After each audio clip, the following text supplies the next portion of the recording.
Wow. Hold on one sec. Chill.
By arguing all the theories over donations with child not even half my age. I am ready.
I feel like my power is gonna go out. Wow.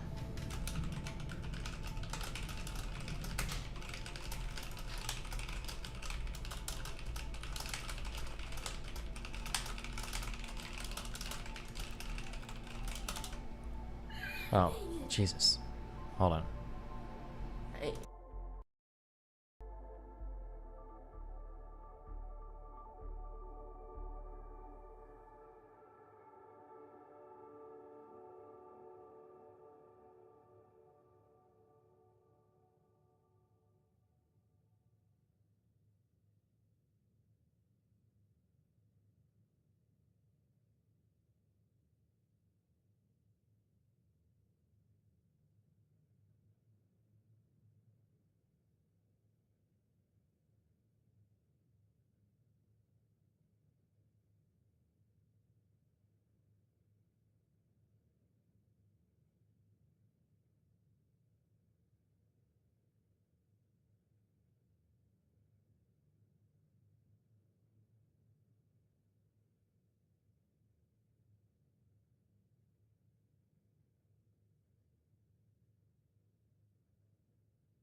Jesus.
I'm sorry.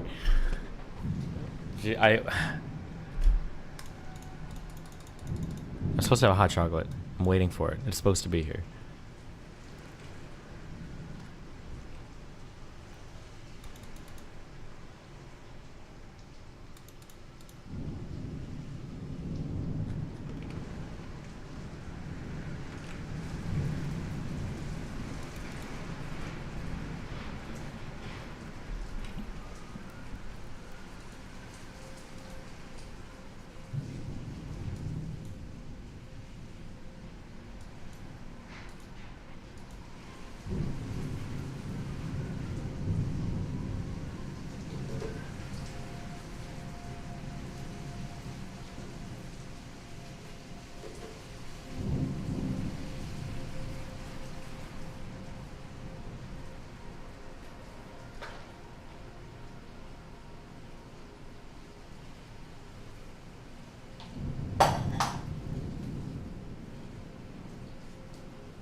Damn, why did... I can't believe ABBA actually copyright struck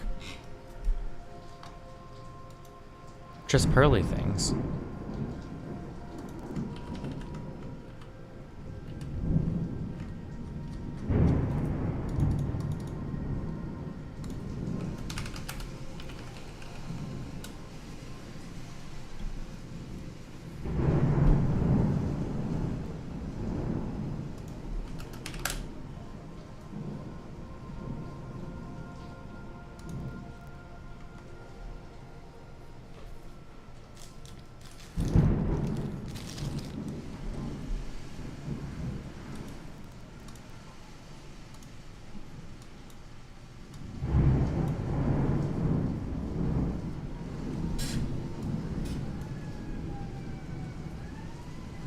More React drama on the subreddit. Oh, yeah, of course I banned him. Why would this fucking retard brag on Twitter about not talking to me and then go to my subreddit to post? No, of course I fucking banned him and deleted his comment. What a fucking loser. Obviously.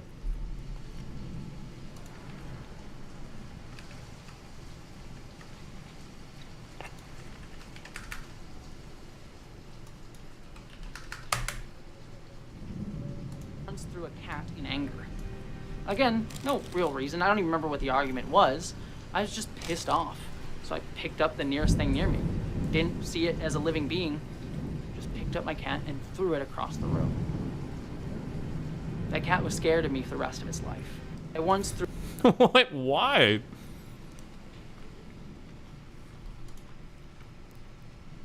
Oh my god, look at this big baby belly.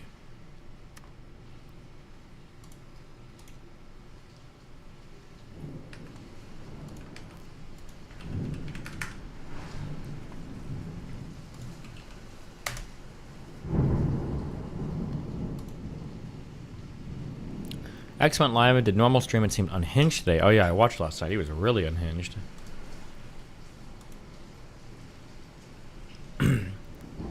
So I'm not seeing an ape thread and kept saying unhinged shit. Seemed something was wrong today. He was not going to stream today because something happened just for stream, but still streamed. He went to his Reddit and saw threads people making fun of him, and then Poke is kicking him out and stuff. I got a little angry and kept reading comments. People were saying he was making a mess in Poke's house. Of course, he would kick him and stuff. Kick him and Tiff? I don't know. Or was that supposed to? I don't know. And saying, poor Giggy, tired of being made. Empty food in the bathroom is the behavior. I'm sure Poke can afford a trash can. Oh my god, what about Poke though? Dude, poor him, he needs help, dude. Oh no, dude. I can't believe it, dude. It's not like X pays all the maids that come through, and it's not like this. Poor him. This victim complex is fucking cringe as fuck. It is cringe as fuck, dude. You want to get to the bottom of this instead of calling me out for like a bunch of bitches, okay? Gigi has my card, okay? Who's Gigi? I have on no file, and it is purchased. It goes through my card, okay? The food and shit, that's what it is. And I don't give a, that's just a good thing, okay? What about it? I don't give a fuck. It's just how it is. What about it? Poke's girlfriend. Okay. So XQC said it's not even Poke's house and it's rented, something like that, and then Poke got mad. Here's another good piece that people I hadn't even fucking thought about. It's not even Poke's house either. Holy fuck, would you imagine it? You guys trying to get at me with hate threads about the fact that, oh, it's his house. It's his this all this. Bro, what the fuck are you talking about? So no, in that realm, I've been good on all fronts. I don't know what you guys are on about.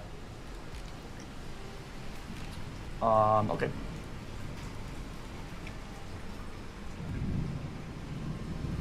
Anyway, it's not even a leak.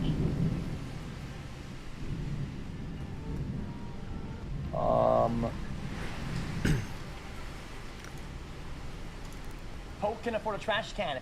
Oh my god. Okay.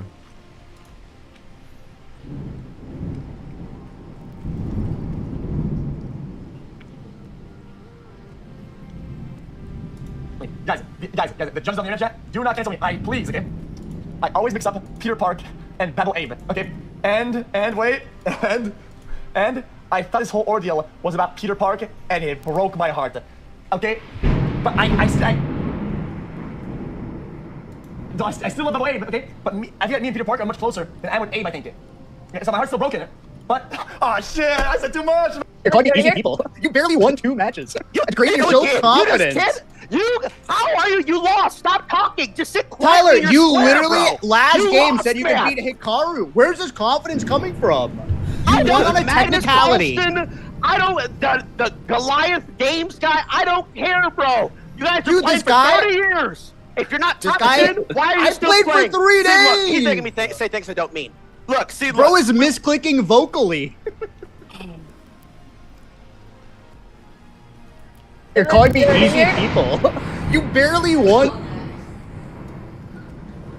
Wait, why did that make my monitor flicker? Hello? My internet didn't die, did it? Jesus. I saw that, you flinched. 2 I'm matches. gonna beat the shit out of you, Nathan. You. It's crazy. There you You're go so again. confident. You just kid. You. How?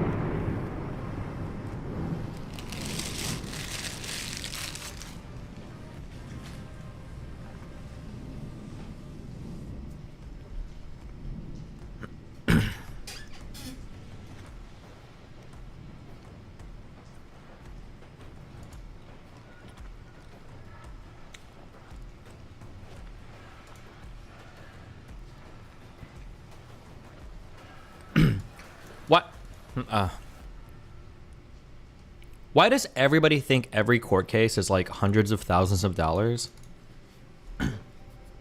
What did the H3H3 case end up costing? I like how any time it's like, oh, maybe you could take this guy to court. Court? I don't have millions of, I don't have hundreds and hundreds of thousands of dollars. I don't have $3 billion to do a civil suit against this guy. Do you think I have $1 million?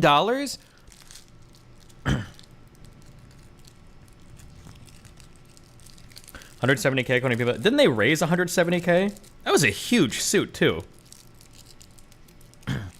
Didn't start. Yeah, I'm curious how much Sargon's case cost.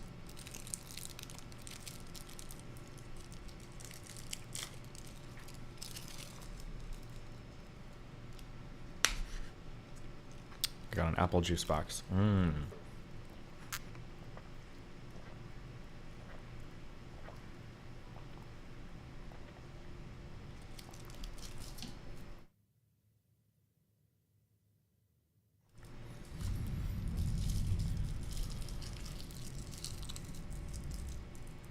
Sargon said it publicly.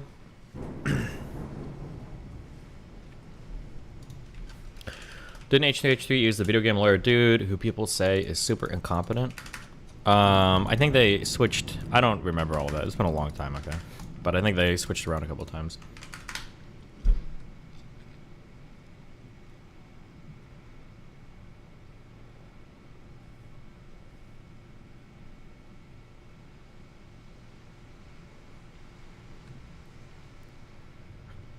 Jesus.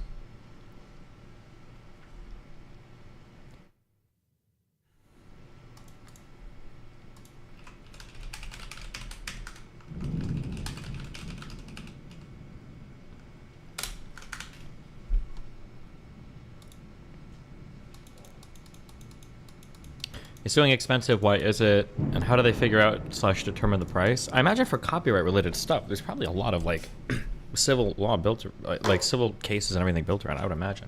But then also, you also don't even have to take anybody to court. You don't have to.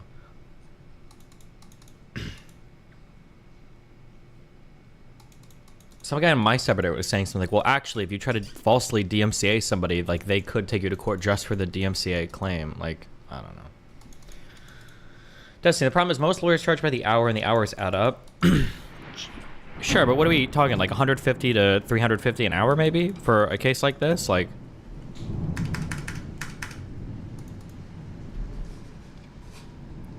I feel like a $5,000 retainer will probably get you through, like, the early motions and everything. That'd be my guess. Or less. Probably less.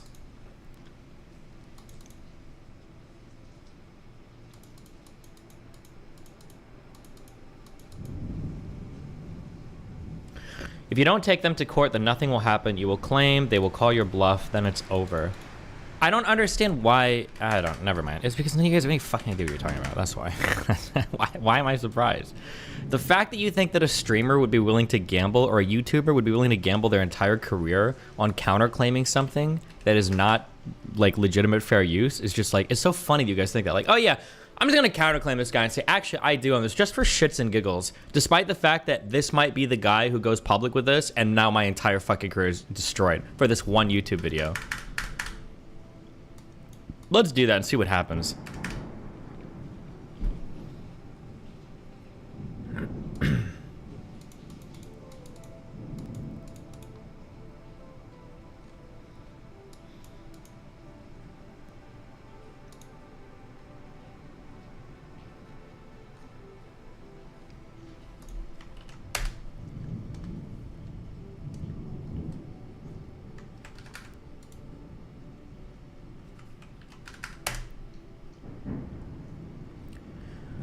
31 War Room members have been investigated. Andrew Tate would lie to the girls to pin them against their families so that if she was in him, he'd have his bottom of his shirt down and beat the woman if she wouldn't webcam. He'd encourage women to get breast implants and torture them by pulling the stitches out of surgery. It's leaked from the War Room that there's an entire group chat where they target women, beat women who don't get tattoos on their faces.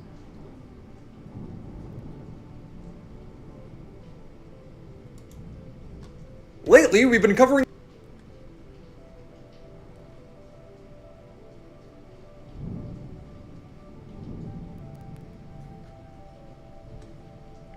Interesting, adept-related Twitter thread.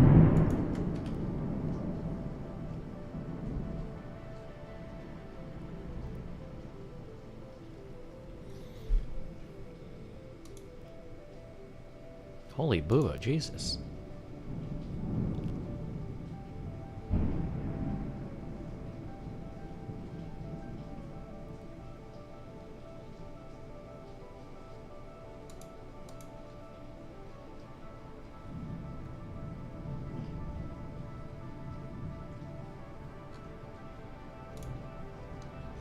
I might what? Jesus, okay.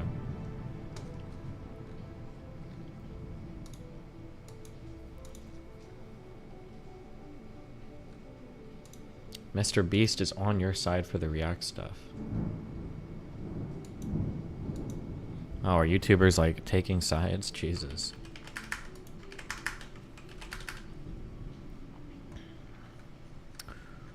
Attention, streamer people. I have no problem if you want to show my YouTube videos in your stream. You don't need to ask my permission. I personally haven't noticed any positive or negative impact on my channel from streamers. Same, I don't care. Stream away.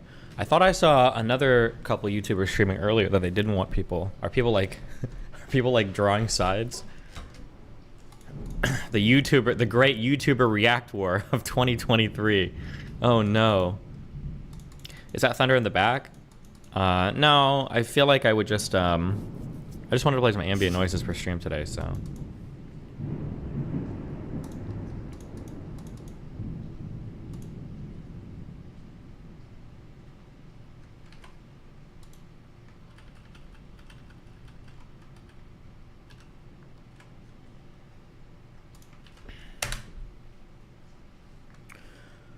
Dodd Ford, the guy who made the Adam Sandler video, tweeted about the React stuff. XQC has stolen hundreds of thousands of viewers reacting to my videos, but each time it spiked the video in the algo, and it's useful to hear feedback from a totally separate audience. I always think it's cool when people react to my stuff.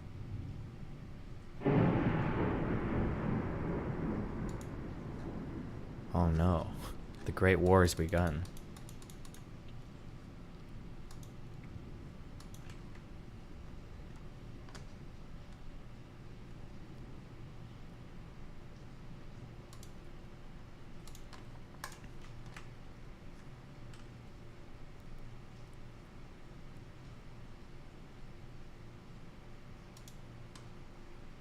I'll always be on the side that shits on Hassan's editor. Based.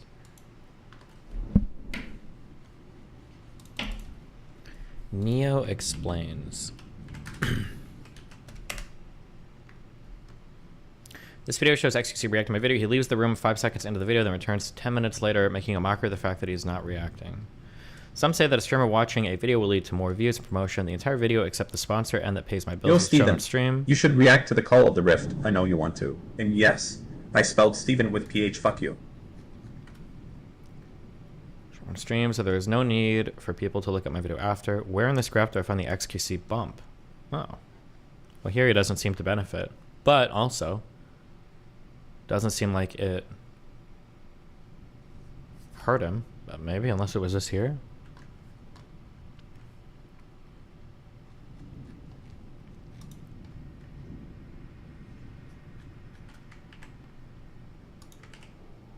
Bro, somebody linked this in chat a while ago. This looks like the most autistic game I've ever seen in my entire life. This might be the stream killer that we play, maybe.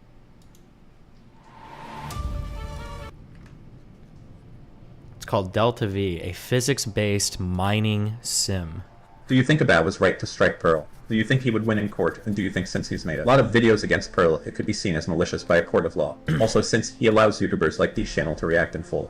I don't think malicious counts for, like, DMCAing. I don't think they take into account... I don't think so. I don't think it's part of the 4-point test. Bro, look at this shit.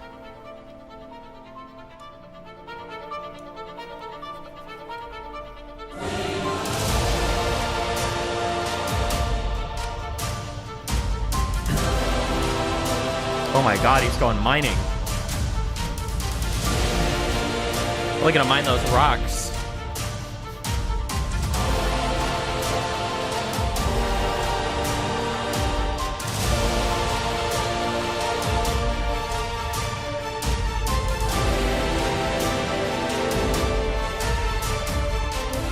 Oh my god, he's mining another ship.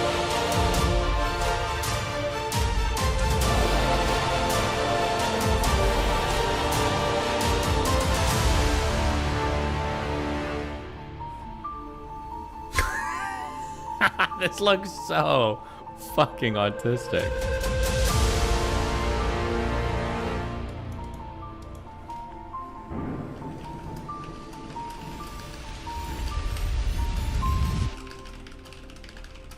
Assemble a squad and play Baldur's Gate 3 co-op on stream, dude. Think of the content. You could push Dan down a cliff.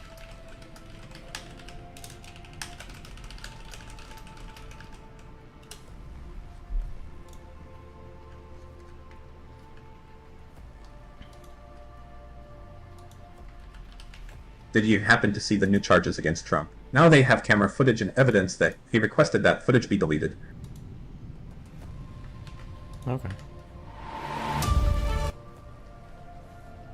I shower like twice a week. I think it's fine. I was going to say you don't have to shower. You think so? No, that's normal. You hear that, When I Chet? say normal, no, that's healthy. You hear that? Yes. I'm healthy. Daily showering is not what we're supposed to do. Amen, Dan. Amen. So I also only shower twice a week and I exercise still. Really? Oh, fuck. I was gonna say, I think you could get away with showering twice a week. If you literally just like sit inside and play games all day and it's just whatever. But exercising and not showering, I feel like you're gonna get like rashes and shit if you do that, no? Yeah. Which for some people like, what? I got the approval. I shower like twice a week. I think it's fine.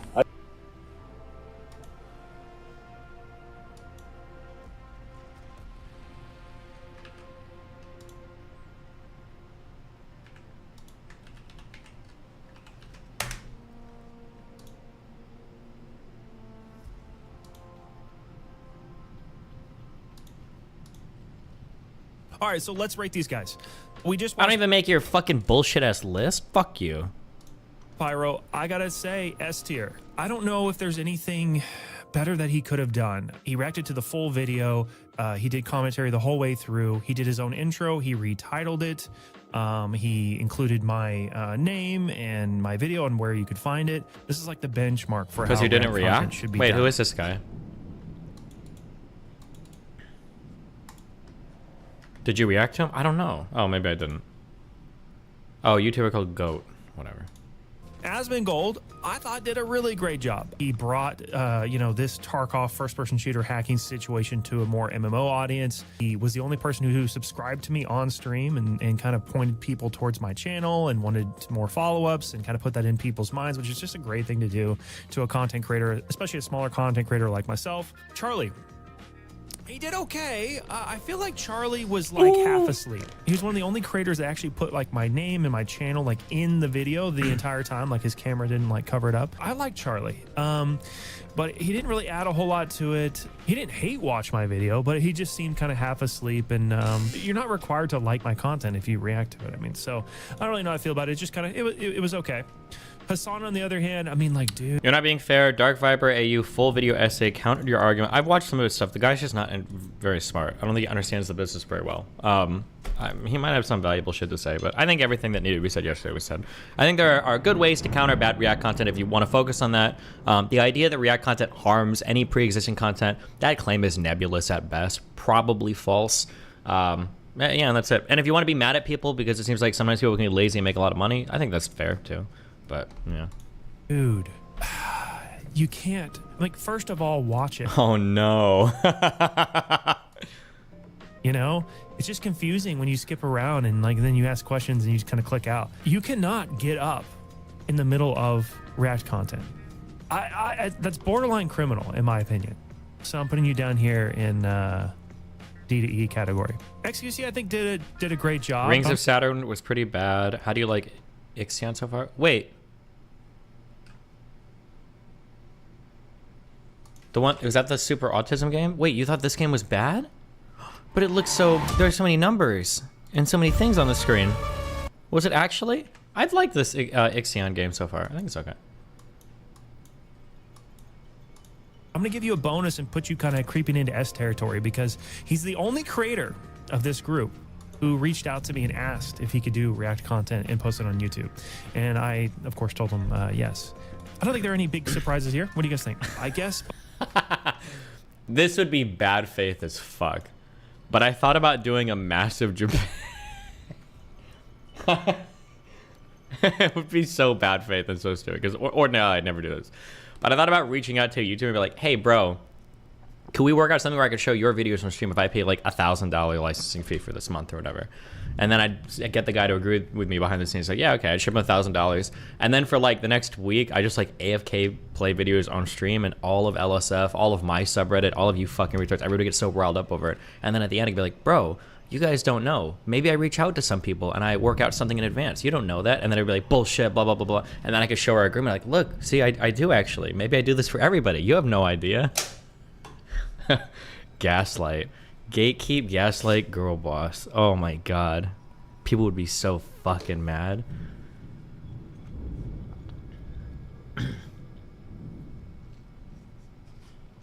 Destiny, beyond just that's fair, do you agree that there is a greater societal interest in disincentivizing people from pumping out content which contains no or marginal value added by the streamer? August, make sure to upload the reaction to the Diaper Viper video. Kind of. So here's like the problem. It's funny because this is kind of like, for a lot of people, this is like the first, I think, critical, well, no, it's not. There is no critical engagement. If you're intelligent, this can be your first critical engagement with kind of like a rule of art in that, generally speaking, the higher effort the particular art, usually, historically, and industry-wide, across all industries, usually the less compensation there is for it, which is like a really unfortunate fact of art creation. So like you could compare this across literally every single industry, and unfortunately it holds true. So for instance, for television, my guess is the profit margins are probably higher on like any reality TV show versus like even premium S tier like Band of Brothers, The Wire, The Sopranos, like your profit margins on reality TV, because the production costs are so low and the volume that you can produce is so high, that content is always going to be printing money. When it comes to film, you know, how many more superhero movies can you make versus trying like an original, creative, cool idea that just doesn't make? I didn't watch this movie. I wish I would have. I heard so many good things about this movie. I wonder how much it grossed. 30 million, not bad. But like compare this to like any random horror movie, any superhero movie. For music, it's similar as well, right? You can make a lot of like avant-garde, like expanding the edges, you know, crazy music stuff, but generally people just want to hear like mass-produced kind of like pop stuff that's in the current like cultural vernacular. Yeah, so it's, yeah. I mean, like, so when people are like, oh, isn't it unfair that streamers can produce so much content versus YouTubers? Like, is it fair? No, not really. I mean, nothing is really fair, but but that's just kind of like a reality. But also, I've said this since the beginning of like content creation that like for streamers have an ungodly ability to produce so much content at such a low effort, at such a high profit margin, that it's very hard to compete with that style of content creation streaming. And a YouTuber probably will never be able to. The horror genre in general is literally just low budget, high quantity cash grab movies. Yeah, not only that, but they actually make a surprising amount of money. Like, it's actually an insane amount of money for relatively low cost. Not even like a high profit margin, but like I think the absolute value of dollars is like pretty fucking high. Against a $4 million budget, $150 million for Saw 2. That's not too bad. $1 million, $100 million box office. Not too bad. Saw 3, $10 million budget, $165 mil at the box office. $10 million budget, $140 million at the box office. It's pretty insane. Like, a lot of horror movies are literally Just that. Ooh, this didn't perform as well. 113 million. Like, yeah. But the $1.5 million, $100 million. Horror movies print money at the box office.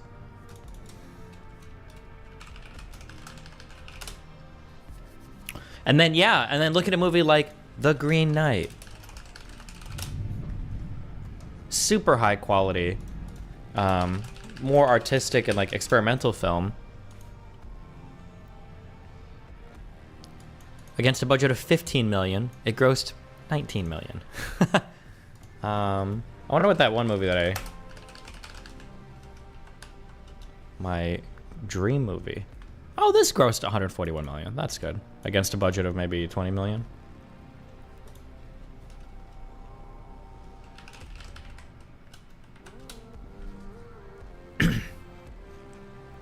A24 tends to do more artsy films, kind of. So against a budget of 10 million, 48 million.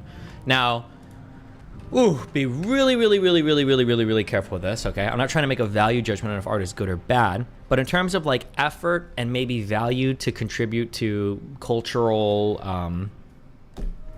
to culture in general, I guess. If you compare like Saw 1 through 7 or 1 through 10, I don't know what Saw we're on, to like Midsummer. Uh-oh, hold on. Hello?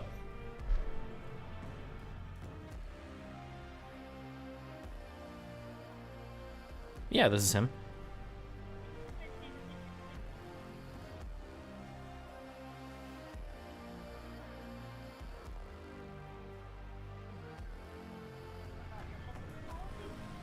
Okay. I'm not aware of any updates, but yeah, let me know.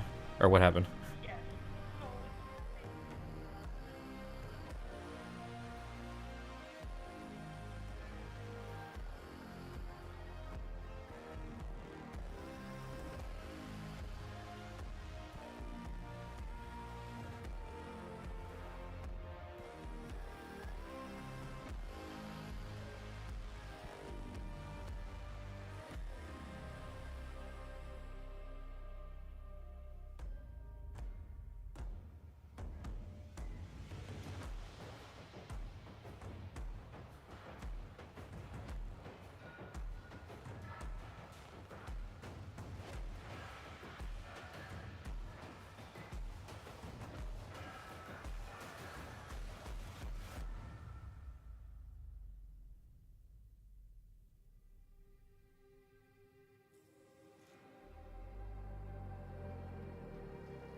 Ooh.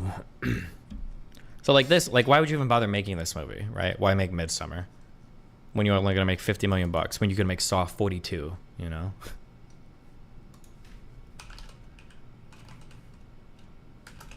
I can't spell anything, dude. I wonder how much this movie made. $82 million. Hereditary.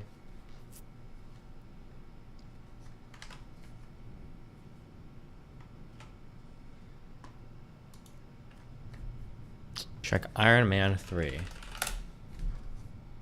1.2 billion.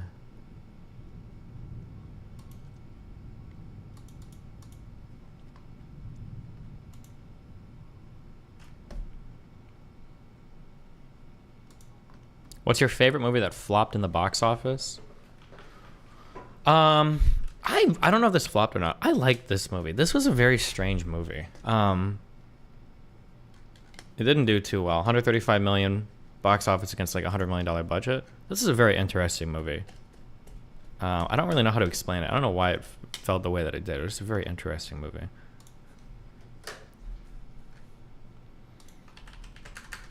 The Last Duel? I thought The Last Duel was okay. Oof, this flopped hard. This is an okay movie. The right answer was Scott Pilgrim vs. the World. Wait, did 2049 flop? No shot. Did this? Oh, ooh, it didn't do that good.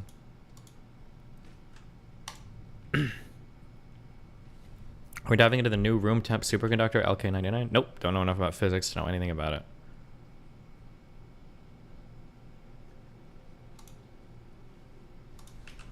How do you feel about Wes Anderson movies? I super don't like them at all. Girl interviewed about personal finance and is terrible. Ooh, this hard flopped. Damn.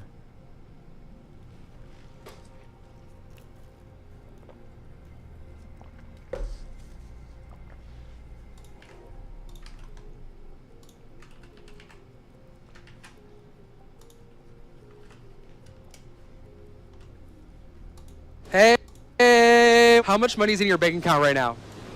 How much money is it? Oh my god, let me check. It's gonna be so embarrassing. Are you rich? I'm not. I'm like broker than broke. How much money is considered rich to you?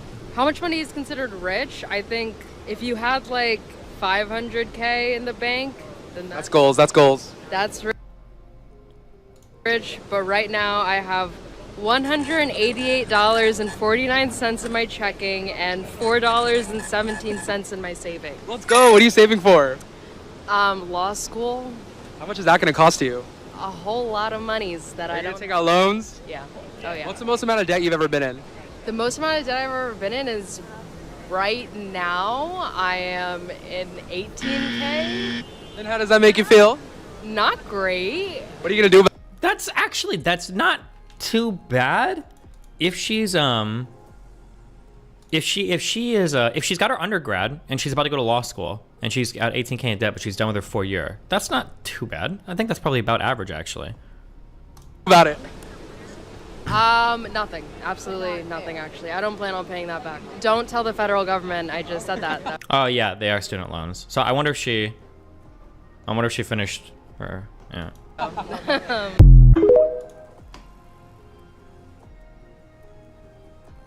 Hey. Plot twist, it's 18K in credit card debt. From Gamba. Watch this new superconductive research. New research on a room temperature superconductor has the scientific community. I'm sorry, we can't watch this because I don't think I can offer any feedback on that because it's outside of my area of expertise. Sorry. I'm trying to be ethical here. Now, Andrew Tate and red pill stuff. Oh, now that I can talk about all day.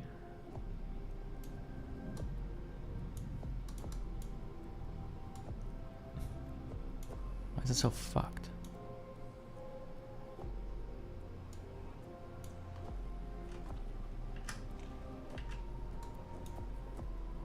This is the future the liberals want. Fucking true.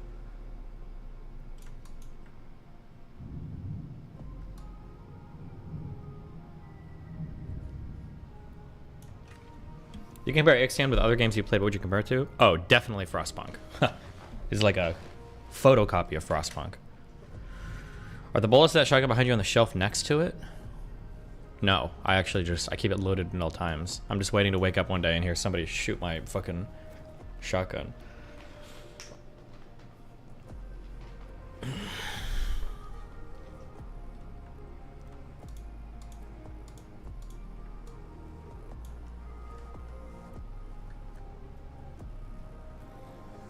I do not like Wes Anderson movies, yet you love Everything Everywhere, arguably the most soy movie ever made. I don't think that Everything Everywhere All at Once is a soy movie at all. I think it's actually a super accessible movie. I feel like that movie is a really good litmus test for anti-jerkers, because like it's just a solid good movie. It's hard to shit on it. I understand some people being like, oh, it's not my cup of tea, but if anybody's like, oh, I didn't like that movie, oh, it's so fucking horrible, you're probably just an anti-jerker. You saw it too much on Reddit, and now you're like, oh, fuck that. You should be able to understand a lot. I understand why some people can like Wes Anderson movies, but certainly you must understand why some people don't like Wes Anderson movies. Like, Wes Anderson has a very particular style of... His cinematography is like... where things almost look... I don't want to say fake, because that's like loading it poorly. They look like painted sets. And like the God, fuck, I don't know how I could describe it. What have I seen? I've seen a lot of Western... No, I haven't seen a lot. I saw The Life of Steve Aquatic. I saw The Royal Tenenbaums. I saw, fuck. There were a couple others. There were 2 others. I don't remember what they are. I think I saw the Great Budapest Hotel. It would have been those 3, I think. Yeah, I don't know. This is just not my style at all. They seem like nice movies, but I'm not into that at all. Yeah.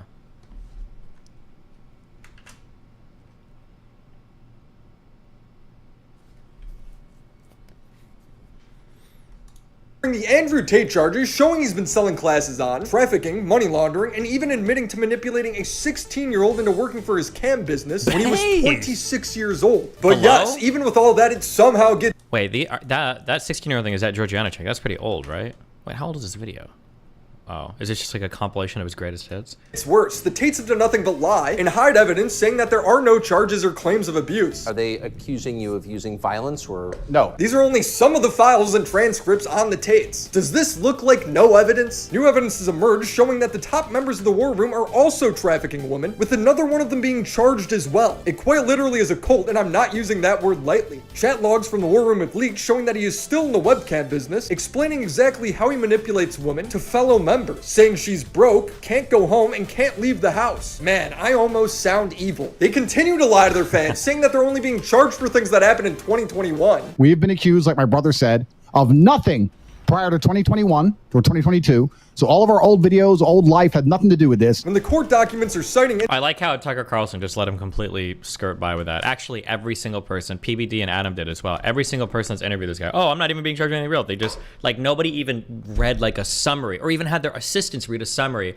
of the indictments that are public now. Like,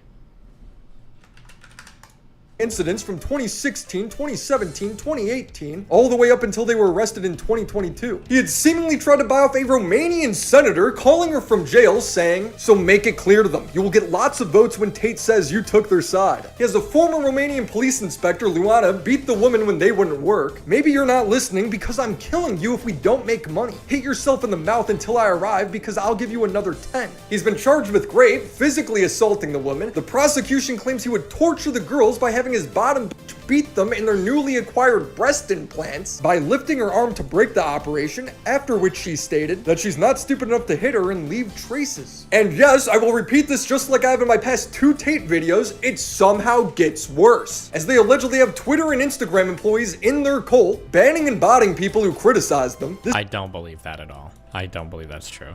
Is the Tristan interview still happening? Tristan said he'd meet me and Melina if we went to Romania. I don't know if I would. Maybe. We'll see. When I go over to Sweden, who knows? But I don't know. This is coming from a War Room whistleblower. We have many Twitter employees, we have Instagram employees, TikTok employees. When we want to, we can delete an account. This is 100% bullshit. 0% chance this is true. 0% chance this is true. Whatever the perceived attack is on the Tate brand, that the marketing, the post, the tweet, the thread, whatever is purporting, we counter that with our Tate bots. We get big accounts to slander the person that's making that thread. This is a real rabbit hole, so buckle up, because Andrew Tate is not the man he says he is. He can't even groom himself. Unlike me, a real man who uses Manscaped. Manscaped is the global men's lifestyle brand that's disrupting the grooming market. You know they take it seriously just by how beautifully this thing's packaged. This is the Performance Package 4.0, a game changer when it comes to creating the ultimate men's grooming and hygiene bundle. First, we got the Lawnmower 4.0, their 4th generation electric trimmer, featuring a cutting-edge ceramic blade designed to reduce grooming accidents. It has a 4K LED spotlight for when you need a more precise shave. Although your balls may look like a punching bag, you don't have to treat them like one. The Performance Package 4.0 also includes the new Weed Whacker 2.0, nose and ear hair trimmer, using a 7,000 RPM motor and improved steel blades. Which is good, because I'm Italian. But my favorite 2 products that I didn't know I needed are the Crop Preserver. Is good, because I'm Italian. But my favorite 2 products that I didn't know I needed are the Crop Preserver Ball Deodorant and the Crop Reviver Ball Tone Spray. Just apply the deodorant after a shower, spritz on the Crop Reviver whenever you need a refresher, and boom, it's like a freshly waxed car. Manscaped will even throw in 2 free gifts, being the anti-chafing boxers and the Shed travel bag. So don't just leave them hanging, take care of your fellas. Go to manscaped.com and use promo code Willie to get 20% off, plus free international shipping. Thank you Manscaped for sponsoring this video. I have now made 2 videos on Andrew Tate going over the charges in the many videos he's posted incriminating himself. I have to fuck her so she obeys me. I don't give a shit about having sex with beautiful women. I fuck them so they listen to me, so I can get what I actually want, which is not them.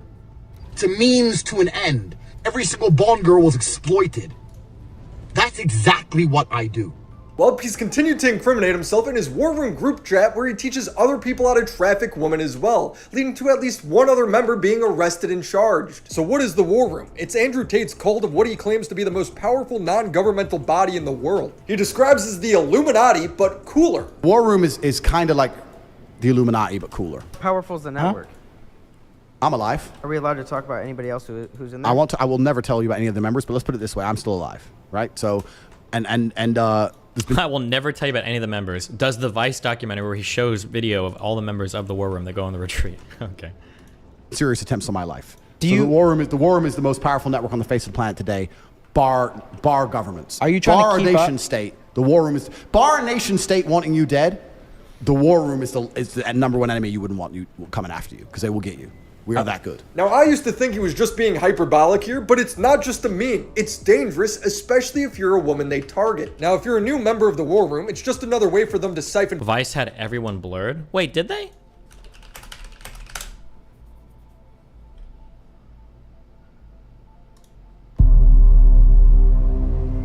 Do you ever want positions to having a street fight?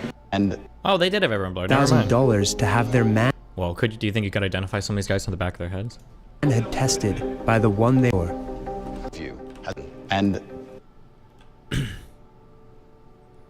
okay, they did blur everybody. that it's not for you. You have 1 hour to think and make a decision. Definitely a yes, just to... Oh, we almost saw that guy's face back there. All right. $5,000, $7,000 out of you. The War Room now, it's like when you join it, you're going to be paying the $5,000, but you're not just going to be paying for that. They say that's only your admission ticket. You're only paying to get access to these people. You're not paying to be respected and all that stuff. What you're supposed to be doing is pay for more stuff. As soon as you join, they're asking you, it's like, you got to pay now for the 5 fundamental courses, which I think is like $3,000 with a discount or whatever. So $5,000 USD plus $3,000 discount. $8,000 just to get started, and they will continue to gouge you for thousands more. But if you actually stick around long enough and make the money, that's when you'll be allowed in the more advanced courses. In one of the War Room group chats, Andrew Tate is giving step-by-step instructions on how to manipulate girls, using his own as examples. In one of the leaked messages, he explains how he would isolate girls from their family by lying. He writes, update on the 2 girls living together. The girl that moved lost her support network at home, cemented her move, talking about staying forever, can't wait for me to come back, etc. So I had to tighten the screw. So I said somebody from her hometown told me that she worked in a sex club. I literally totally made this up from the sky. He then shows the text accusing her at 10:40 and then ghosting her for 20 minutes as she panics. He says, started calling her a liar and threatening to kick her out. But the real goal here is for her to agree to... If you saw Erudite stream, I think she went over all these leaked texts. This is some unhinged shit. Now, to be clear, maybe this is all just a show and it's all fake. Maybe he just memed all of it. But if he didn't... never go anywhere without me, not even her hometown. He then shows his messages with her. You are never going back to Timisoara without me, understand? And she replies, yes, I understand. He then posts more text messages showing how he's broken this girl down, all through lying, I might add. Andrew, please tell me that this is a joke, because I really don't want to believe that you mean what you're saying. I'm freaking crying alone in a room, and you think I'm not serious? Where am I now, Andrew? Here? Why? Because I am serious. I've left everything and everyone behind. For who? For you. Andrew then writes in the War Room, I need her working, not visiting friends in her hometown. So I'm putting nails in that coffin, saying my people are talking bad about her. So Andrew Tate is admitting and teaching how he gets a girl to fall in love with him, systematically tears her apart from her family and friends, all for the purpose of bringing her to Romania so she works on webcam for him. That is textbook human trafficking according to Romanian law. And if the girls didn't work or didn't pull in enough money after they moved in, the Tates would have Georgiana and Luana, their assistants, beat them. They're being charged as well. These are transcripts from DICOT, the Romanian FBI, showing them threaten a girl, saying saying maybe you're not listening because I'm killing you if we don't make money. Punch yourself in the mouth until I arrive because I'll give you another 10. Andrew Tate would encourage his victims to get breast implants, and if they didn't reach their numbers, he'd make Georgiana pull at the stitches. The prosecution writes, there's no medical documents of the physical violence because the defendants acted cunningly, without leaving traces. For example, from one of the victim's statements, it appears Georgiana, to avoid leaving traces of violence on the body of one of the girls who recently undergone breast implants, would lift her arms to break the operation, after which stated she's not stupid enough to leave traces. To anyone who's still skeptical about the human trafficking charges, I beg to ask, what else would you call this? He'd manipulate the girls into falling in love with him with promises of marriage. I want to know if you're committed, serious about marriage. He'd then divide them from their family and friends through lies. I said somebody in her old town told me she worked in a sex club. I totally made this up. I need her working, not visiting friends from her old town. And then when they got nothing left, they move in with him where he traps them inside the house. So I end up with all these chicks just stuck in their house, sitting there, bored, completely in love with me. And of course, they don't go out. They're not allowed out. You stay in the house. You don't go nowhere. You're not, no restaurants, no clubs, nothing. Where they would be beaten, tortured by Georgiana and Luana. And he knows what he's doing is wrong. He proudly states in the war room. Another element, since she's moved in, she's been fed, but nothing else. She's broke, can't go home, and she can't leave the house. Man, I almost sound evil. And the war Bro, this is like the most self-snitching. These fucking DMs are so fucking wild. Worst part is, other members of the chat love it, posting themselves doing the same thing, bragging about how much money they're making from OnlyFans. Fake convo with G, me pretending I love her, G speaking sense. Posting targets of what woman they plan to get next. This is the next target. We'll start the groundwork tonight and keep you all updated. She passed the PhD test. Ready for another masterclass. People are paying over 10K and putting in hours of work a day to learn how to traffic women. It's insane, and yet it somehow gets worse. Because it's the tip top of the war room where the real crime is happening. I want to introduce you to Vlad Obu, aka Joe Lampton. He is good friends with the Tates and essentially the Romanian version of Andrew. He's seen driving fancy cars and having nice watches. He even runs and sells a course in the war room modeled after Andrew Tate's webcam business. He has been arrested as well, partly because he beat one of his girlfriends because she wouldn't get a third tattoo of his face on her. There were many witnesses. I wonder who else makes their girls get tattoos of themselves on them. I can't quite put a finger on it. And guess what? He's also been charged with human trafficking. DICOT prosecutors say the alleged victims were trained by beating or psychological terror until the leader of the group considered that they had become as obedient as dogs. According to DICOT investigators, Vlad Obu would have used his public image to seduce several girls through the so-called loverboy method, most of whom were without financial means. Once caught in the net of Obu, the girls ended up in video chat studios opened in Bucharest, Ilfov County. The same county Andrew and Tristan were found trafficking women. DICOT even seems to refer to the same organized crime group that Andrew and Tristan Tate have been charged with creating. DICOT has reported that 31 people have been picked up and investigated in this operation. It is so much bigger than people realize. I want to bring you back to a line from Andrew Tate because it's about to get real different in a moment. Bar a nation state wanting you dead, the war room is the number one enemy you wouldn't want you coming after you because they will get you. We are that good. A big reason why Andrew Tate is so screwed right now is because DICOT's been monitoring his phone calls without him knowing. Well, Andrew Tate must not be that smart because for some reason he thought his phone calls in jail wouldn't also be monitored. Oh, this might be the leak where he, was it where they were going to try to go after one of the girls who came out against him to get her to shut up? I feel like I remember reading this a while ago. Without realizing that DICOT prosecutors could monitor these dialogues, Andrew Tate got in touch with a trusted woman who was supposed to contact George Simmons, who is a member of the Assembly of Deputies in Romania, and a Romanian senator, Diana Sosaka, to convey to them that if they stood up for them in the public space and the oh, never mind, different contact. Tates are let out, they will be rewarded. Keep in mind that this has been translated from English to Romanian and then back to English, so some things might read a little weird. Tate says also, Anna, there's a guy called George Simmons. He's a protester. Wow, Fibble, thanks for the 5 good subs, buddy.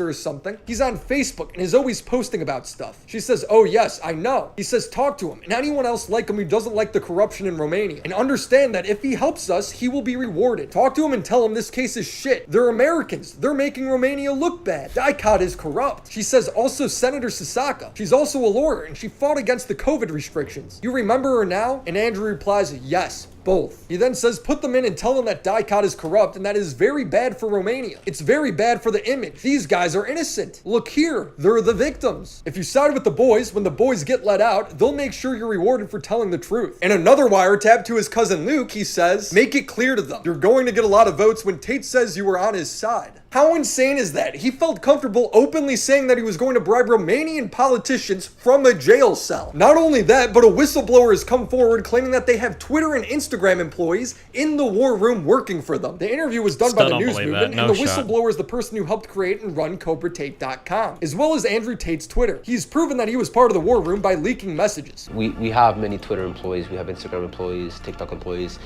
When we want to, we can delete an account. For small accounts, we can just mark them and that's it, and nobody really cares. But for bigger accounts, we use a thing called PR marketing campaigns and narrative control, meaning that we have big accounts that side with us. We have many smaller, real-looking, human-like accounts. Whatever the perceived attack is on the Tate brand that the marketing, the post, the tweet, the thread, whatever is purporting, we counter that with our Tate bots. We get big accounts to slander the person that's making that thread or that tweet or that post. When you look at Crabcrawler's account, who was the #1 independent journalist reporting on Andrew Tate, with documentation going back years, his Twitter was banned and is still banned for seemingly no reason. Very convenient. In another instance, Tate sent people from the war room to go intimidate a journalist at his house. Tate writes, and don't mention my name on Twitter ever again, and it's done. Or sign the contract, or it's just begun. Choice is yours. The guy says fair. Tate replies waiting. Done. Tate then says I won't dox any more details. We leave it here. This is I mentioned this on stream where he showed up outside that dude's. Was that a journalist? Wait, wasn't there another one where a guy like talked shit and said he'd fight him and Andrew Tate went outside his house? Anybody remember this? I feel like this was years ago, like before Tate was ever a big figure or anything. Tate has done this to multiple people, even bragging about it in an interview in 2022. I'm that guy. And the guy, and he, as soon as he could feel it, and he felt it because people turned up at his door. Once I had his address, I started putting, I didn't want to get banned from Twitter. Obviously, it happened in the end anyway. Yeah. But at first I put his street name, then I put his house number, and then when guys turned up at his house, I had to fly some friends of mine from Vegas to LA. Like I had to spend money on this shit. This took time out of my life. When he looked out the window and saw the SUV, then he starts apologizing on the internet. Like, oh bitch, welcome to the real world. Worlds have consequences. And it wasn't even hard for me to do. Unhinged. Richard, all I did was I sent some messages to a few private groups I'm in and said, look, cash prize. This guy needs to pay. A few private groups being the war room. It's like a bald version of 4chan. So I ask again, what is the war room? It's a $10,000 course where experts on trafficking and abuse come together and teach others how to traffic and abuse women. Only payable through crypto, by the way. And then he says crypto is the only available payment option. They trick the woman to leave their family and friends behind. Leave them broke, make them tattoo their names on her. If they refuse, beat them. Ban accounts trying to document the situation by paying Twitter staff in the war room to do it. We have many Twitter employees, we have Instagram employees, TikTok employees. When we want to, we can delete an account. If that doesn't work, dox the journalist. Have members show up to their house intimidating them. But at first I put his street name, then I put his house number, and then when guys turned up at his house, I had to fly some friends of mine from Vegas to LA. Like, I had to spend money on this shit. When they finally get caught and are in prison waiting for trial, they try and call and bribe politicians. This group is actually kind of scary. They're clowns. I want to point and laugh at them, but they're like evil trafficking clowns. Everyone's afraid of us. And if anyone did piss us off at any point, even if we didn't want to fuck them up ourselves, we can make one phone call and they'd either be in a ditch or lose their any right to stay here. They'd have some visa issue and get kicked out the country, or arrested for no reason and put in a jail cell for months at a time. Ironic. No shot, You're basically dude. as mafia as you can get. I actually can't tell how much he's joking here anymore. Close your fucking mouth, you're just really fucking dense. If you hate me while you talking, you don't make no fucking sense. Probably the most infuriating thing when it comes to the Tates is dealing with the insane amount of misinformation they put out. Tristan writes, a lot of Twitter detectives trying to solve my case. Think out of context video clips are proof of crime beyond all reasonable doubt? I sit here reading actual charges, and it's a false accuser whose story has been disproven already, and the allegations of stolen TikTok money. This is a lie. Now I've debunked this before, but I'm gonna do it again because he keeps saying it. The prosecution is not accusing them of stealing TikTok money. If you read the court documents, it clearly states that Andrew and Tristan would traffic women and have Georgiana and Luana force the girls into making graphic content using the website OnlyFans. They then forced them to create a TikTok to help promote the OnlyFans. And him claiming that the girl's story has already been disproven, it just isn't true. He's lying again. When Andrew One thing that these guys are really good about. Oh fuck, who did I She Who Must Not Be Named, or it might have been somebody else.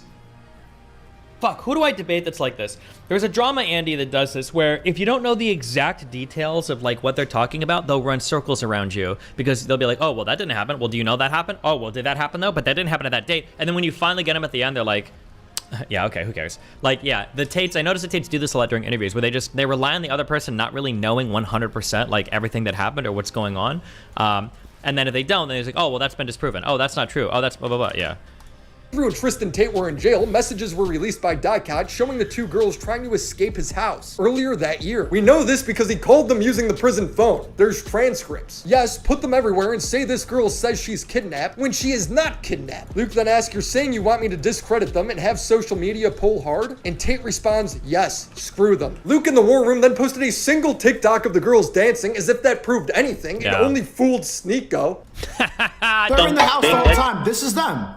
Does this look like women who are being held against their will?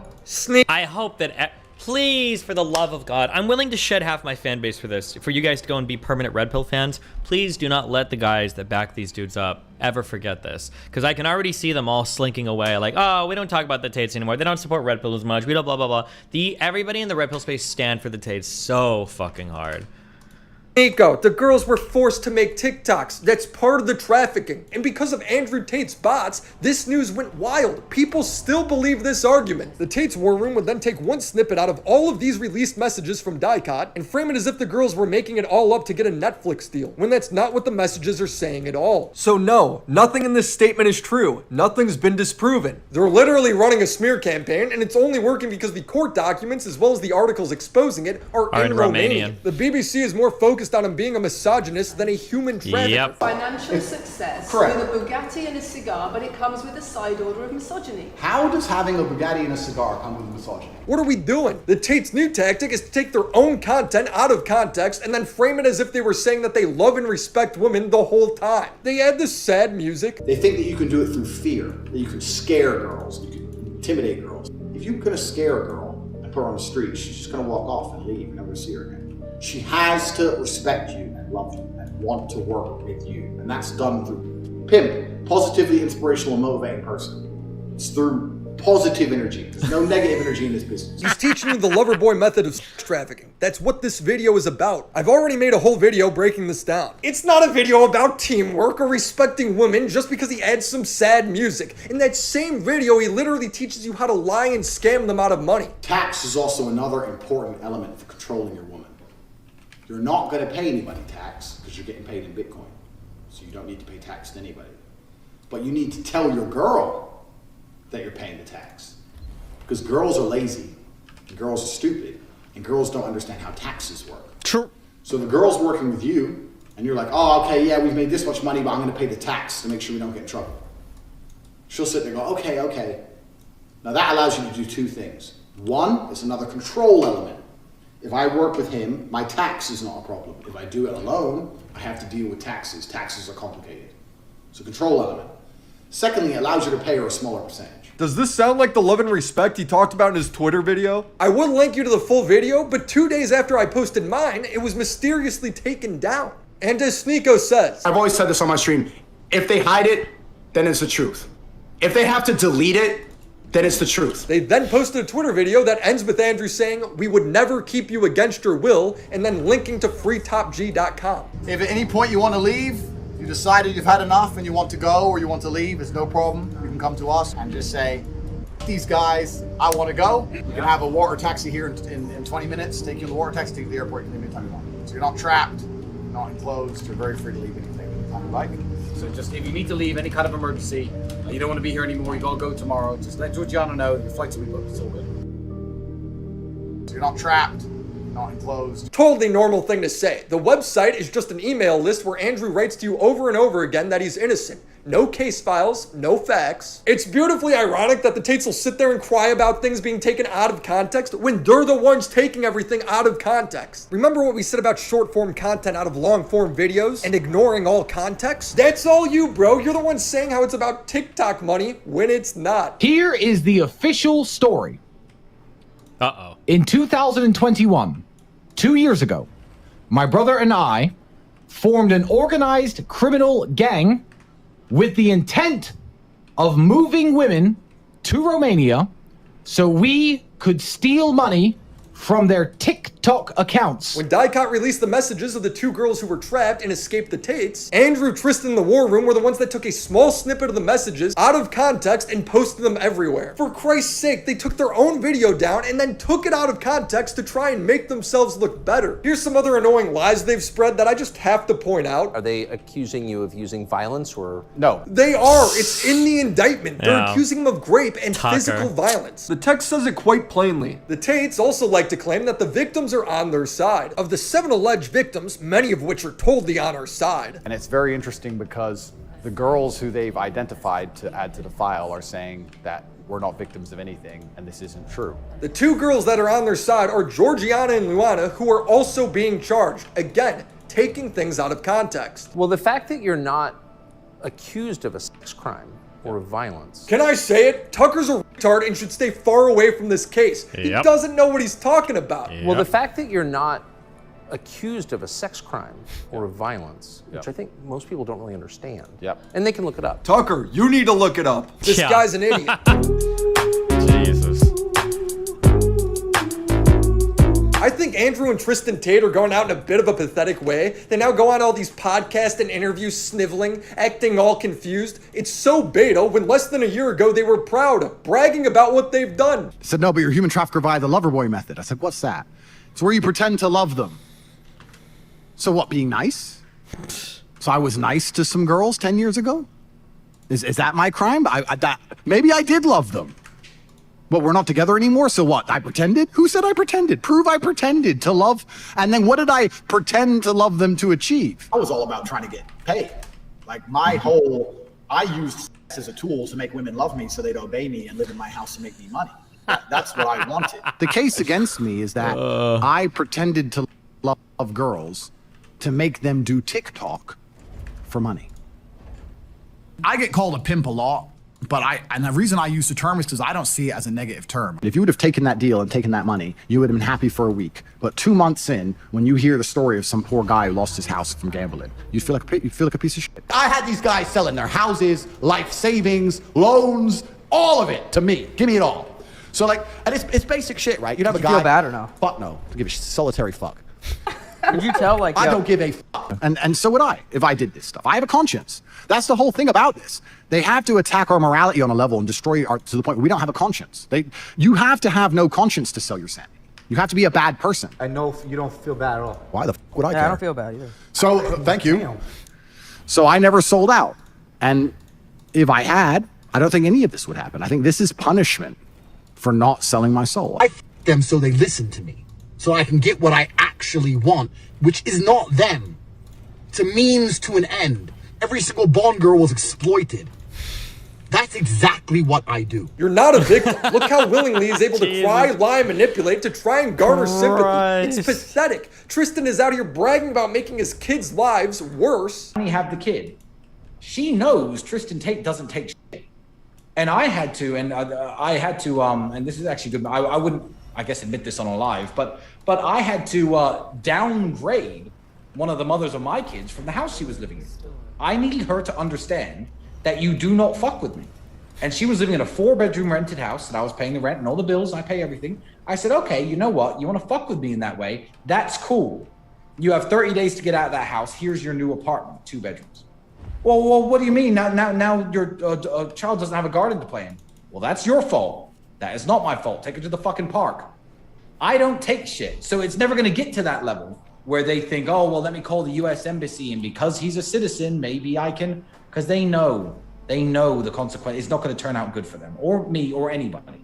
This is now my 3rd video on the Tate Files, and I expect more information to keep coming out as the trial draws near, and yes, I expect it to only get worse. So subscribe! I personally liked it better when they were just accused of running a pyramid scheme, but hey, quick, change is fast. I also want to take the time to thank the people that have helped me make this video. I couldn't have done it without them. Steven Larson has documented a lot of the contradictions in the Tate interviews. Murdered by Crayons is another account that's already been taken down by Tate once and has stayed on top of all the legal side of things, as well as Avalon and Thoughts and Prayers. I also want to thank the News Movement, who had the exclusive interview with the War Room whistleblower. These guys have helped me archive, translate, and organize so much information, so thank you. And shout out to the homies over on Patreon: Phoebes, Crimson Glass, Zombie Fox, Riveter, Christina Vina, Detective Pika, Mac Monkey, Bo Blacks, Necro Valley, Stefan Bildman, Abby Blackbird, The Confusing Opinion, Matt Swanson, Eddie Bizzle, Tiz McFitz, Christopher H, and the mega homies: Reynold Hughes, Hellison, IGP, Jason Johnson, Your Taxi, Latchkey Goth Boy, Cyber Katie, Lore Reloaded, Papa Gut, Friday 13, Eddie Chris, It's Salty, Kaden Lulin, Luis M. Gonzalez, Exo Irish Exo, PA Subway, and TV Anthology Reviews.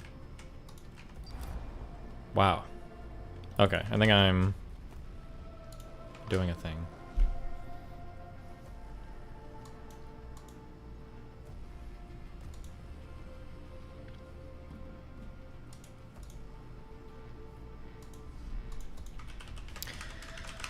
Yeah, I think I commented on this earlier. Sorry, somebody told me to click this. I don't know why Abba struck this channel. Just to be clear, I don't know why. Wouldn't suggest it. I wouldn't do it. I think that's a little extreme, but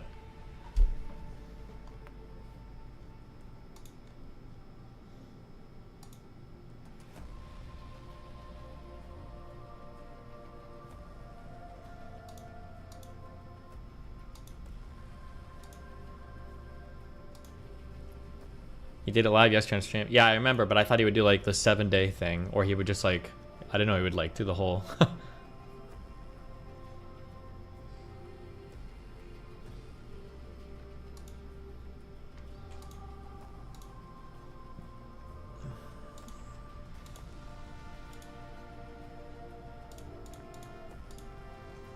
Wait, why the fuck do I not have access to?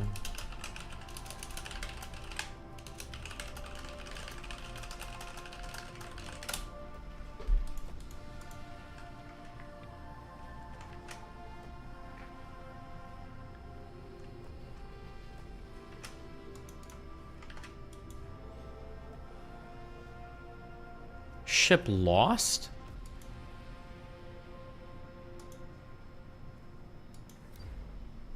I lost a science vessel from an event?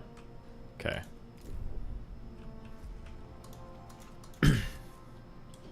Managing the infinite hull damage is pretty tricky. I don't know if there's like a trick to this that I haven't like learned yet. I feel like you run out of iron so much. Or maybe that you just have to keep moving forward.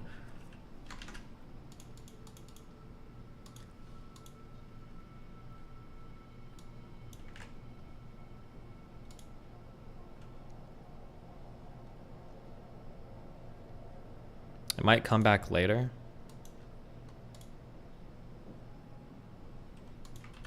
Wait, can they really come back later randomly? What is this? Hold on.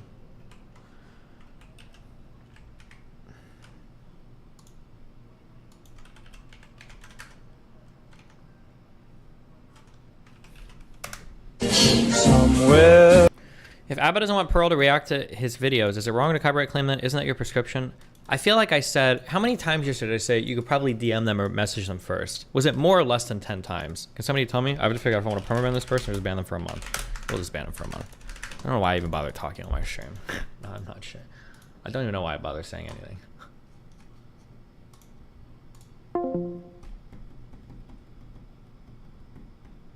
Oh! Ooh. What's up, dude?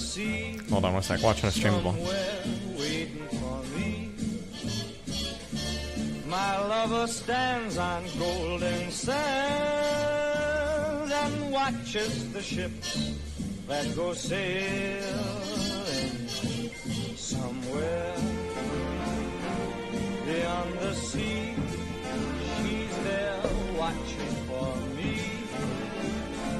If I could fly like birds on high, then straight to her arms I'd go. Somewhere beyond the sea.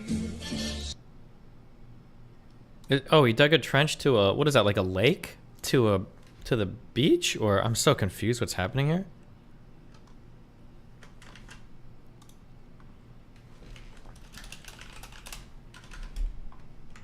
Is that the thing where they dig a trench and then it turns into like a massive flow of water that they can surf on? Indeed. This is something that is done every year. This is misinfo. Is that true? I have no idea.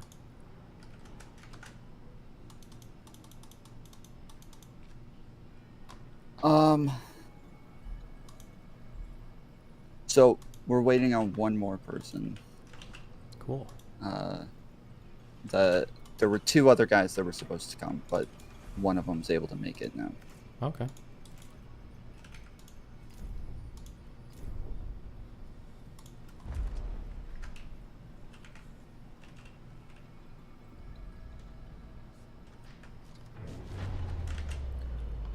How is this fucking moron so confused? Maybe don't look back and forth 10 times and just watch for a minute. For the confusing thing, you retarded fuck, is that usually it's not easily possible to destroy an entire water reservoir with 1 hour of digging with your hands. You autistic fucking retard. If you step outside of your house for 2 seconds, especially in the United fucking States of America, usually there's 50 million signs and warnings and regulations and licenses on literally fucking anything. I know that your entire fucking experience with terraforming land is probably click and dragging a tool in SimCity 2000, but believe it or not, in the real world, usually it's a little bit more difficult than that. Also,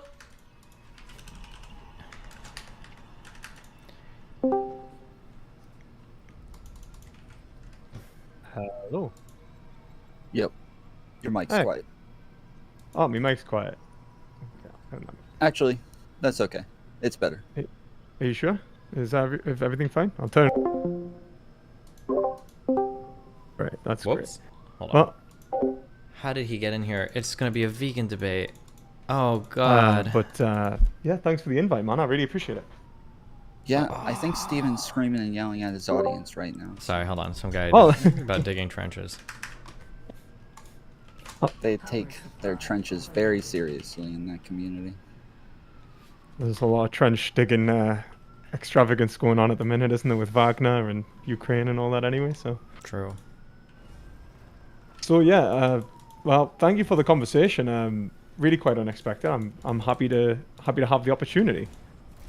So how have you been? Originally, real quick, the plan was that we were just gonna have a panel where we were gonna talk about, like, every Tuesday we go over like everything that's happened over the last week. A bunch of different content creators jump on. A bunch of people wanted to talk about the whatever podcast debate that Destiny had.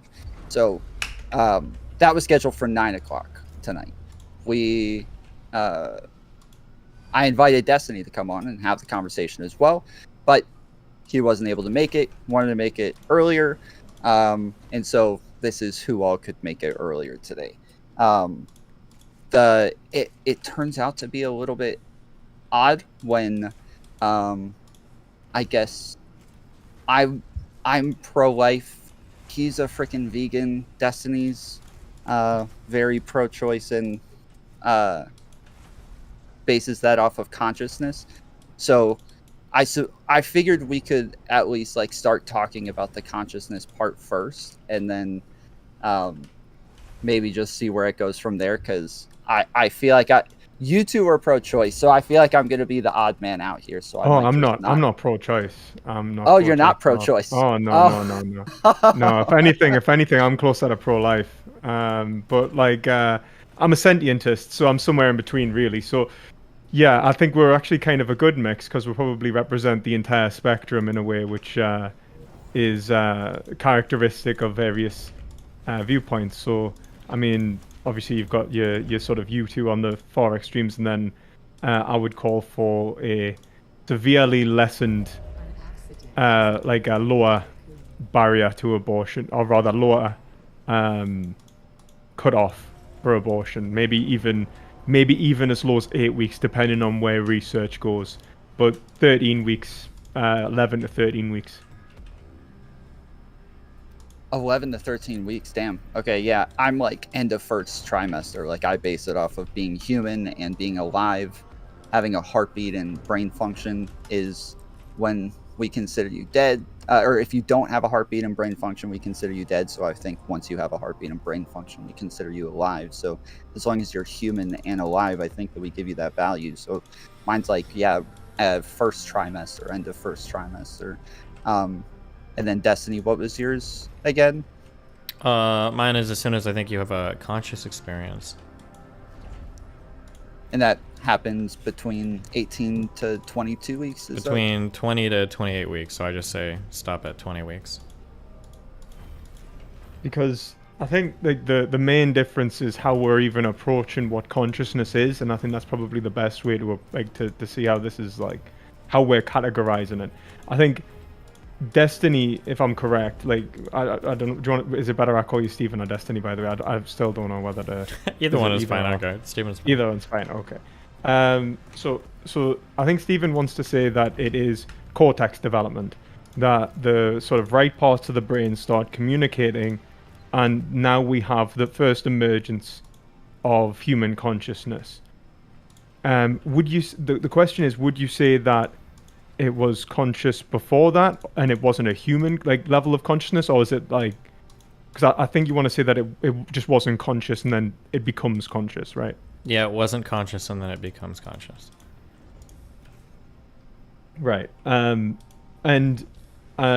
to clarify, I think that that's not exactly the best way of approaching it. I think from what we've seen in terms of the evidence that we have, the only reason that we would really attribute cortex development to consciousness is based off a few different sort of presuppositions in the field that have since been questioned quite radically. One such basically presupposition is that higher functions are necessary for conscious experience, where there seems to be neurological experiments, sort of freak cases that show the alternative, where people have lost large parts of their brain but appear conscious, or they've had their brain severed, in the sense, like in the split brain experiments, and there seems to arise two distinct conscious experiences, or possibly two distinct conscious experiences. There's also how we collect and understand brain development in the first place. So the reason that we would even attribute sort of consciousness to the human brain is really based off people saying like, all right, you're conscious, right? Like I'm conscious. And then me attributing consciousness to another, and then going, okay, well, if we just assume that they're conscious and scan their brain, we can now basically affirm that this is the structure necessary for consciousness. And so the reason that we'll kind of say cortex development is because it has the closest sort of, in terms of development, it's what we would consider a sort of fully operational brain that we're attributing consciousness to. But that's really just based off sort of reports, which are already based off behavioral analysis. So we've already kind of attributed consciousness to the subject before we then ad hoc it to the brain state, or rather the brain structure in the first place. So I'm just wondering why you say 24 weeks, given that sort of issue, like in terms of actually collecting when a being is conscious. I have never heard in my entire life another proposal for where consciousness comes from other than the brain. The prefrontal cortex, I guess, of the brain. I mean, no one's even... I'm assuming, like, Tom, do you actually have an issue with consciousness coming from the brain? Or? No. So let's all assume, we all agree that consciousness emanates from a fully functioning brain, whether it's like, whether you're someone as far as Castrope, where it's, it's a sort of what's he called it, like a basically detector for consciousness, or basically a way that consciousness sort of attunes itself and manifests through this metabolized structure, or it's just a straight up physicalist where it's an emergent property, and let's say it's even epiphenomenal, right? It's not even causal. Like either way, we're probably going to affirm it's connected to a brain somehow. The real question is, why are we affirming it's connected to the brain at specifically the point of 20 weeks in cortex development, when behavioral analysis was a prerequisite to the attribution in the first place. So if I've already affirmed that someone is conscious and then said, well, this is what a conscious brain looks like, why can't I just go back to the behavioral analysis rather than strictly base it off this? Because we could probably imagine a bunch of behavior that would probably be insufficient to establish a conscious experience. Like what? Like I could create a robot with some rudimentary functions that could mimic certain types of behavior, but I don't know if we would say that that particular thing is conscious. Why would we say that it's not conscious, though?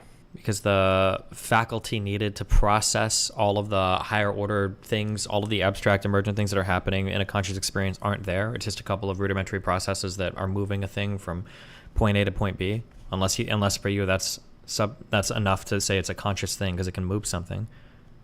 Well, no, I just think it's enough to say that we could start saying that, like, the more complex something like that becomes, like a predictive engine, it could become something capable of passing a Turing test.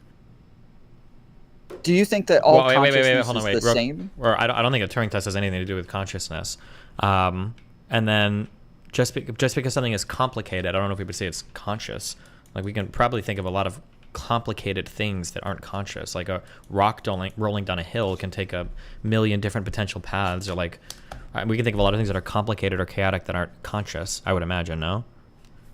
Yeah, I would agree, but I think that we would see that the difference is whether they are emanating not just base reactions like the way that a plant or a microorganism would, where it's a set response to stimuli, or whether it's what behavior. Is the difference between a set response to stimuli, a behavior, or reaction? Aren't these all? So I would say that the difference between like a behavior and a mere reaction seems to be the capacity to relate to one's external environment, make a problem solve, make a decision, sort of either, I would say, discriminate in relation to one's environment, recognize one's environment, and then make a response in relation to an end goal based off that, what could be a change in the environment. So you would see like, yeah, I understand. I don't need an example. I understand what you're Yeah. saying, but couldn't all of these things just be complicated chains of reactions, big if-then chain statements? Yeah, I mean, but that's what a Pavlovian or a Skinner would say was a human, right? That we are a complex behavioral machine, and that consciousness is epiphenomenal. Mm-hmm. Which is like, I mean, are you a hard determinist? Oh yeah.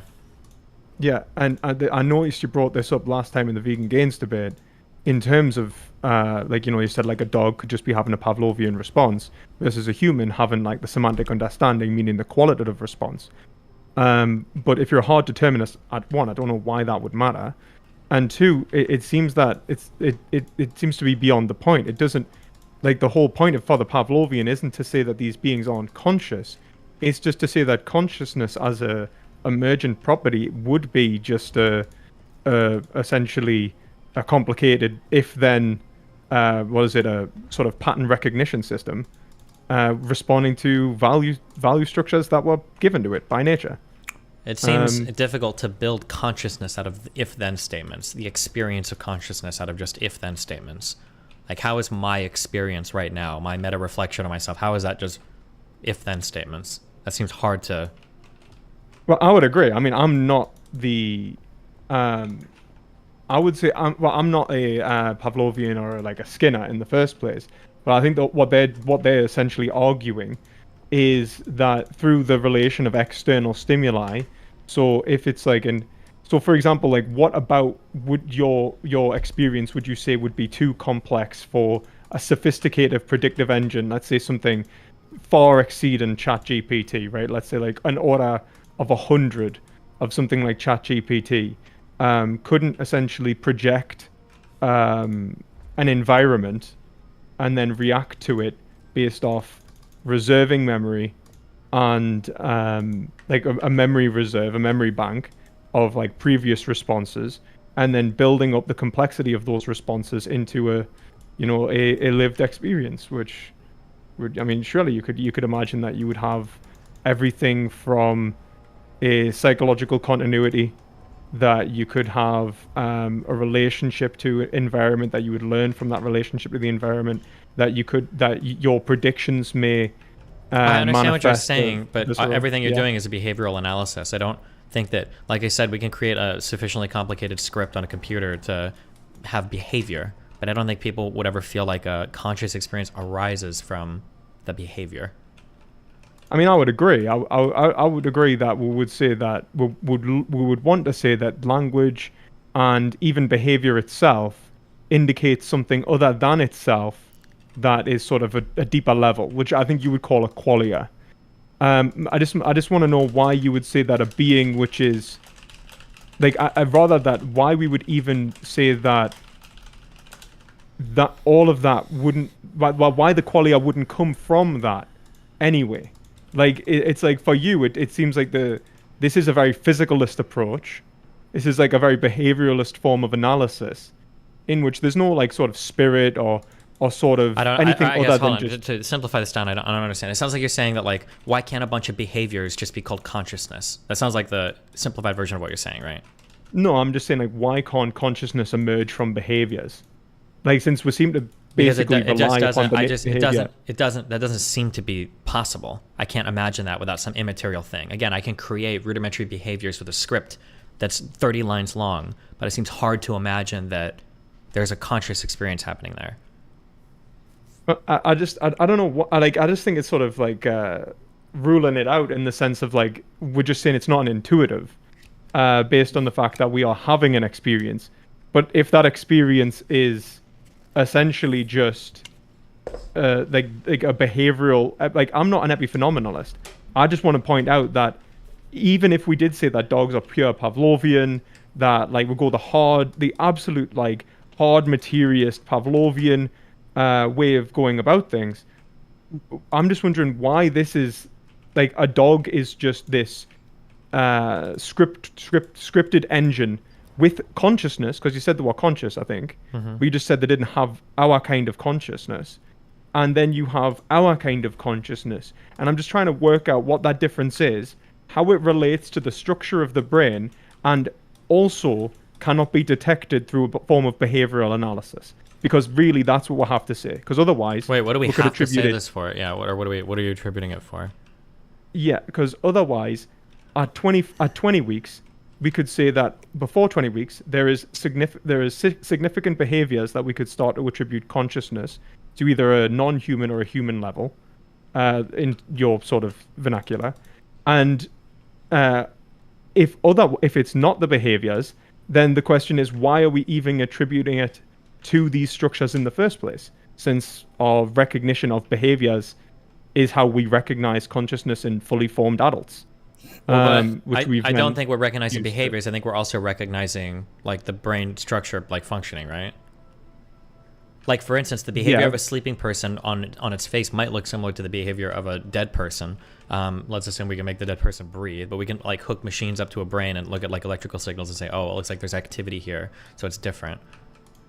Yeah, I would agree, but I mean, like, why do we attribute, like, for example, the whole point is like, why do we attribute those electrical signals in the brain with consciousness or specific experiences? And it's because we'll take someone when they're sleeping and we'll go, right, they're asleep, they're not dead, they might be dreaming or whatever. In the same way when we look at an animal when it's moving and it's sleeping and we'll go, oh, it's dreaming. And then we'll put them in an MRI scanner, and we'll map out the through magnetic resonance the electrical signals in the brain, and we'll be like, this is the conscious experience of someone they're sleeping. This is how the brain works when someone's sleeping, and there is like dreaming happening here. So it's the same way that we would go, this is a fully conscious individual having an experience of X. Let's scan their brain. Now we have an indication of what's going on in the brain when they're having the experience of X. Like what we're doing prior to scanning their brain is relying upon their reports, and it's kind of an impossible task to get out of, because otherwise, like, look at it like this: we could just assume everyone was a P zombie.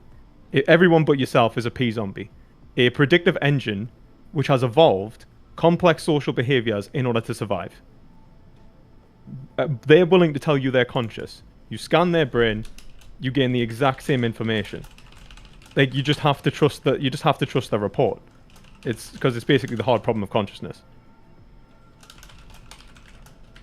Okay, I don't. What is the alternative, or what is the point of this line of inquiry? I guess I've never thought to think of like maybe consciousness just arises from simple behaviors or whatever. I don't know what the value is, or I don't even know what the point is of this line of inquiry. Like, what are we trying to establish, or what are we going down? The point is why we would basically say, in one case, behavioral analysis in relation to two humans going into a neurological experiment is sufficient to say that consciousness exists prior to the experiment beginning, and as a precedent for the experiment to have any clinical, or rather any sort of scientific validity. So like basically you are conscious, let's make an experiment to look at consciousness. And we do that through behavioral analysis. But when it comes to knowing whether a fetus is conscious, we have to rely upon a fully functioning or a fully integrated brain. From I just don't see why we would use one standard for entering into the form of analysis and then use another standard for the, like a fetus, for example. Yeah, I don't know. I have no idea. I don't understand the line of inquiry. It feels like we're on one end, you're hitting at the idea that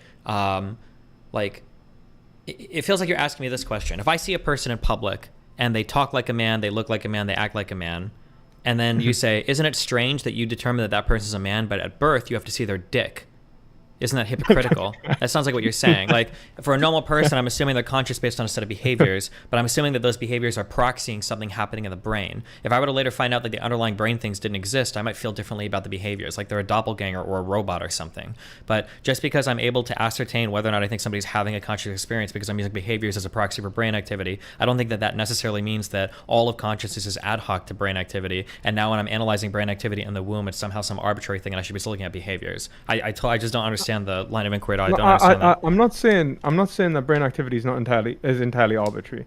What I'm saying is that at the point of like let's say when you're at the street and you look at someone and you ascertain they're conscious, you're like, oh, there's someone walking down the street. You don't think, oh, that's a very complicated like machine that looks like a human. It's a synth or something walking down the street, right? Mm-hmm. And I don't think you have any reason to believe that. That's fair enough. But neither did any of the scientists essentially going into the neurological studies when we were attributing consciousness to brain states in the first place. So when we were reducing, like, essentially consciousness to these specific brain states, the whole point was that they used a form of behavioral analysis, assumed those people were conscious, and created these studies. Yeah, sure. So but then behavioral afterwards, analysis is but I the mean, but then foundation. afterwards, if we modify the brain, it seems we modify the brain state. We modify the conscious state, right? Yes, I would agree. So doesn't that seem that if we were to guess that, like, let's say that we assume that, like, wow, that guy's moving and his veins are throbbing, it must be some organ is pumping blood in his body. Maybe it's the heart. We just assume that without testing it. Then later on, we poke holes in the heart and we found out the blood doesn't pump as fast. Then isn't it fair to say, like, oh, okay, well, that assumption was correct. The blood is probably circulating because of the heart. Absolutely. In the same way, like if you give someone like a psychedelic drug and they were to report that it has affected their consciousness, like work out what like chemical formula it is and you see how it affects the brain, then you know that it's going to have like a few different, then you can work out, you can start basically through clinical trials, like working out what would be like what chemicals might cause a psychedelic effect, like where you can basically say, yeah, actually don't take that acid unless you want to be tripping balls, right? Like yeah, that's fair enough. And that I would 100% agree with that. But the only reason that we would, like, the whole point is that when we are basing off this, we would basically say, based off people's like essentially behavioral responses in the first place, that's essentially all we have. Like in the sense, like, even when they report back to us in terms of language that their conscious experience has changed, like, let's say someone was to report back to you, let's say you've gave them acid and they report back to you like nothing has happened, absolutely nothing has happened, but their behavior is entirely erratic. You're like, no, something has definitely happened, and they affirm to you nothing has happened. Will you believe them or the behavioral analysis? If I measure, wait, say that one more time. So you give someone a drug. Yes. Right. they enter into a state like that you believe that's going to be like a hallucinogenic state. They get high, yeah. They are, yeah. They take the drug. They say they're absolutely fine. Nothing's changed in their experience. Nothing's happened at all. But to you, their behaviors look like they're tripping balls. They're basically, or like I don't know, like that they've taken another drug and they're gurning their face off. Like, are you going to believe their behaviors or their report? Believe it for what? Whether or not they are high? The fact of the matter if they're high or not? Whether their conscious experience has changed or not. I'd probably believe the behavior. Right, why? Because the behavior indicates somebody who's high? So the behavior indicates something about the conscious experience? Yes. But, okay, so if we accept that the behavior indicates something about the conscious experience, I'm just wondering why it doesn't in the fetus. Well, hold on. Indicating an altered state of conscious experience is not indicating whether or not something is conscious at all.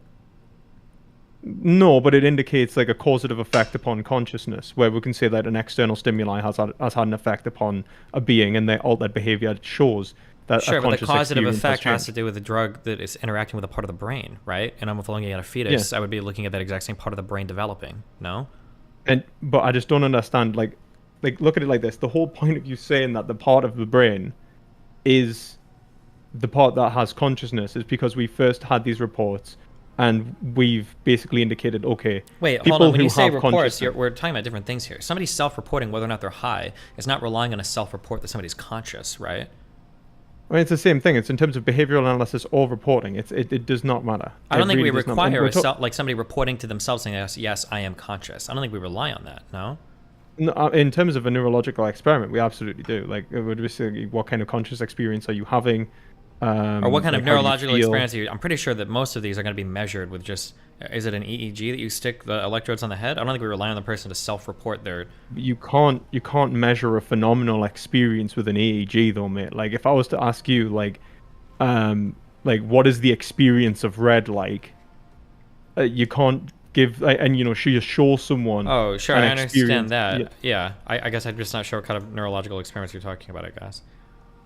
I guess the point I'm saying is that, like, I'm assuming that this whole thing relies upon having a qualitative experience of a certain kind, which seems to be indicated to us through behavioral analysis, which is why we construct certain examinations of the brain in the first place, which is why you attribute certain parts of the brain and certain qualities to parts of the brain in the first place. But then when it gets down to that behavioral analysis, like prior to a certain point of fetal development, you start saying that the behavior is simply reactive or even when it's not a pure reaction in the same way like a knee-jerk reaction, you'd still say that behavior doesn't indicate Sure. Well, at how least about, okay. the Rather than the Socratic Inquisition, why not just tell me what is Sorry. your because I see zero value in any of this inquiry. So I'm curious, what is your like final point, or what do you want to wind up at for this? Well, I guess I just want to know why, like, well, one, I think there's a point of why you were attributing a a difference in consciousness to an animal and a human to the point in which it is like one is of such a radical different kind, like a radically different the kind. behaviors and the cognitive processes of humans seem to be of another kind, substantially different. The metacognitive processes of humans seem to be of a substantially different kind versus like a dog or a cat. Like the ability to reflect on oneself, the ability to employ language that's a proxy for sophisticated concepts in the mind of time and space and everything, like seem to be unique to humans versus animals.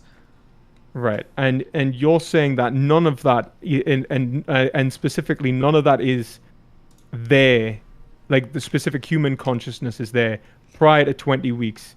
Even so, like the difference between animals and humans is analyzed through behavioral proxies, which give an indication of what we would probably call like phenomenal or existential differences between subjects. So like a human is having like an experience of like existential dread, where a dog is sort of maybe feels a bit anxious, and you'd say that they are two different kinds of things. Sure, yeah. Right, okay. And the reason that one is valuable and one isn't is why? Where I have no idea. One is human, one isn't. I don't know where value ultimately comes from. I don't know. Right. So but I'm just wondering, like, if we're just saying like one is human and one isn't, right? Why would it matter if, like, let's say the dog did have existential dread? Why would it matter to you?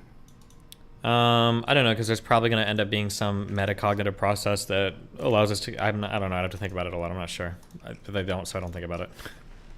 That's the thing. It's just because it seems like, really, it's kind of like when Trent basically pulled you up and he said, look, I think that the human side of things is basically so you don't have to give consideration of animals. And I think the consciousness side of things is so you don't have to give a consideration of zygotes and fetuses before a certain point of development. And all of this seems to be essentially arbitrary. Because, I mean, like, let's be honest, you are a subjectivist, right? So, and it's coming from, like, your descriptions of your behaviors. So, like, why, rather than look towards all of this sort of externality, why don't you just say, like, inwardly, I just feel different? Because that's what it boils down to, right? Sure. I mean, ultimately, I think it's kind of where we're all at, but sure. Yeah, I mean, let's say you're right, and let's say we're all at. Then why in the abortion debate, why do we have to relate it to the point in which there is, like, why couldn't you be saying, yes, it's conscious, but it's not having a certain kind of consciousness? And then why would you not be okay, like, in theory, right? Because let's be honest, right? Like, in theory, I think if I was to show you, conclusively, that humans up to the age of 3 do not have the kind of consciousness you're talking about, which probably isn't true, but let's just say it is. You would still not give a fuck. You still probably would not be okay with killing a 3-year-old. Like, I mean, theoretically, probably, right? That's the singer position, right? Yeah, basically, yeah, it's Singer's position. Yeah, well, I think he's old one. I don't think he's new one. Like, let's say you probably wouldn't be okay with that, regardless, right? So Well, I don't know why not. I mean, if somebody could truly prove that babies are just like fucking black boxes of like input, output, stimulus behavior, or whatever, and they're not having any kind of experience at all. I mean, obviously, from a political or optics point of view, it would look different. But I mean, like, I guess it'd be at that point the same as terminating a fetus, sure. Right. So you actually do see, right? That's the thing, because it seemed to me like it might just be that you feel differently about these things, not that you actually are considering this kind of conscious, like, is this kind of conscious experience having like an emotional impact on you where you go, hey, wait a minute, that's too much like me, I'm having an empathetic response? Well, I mean, fundamentally, I would imagine respect for humans or any other life is coming from some sort of empathetic response to protect something that's like me or something that's having an experience like me. Carnivore extends that to humans. Vegan extends that to all sentient things, right? Yeah, I think I mean, I would say that you could have it off pure reason, right? Like, you can't. Like, I think that there's arguments to be had, but I think for the sake of or rather than getting into the meta ethics of it, because that'll just be an absolute mess. I just really want to know where you're attributing value and what is essentially marking that distinction. Because, like, likewise, if we invert that, then if I could argue, like, for example, that there is no reason to attribute a basic like input output experience to dogs, cats, dolphins, chimpanzees, whatever, and instead we have just as much reason to believe that they have belief states, pattern recognition, like, or recognition of behaviors, they're capable of discerning aspects of their environment and changing their behaviors in the same way that human infants would. I'm just wondering, would that still carry over? Would you still go, oh, wait a minute, okay, that level of sophisticated consciousness now in an animal would mean that I would be vegan? Potentially, sure. Right, okay.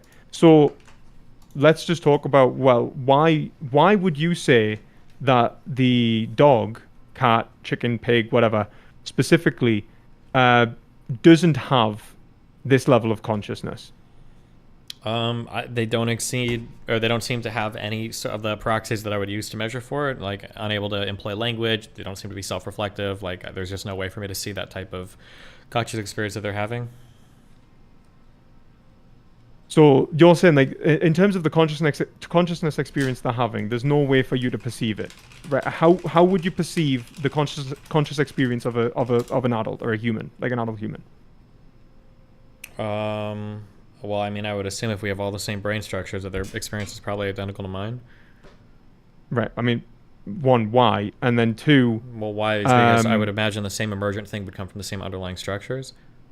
But I mean, like, why would you even... Like, it's kind of like question begging, right? It's like, this kind of brain is what produces consciousness, and only this kind of brain. Like, it's like... And then if I ask why, you go, because this kind of brain produces consciousness. And you go, why? Because I assume that it does. Well, I'm a big question beggar. You can see why I would have. I'm not. I'm just saying, like, it just seems that, like, you are doing what Trent said, I think Trent really did get you right, to be honest. Okay. It's just Maybe that you he are did, saying possibly. that there is. Yes, true. I agree. Well,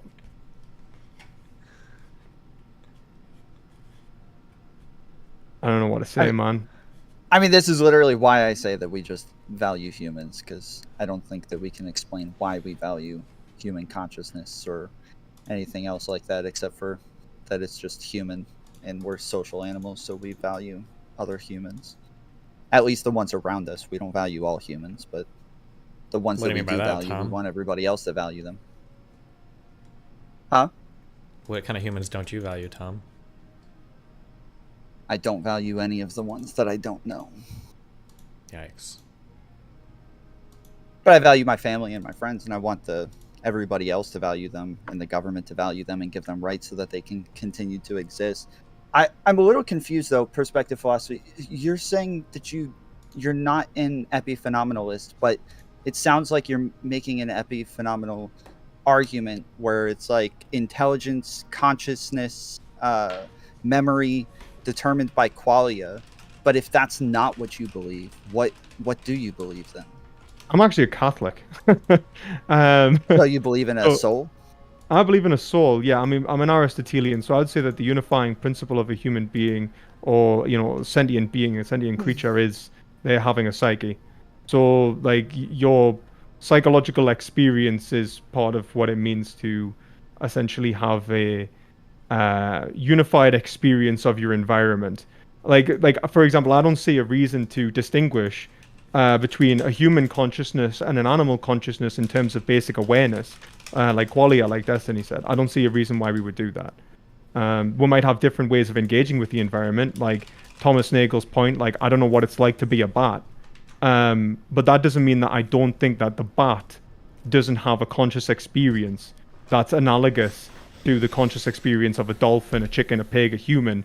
It's just a different kind of the same thing, mediated through different sort of senses and different like organs, which essentially give it different information about the same thing. It's aware of information. That's basically what consciousness is. How do you get around being Catholic and God making animals taste good?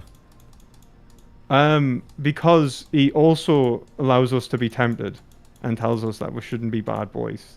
So every single animal in the animal kingdom that God's created eats other animals except for humans? Yeah, I mean, we're the only ones, like, the whole point of the Christian narrative is to say that there is a big distinction between animals and humans, and that's rational. Yeah, but why do animals line up, like, in such a perfectly healthy way with, like, the human diet? How do that? Like, they definitely do not. What do you mean? They absolutely do. The nutritional profiles you get from consuming meat is, like, vastly superior to... You have to do, like, a pretty complicated dance of vegan diets and supplementation and shit to get the same type of nutrition that you would from just eating meat. Not really. Not really. Like, I think, like, in terms of a vegan diet, the only things that you'd have to supplement in the contemporary era, really, is B12 and vitamin D. Vitamin D you'd normally get from the sun. B12, the sources of B12 are dependent upon... like how we think that we might have got them from water supplies, dirt, essentially like the way in which you get B12 is like a microorganism in the first place. It just so happens to essentially collect in the gut of a ruminant. So it's not like, and even then, like when you're looking at where we would be getting our sources of B12 prior to this, like I don't think it's fair to say that a vegan diet couldn't be just as healthy, and also we don't seem to have the vegan like, diets. Look at it, man. Vegan like, diets can be as healthy, but it's substantially more complicated to try to like get the same sorts of like, for instance, essential amino acids. You've got to mix a ton of different types of food to match that, or like you just said, B12 supplementation. You like could just eat walnuts. You can't just eat walnuts. What do you mean you can just eat walnuts? Sorry, and omega 3s and 6s. Sorry, not amino acids. Yeah. Amino acids isn't hard at all, actually. I mean, like amino acid profiles, you can eat like I'm not one for whole protein kind of bollocks anyway, because I think it's basically a myth. But even if you did, you can eat beans and rice will give you a 1.1 amino acid profile, so it exceeds beef. That's so like absolutely like, not true. But black beans and brown rice will exceed beef in terms of amino acid distribution. Why was Jesus feeding people with fish if you're not supposed to eat them? I think one, there is the ethics of 2,000 years ago, and I think Jesus now would be vegan.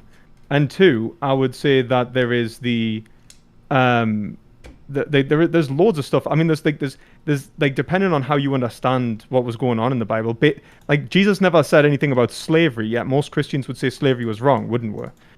Because the ethics that he teaches indicates that this behavior was wrong. Well, hold on. Whether Firstly, it was right weren't there literally? 2,000 years I'm pretty sure, like in Deuteronomy and stuff, there are guidelines to owning slaves. Are there not? So the Bible does mention it. Yeah, I don't I mean, believe there the is- Bible mentions anything ever at all about veganism, does it? Well, there's the covenant. There's the God's covenant with the animals. There's our stewardship. You gotta have kosher food. Yeah, and like And the also, fact that when all Jesus fed plants people are with halal. fish, why wouldn't he Eden- just create black beans and rice? Like the fish weren't. He started with 4 fish and he ended with 1,000 or whatever, right? Why wouldn't he just Someone create- handed it. One thing is that someone handed him the fish. Like it's not like. Sure, but why not even turn if it Jesus into- went and caught the fish, even if Jesus went and caught the fish, there's two things to be said, right? One, he's God, right? The whole point, like I hate to evoke divine command theory, but if God comes down and manifests nature, right? Nature and the whole point for Christians is to be for the good of God. So the fact that like Jesus has made nature for himself and for the good of God, right? For the good of the Trinity, if you could say, it means that like essentially like if it was for the good in that situation, it was for the good. Like if it was what God wanted, it is the good. Like tautologically for Christians. Like even if like for example like I can command someone to go and murder their son, it will be wrong. If God commands someone to go and murder their son, that is a story we teach our children. Like, it's not the same thing. Okay, I feel like I don't know how. Yeah, I guess. I mean, if you're religious, you're already doing like tremendous leaps of faith, I guess, to make that worldview work. But the fact that then I don't you would think take, well, I mean, you are. But then the fact that you would take like the fact that the Bible has zero mention whatsoever of any sort of vegetarian, vegan, anything, and you're trying to read through this that you can still be vegan or vegetarian while being Catholic, is a fun. What are you talking about? The Catholic Catechism says that we should not cause needless suffering to animals, and that we should needless suffering or death to animals, and that the use of animals is basically tied to the human good, and the human good. Like let's look at even scripture on this. Noah's being given animals to eat in the first place was the human need because the world had been flooded. There wasn't anything else to eat.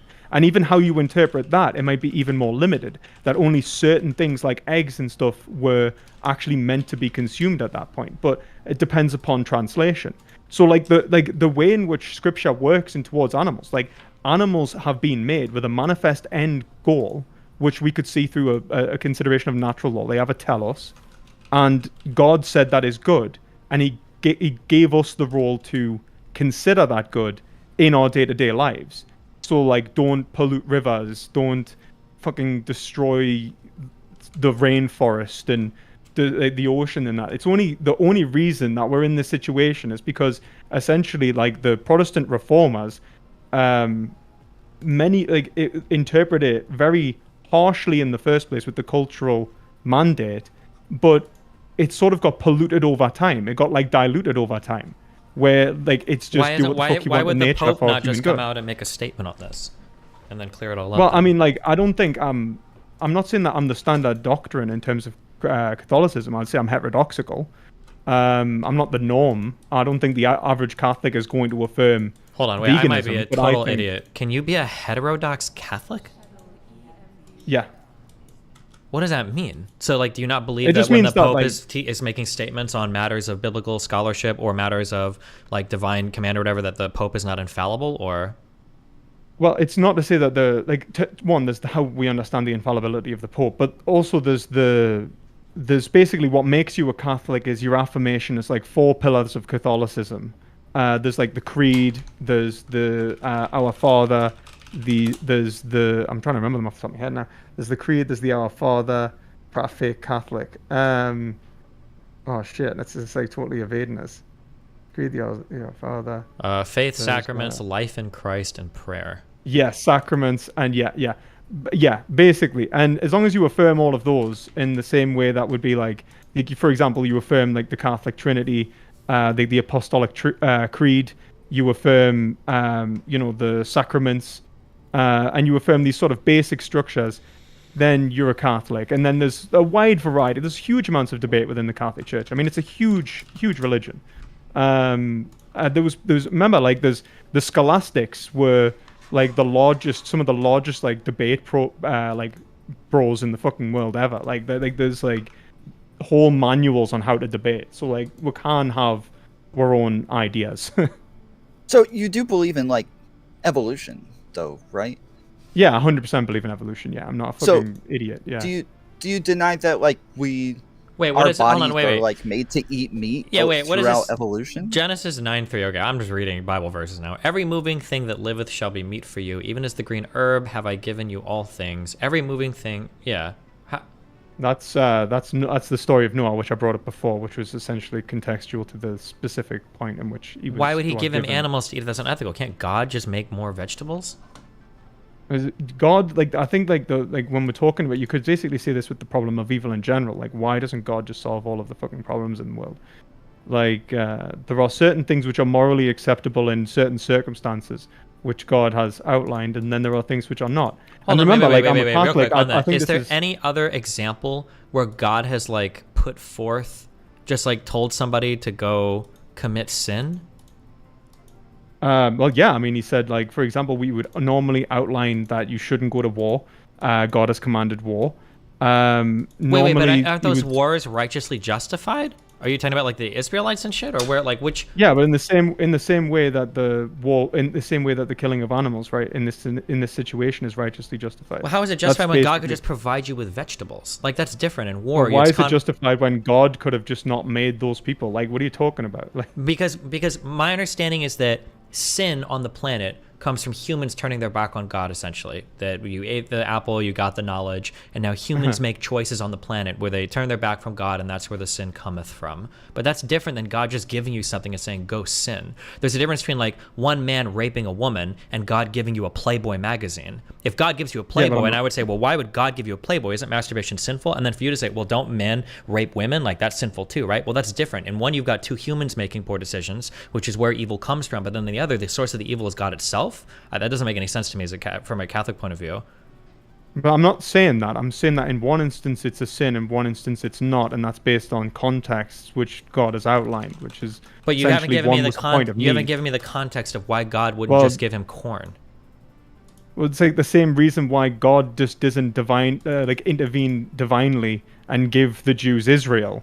Like, wait, no. Hold on. You're playing a trick here. I don't know where you're doing this. I'm not giving you a circumstance where God has to intervene against other humans. That's just a one-on-one relationship between God and Moses. Why wouldn't God give Moses corn? I'm not talking about like why God wouldn't stop some other humans or help in a war or do human versus human conflict. This is just a one-on-one between God and Moses. Why wouldn't he just give him corn?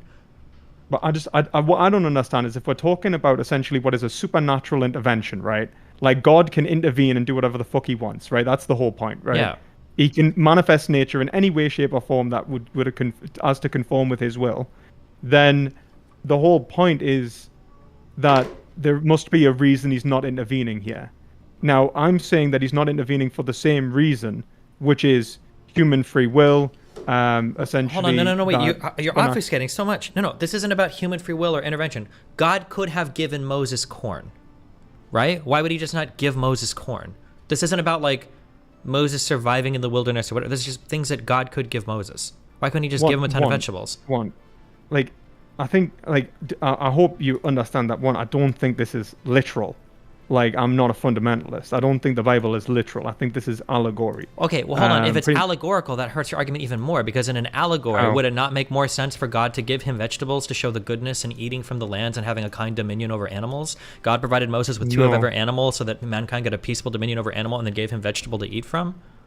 Not at all, because if you look at the structure of the story, Eden is essentially a bloodless domain in which animals only ate from humans only ate from trees. And then after that, sin enters the world. God has to divinely intervene in order to crush out sin. And humans are left on a boat with only animals to eat and can eat animals only in that circumstance. So what it shows is essentially humans have a responsibility to themselves that doesn't apply to animals, but humans also have a responsibility to animals in general. So it's not like you can eat animals in general, I don't care. It's that in this select circumstance, you can eat animals, which shows that human morals are constrained to specific circumstances which are being outlined in the scripture. Okay, I feel like we're... Okay, this seems really goofy, but all right. That's fine. Like, I'm happy to... I mean, look at it like this. It reminds me of like when people make the argument that like the United States is expressly and specifically like a Christian nation, and despite the fact that like our founding fathers were all like the main character and wrote a ton and so much, and we've got the Declaration, we got articles, we've got the Constitution, we've got so many things. For some reason, all of them were too stupid to ever write at any specific point. The U.S. is a Christian nation. They never wrote it. I don't know why they wouldn't write that. And I feel similar with the Bible. We've got the whole Bible. We've got all these councils in Nicaea, all these different books and everything. At no point, why doesn't somebody just write, and thou shalt not eat meat? Like, why can't that be Commandment 11 or whatever? Like, it just seems like it would be such an obviously important thing. The same reason why it took a while for it to affirm that slavery was wrong. Look, like the way that the way in which the Christian faith develops is that it develops. Like, the living tradition moves alongside it. And as we become more rational and we understand what is right and wrong more clearly, we develop in light with that, with the light of reason. Like, it's like, would you rather we be a dumb bunch of monkeys who rely upon only what people said previously? I mean, the books of the Bible are the books of the Bible. There might be some...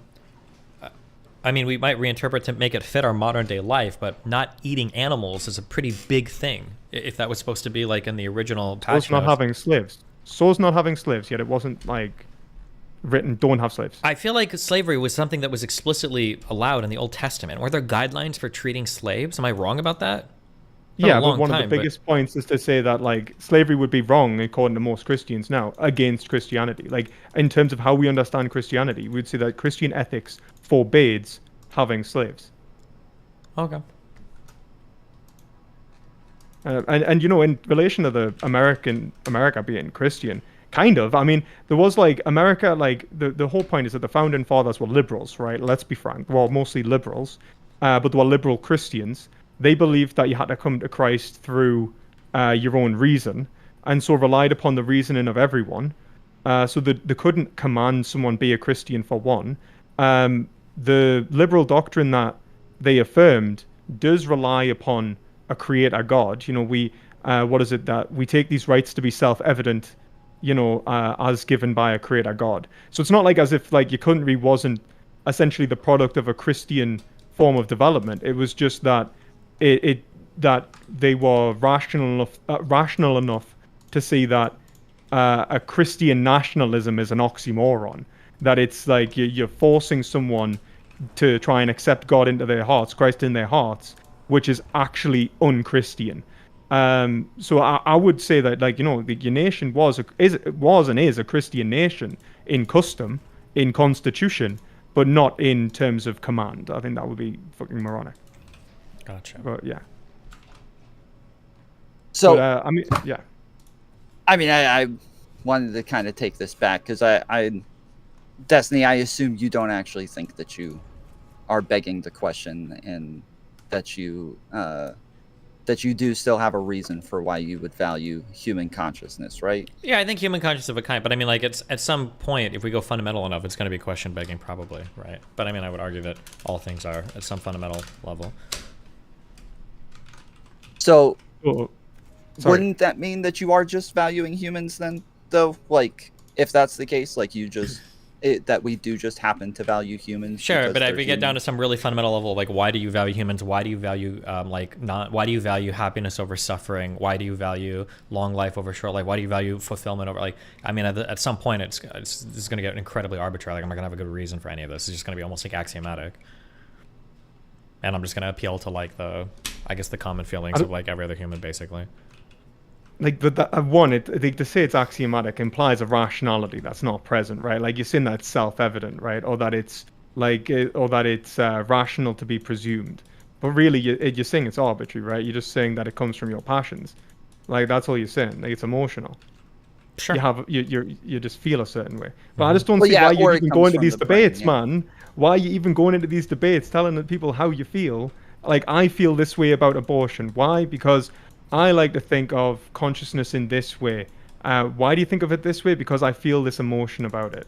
That's all it is. It's prescriptivism. I feel this way. I wish you would too. Sure, but at the end of the day, I think that like the goal is to probably find like what is the most consistent set of guidelines by which to live our life, and I don't agree that people that take a pro-life position would adhere to a consistent set of guidelines. I think the set of guidelines that I lay out would be more consistent if they were followed through and through, whereas on his, I think that there were like the bullets that I had to bite from my worldview were if babies could be born without brains, but you could later give them a drug that would give them brains, could you rape the baby until it got the drug that grew its brain? That was like the type of hypothetical that I had to bite the bullet on, which I'm fine with. The hypothetical that he had to bite bullets on, where every single miscarriage has to be investigated as a potential homicide. 64 cell clumps need to be kept alive indefinitely in petri dishes. Plan B, like would have to be anytime you take a plan B, that has to like, there has to be an accompanying murder investigation. It has to be, it was illegal for all forms of suicide. People in persistent vegetative states need to be kept alive for decades. If somebody has permanent brain damage that keeps them from ever waking up at 20 years old, they've got to be kept alive for 50, 60 years.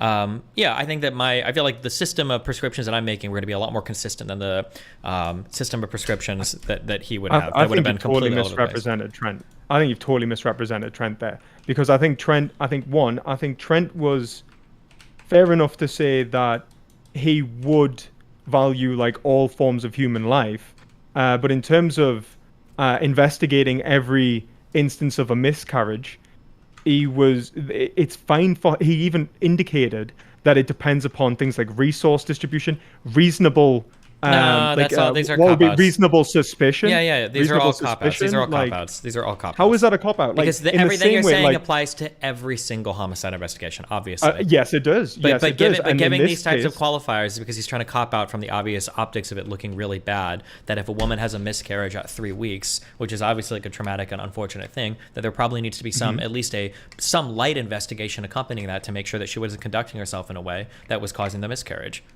But I don't think you'd have I think you'd be fine to say if she rocked up drunk or like on cocaine or something, right?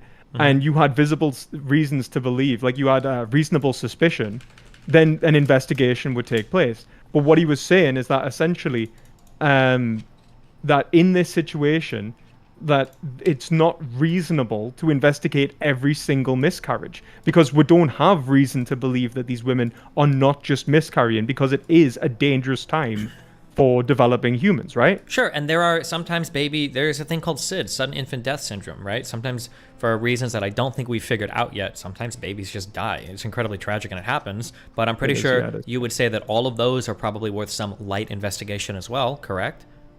Or do you think somebody could just bring a dead baby to a hospital and say, "Ooh, SIDS, sorry, LOL"? I think they probably are either way, though, because you would want some sort of like medical reasoning for why you had the miscarriage, and so just getting the medical reasoning in and of itself is going to decide whether or not there should be a legal investigation as well. Right? I mean, it depends. Some people miscarry early on. They're not going to the hospital to get like super medical reasons. Unfortunately, I think the majority of miscarriages are due to weird genetic abnormalities that just happen early on during gestation. Let's be frank as well, miscarriage is way more common than SIDS. Yes, it is. Miscarriage is, which is also a huge problem, because it's basically like billions of babies are dying, or not even not billions, tens of millions of babies are dying. In some respects, you could say it's a huge problem, like a criminal's can more easily cover their tracks, fair enough, but it also means that it would be more of an impeachment upon an individual's rights to perform unnecessary, essentially to infringe upon their bodily autonomy for the tests and so on. So we would say that the reasonable suspicion cannot be granted in this scenario. And also, let's be frank, right? I think that Wait, hold on. Wait, you're just saying so many random things. Reasonable suspicion.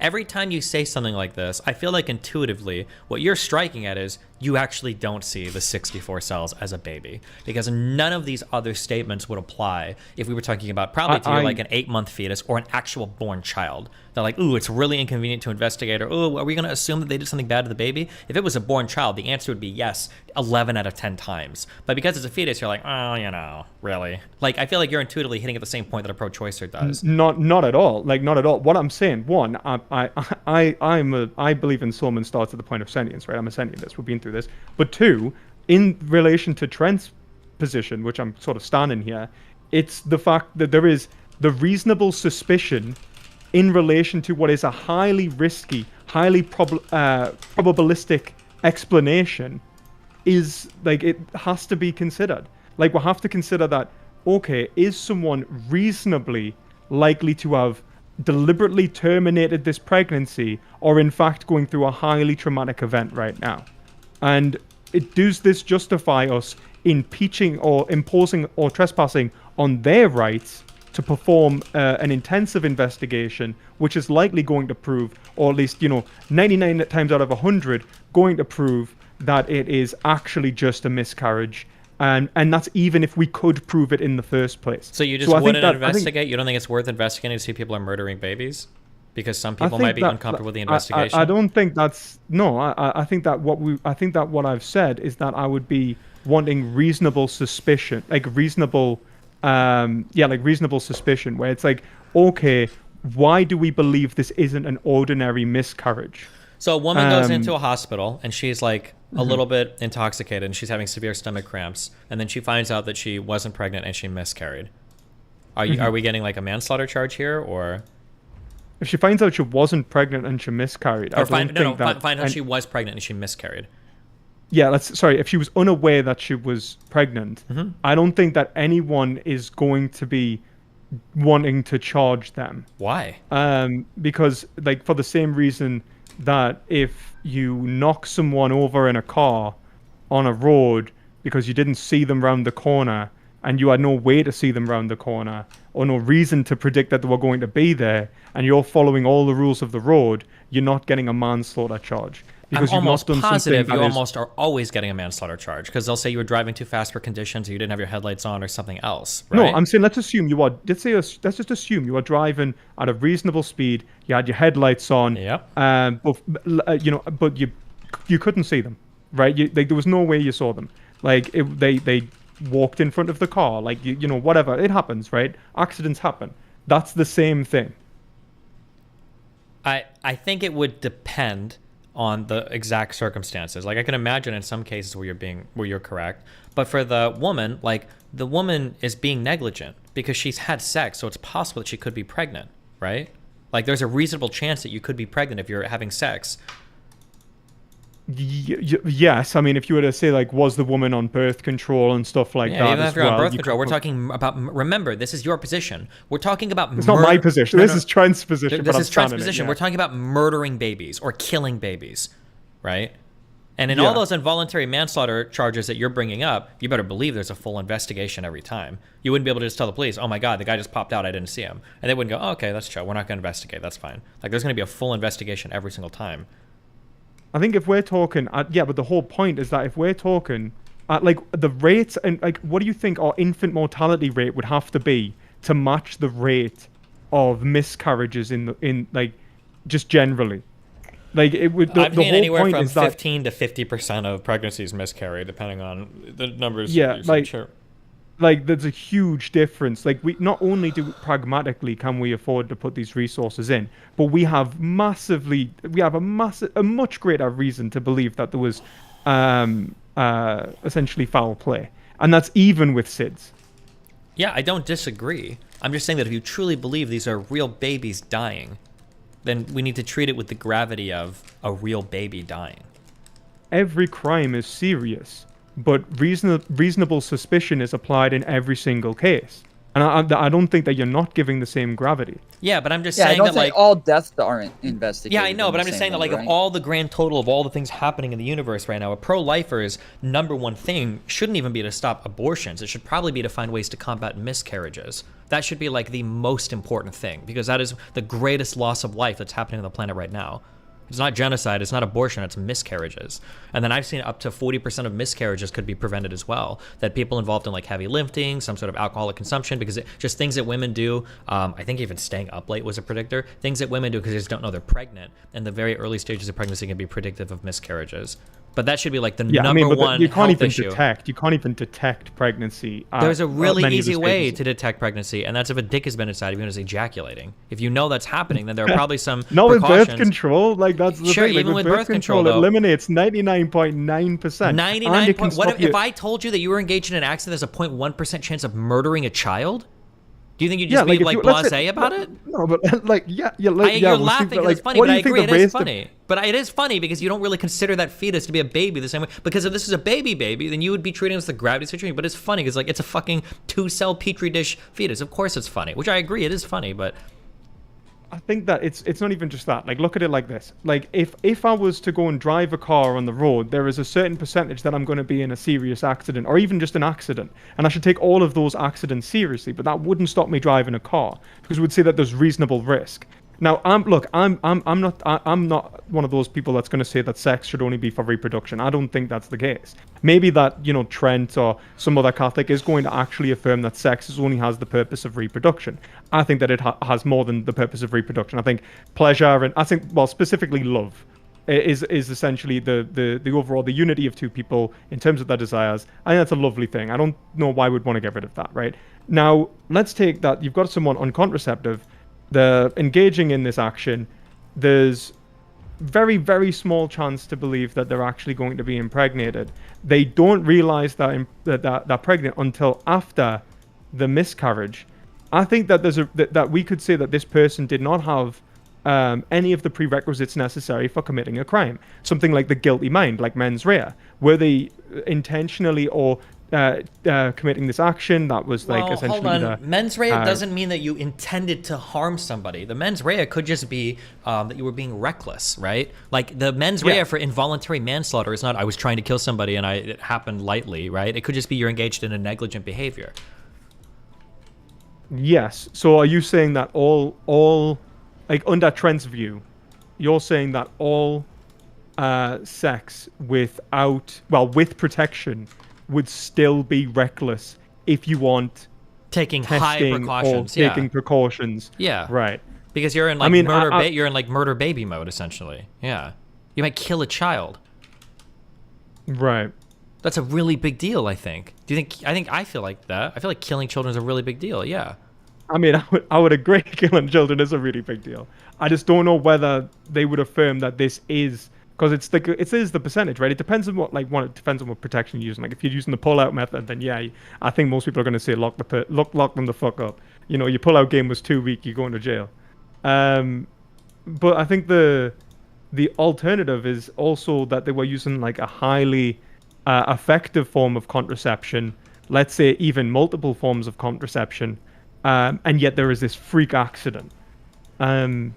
But the problem is that that's also in terms of miscarriages. There's no way to know whether this was an absolute freak accident in relation to two people taking every precaution necessary to engage in what is a loving act and a good act to engage in for a couple to enjoy versus they're being blasé and not giving a fuck about, you know, infants. And there's just no way, and that's not including the fact that there is also the people who do know they're pregnant and yet maybe take the risks. And then there's the people who do know they're pregnant and also, you know, just have a tragic accident. Like that's the problem with this whole scenario is that there's just so fucking many that it's just like this. The pragmatics of it don't work out.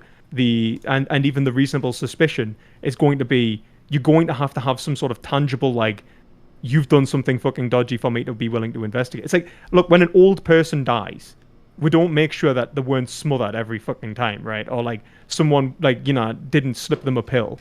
Because I understand everything you're saying. It's just none of this matters. But I know there's a lot of talking about. But like we're talking about killing children, and you're trying to give me this whole thing of like, well, it wouldn't be pragmatic to research it. It wouldn't be like I don't know if we've got the research. Like you're giving me all these things. Not a single one of these things would apply. The whole country was looking for Elizabeth Smart. We've got Amber Alerts on our phone to try to alert every single person in an area if a child has been abducted. People go above and beyond when it comes to helping and saving children. But that intuition is completely absent when it comes to the largest genocide of children in the world, which are miscarriages. It's not even there for an inkling of it. You don't even have the slightest feeling of like, maybe we should actually dramatically restructure the way society works to alleviate this problem. You don't even have a small, you're just like, Fuck it. I mean, it's kind of hard to tell if you kill a baby or not. Like, do you really give a fuck? Your entire argument summed up is like, it's kind of hard to tell if you kill a baby, and it's like, god damn, there's so many reasons. Like, fuck it. That's your entire argument, and you can say it in more words than that, which you're gonna do. Why don't we do this for old people? Like, why? Like loads. Like, old people are dying all over the fucking place, right? And it's a natural thing. Like in the same way as a miscarriage is a natural thing. We do. Right? We do an extraordinary amount. Look at how many homeless people can go into an emergency room over and over and over again and rack up bills that are 6-7 figures large sometimes. We do an extraordinary amount of care. It might not seem like it, but yeah, we have an extraordinary amount of care available for people in the United States that are funded by the federal government. But for we'll have an extraordinary amount of I mean, like whether the United States does enough, I think is very questionable. Let's take the case of like old people dying, old people's homes, hospitals, hospices, wherever, right? Mm-hmm. Like all of those, like you. I mean, let's be frank. Fucking every 1 in 5 old people could be getting like murked at and we would have very little way to know whether that was the case, but we don't have any reasonable suspicion, right? Like in the same way, like, is this have the hospital staff been attentive enough? Have they been given their medications on time? Have they been fed an adequate diet? Have they been laid down flat? I don't understand. I don't understand what you're saying. This happens all the time, where there are old people's homes where they might mistreat patients. I'm pretty sure my grandma got a settlement because her tailbone got broken at the hospice or the whole person's homes that she was at when they were mistreating her. These types of investigations, people care about this and investigate this type of stuff all the time. But they only investigate when there's a reasonable suspicion. We don't investigate every death of every person at an old people's home, at a hospital or anything like that, do we?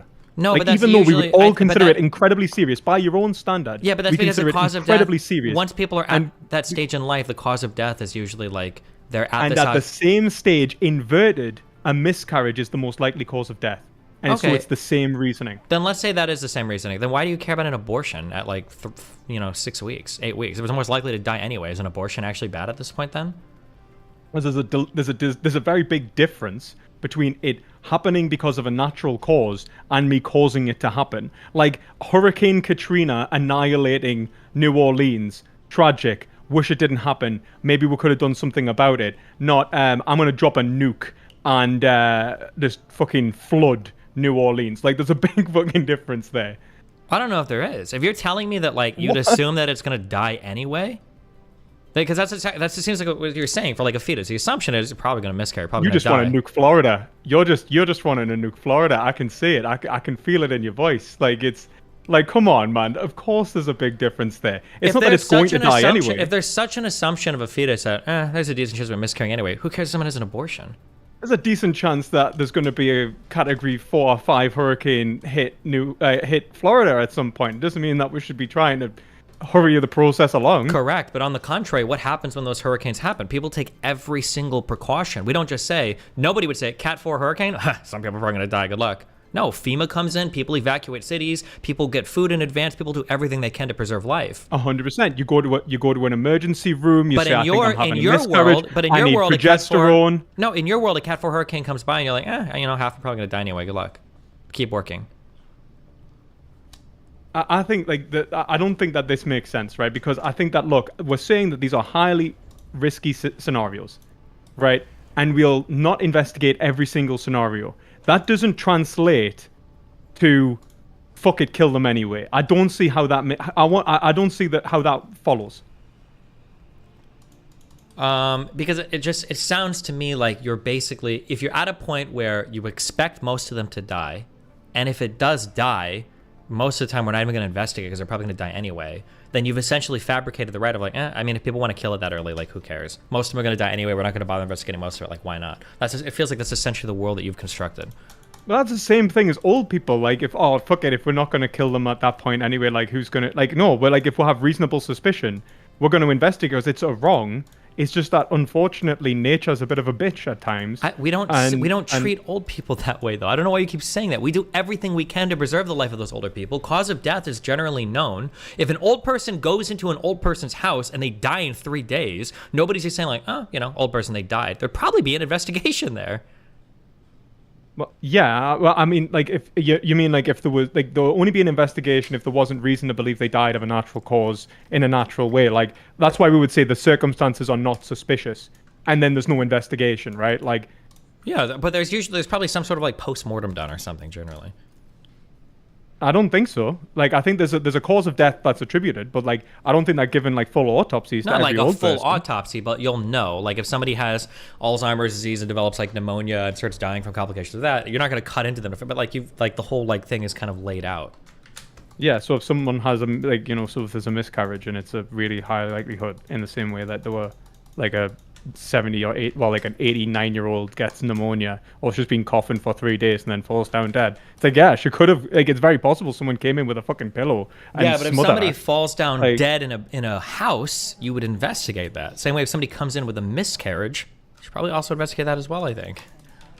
I'm just saying, if we're truly killing babies here, it feels like it's worth looking into, but I think it's. I would just apply the same reasoning to the elderly, like, man. I think But that I think there could be. I think there's a genocide going on right now. They're killing understand. all of the geriatrics. Yeah, maybe you just don't have any experience with this, but people absolutely care about this, and people absolutely do look into this. There's a reason why, especially for like Hispanic communities, it's probably true for white people too, but like putting your mom in like a home is like one of the most disgusting, disrespectful, and rude things that you can do as a child. At least in Cuban communities, bro, my family, holy shit, when it came to, that's why my mom left me when I was 16 to move to fucking Florida to take care of her mom. The idea of putting older family in homes, this is a thing that everybody talks about. I don't know if you think that like most people just send I their think you're right. Yeah.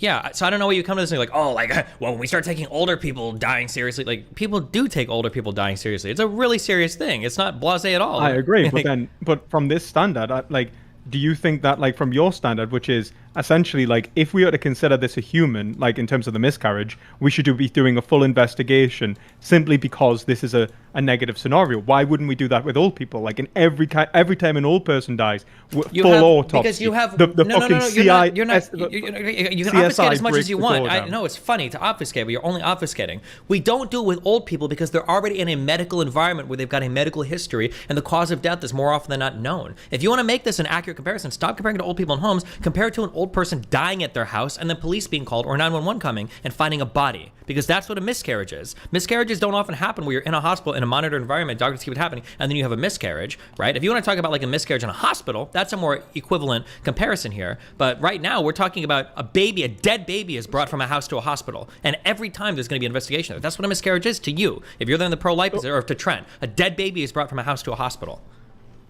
Quick, I looked this up. From what I can tell, 25 million babies die from miscarriages each year. 73 million are aborted each year. So there seems to be a pretty big discrepancy between. Hold up. Wait. 73 million million babies are aborted every year? I'd be very surprised. I'd be very surprised if that's the case. That's like every woman of birthing age getting pregnant and aborting every single year in the United States. Yeah, so this is roughly 121 million unintended pregnancies occurred each year between 2015 and 2019. Of these unintended pregnancies, 61 ended in abortion. This translates to 73 million abortions per year. Wait, half of women in the Is this worldwide, or is this in the United States? Yes, this is worldwide. Oh, okay. All right, okay. Right. This is worldwide. I'm having trouble finding just the U.S. numbers right now. Okay, yeah, right. That does make a lot more sense. Okay, but then, I mean, the miscarriages should be way higher than that. But the reality is, most people probably don't even know when they miscarry, or a lot. Yeah, or even wouldn't even have the means to do anything about it when they did. Like the most of the world is like, was it like a third of the world lives under $1 like a day, like no access to real medical treatment. So like the miscarry, you know what I mean? I can't find just the U.S. numbers right now, but that is worldwide. There seems to be a huge difference between miscarriages and abortions, and I think it'd be fair to say, from what I understand, the first world countries are the ones having the most abortions. I doubt they're having the most miscarriages. So the stat that was brought up, every abortion is going to be recorded, but probably half of miscarriages will be reported, because for some women, like, you can just have a really, really shitty period after like getting pregnant and you're not even aware that you're miscarrying. Like, that can happen. That's a possibility. I'm not even contesting that. It's more so that it's obvious that there's way more miscarriages than there are abortions, when it seems like worldwide there's 3 times the amount of abortions than there are miscarriages that we have on record. So even if we double, triple that, there's still going to be about the same amount. Right. I mean, like, I think to be fair, like the number of abortions, like, that's like, you know, I think that, like, from Trent's case, I think that is like obviously a major issue, and I think that that's a distinction in kind from the miscarriage anyway, where the abortion is intentional, the miscarriage is accidental. So I mean, like, it is fair to even say, like, obviously there's one thing, like, not investigating what might be, like, even if you were to say that this is police negligence to, like, or like, you know, it's something that we would want to do, but it's not pragmatic. There's a difference, and obviously in saying that means that we can just do it. But I mean, like, to be fair, like, I guess the reason I'm even invested in this is, like, I think that in your case, like, with the child sex doll thing, right? Like, do you not, like, so you, like, so that indicates to me that it is about consciousness to you. Like, there is something about human consciousness that you give a fuck about. That if you are basically, you get, like, a child looking 19, like, it's got the brain of a 19-week, like, basically, let's say, like, the sort of, it has behaviors, but not any real, like, unified cortex. You're willing to say, like, it can be used as, like, a sex doll, right? Like, if it was just, like, I don't know, had the body of a 3-year-old but the mind of a 19-week-year-old or something, you are fine with that, right? Body of a 3-year-old but a mind of a 9-week-old. Yeah, sure.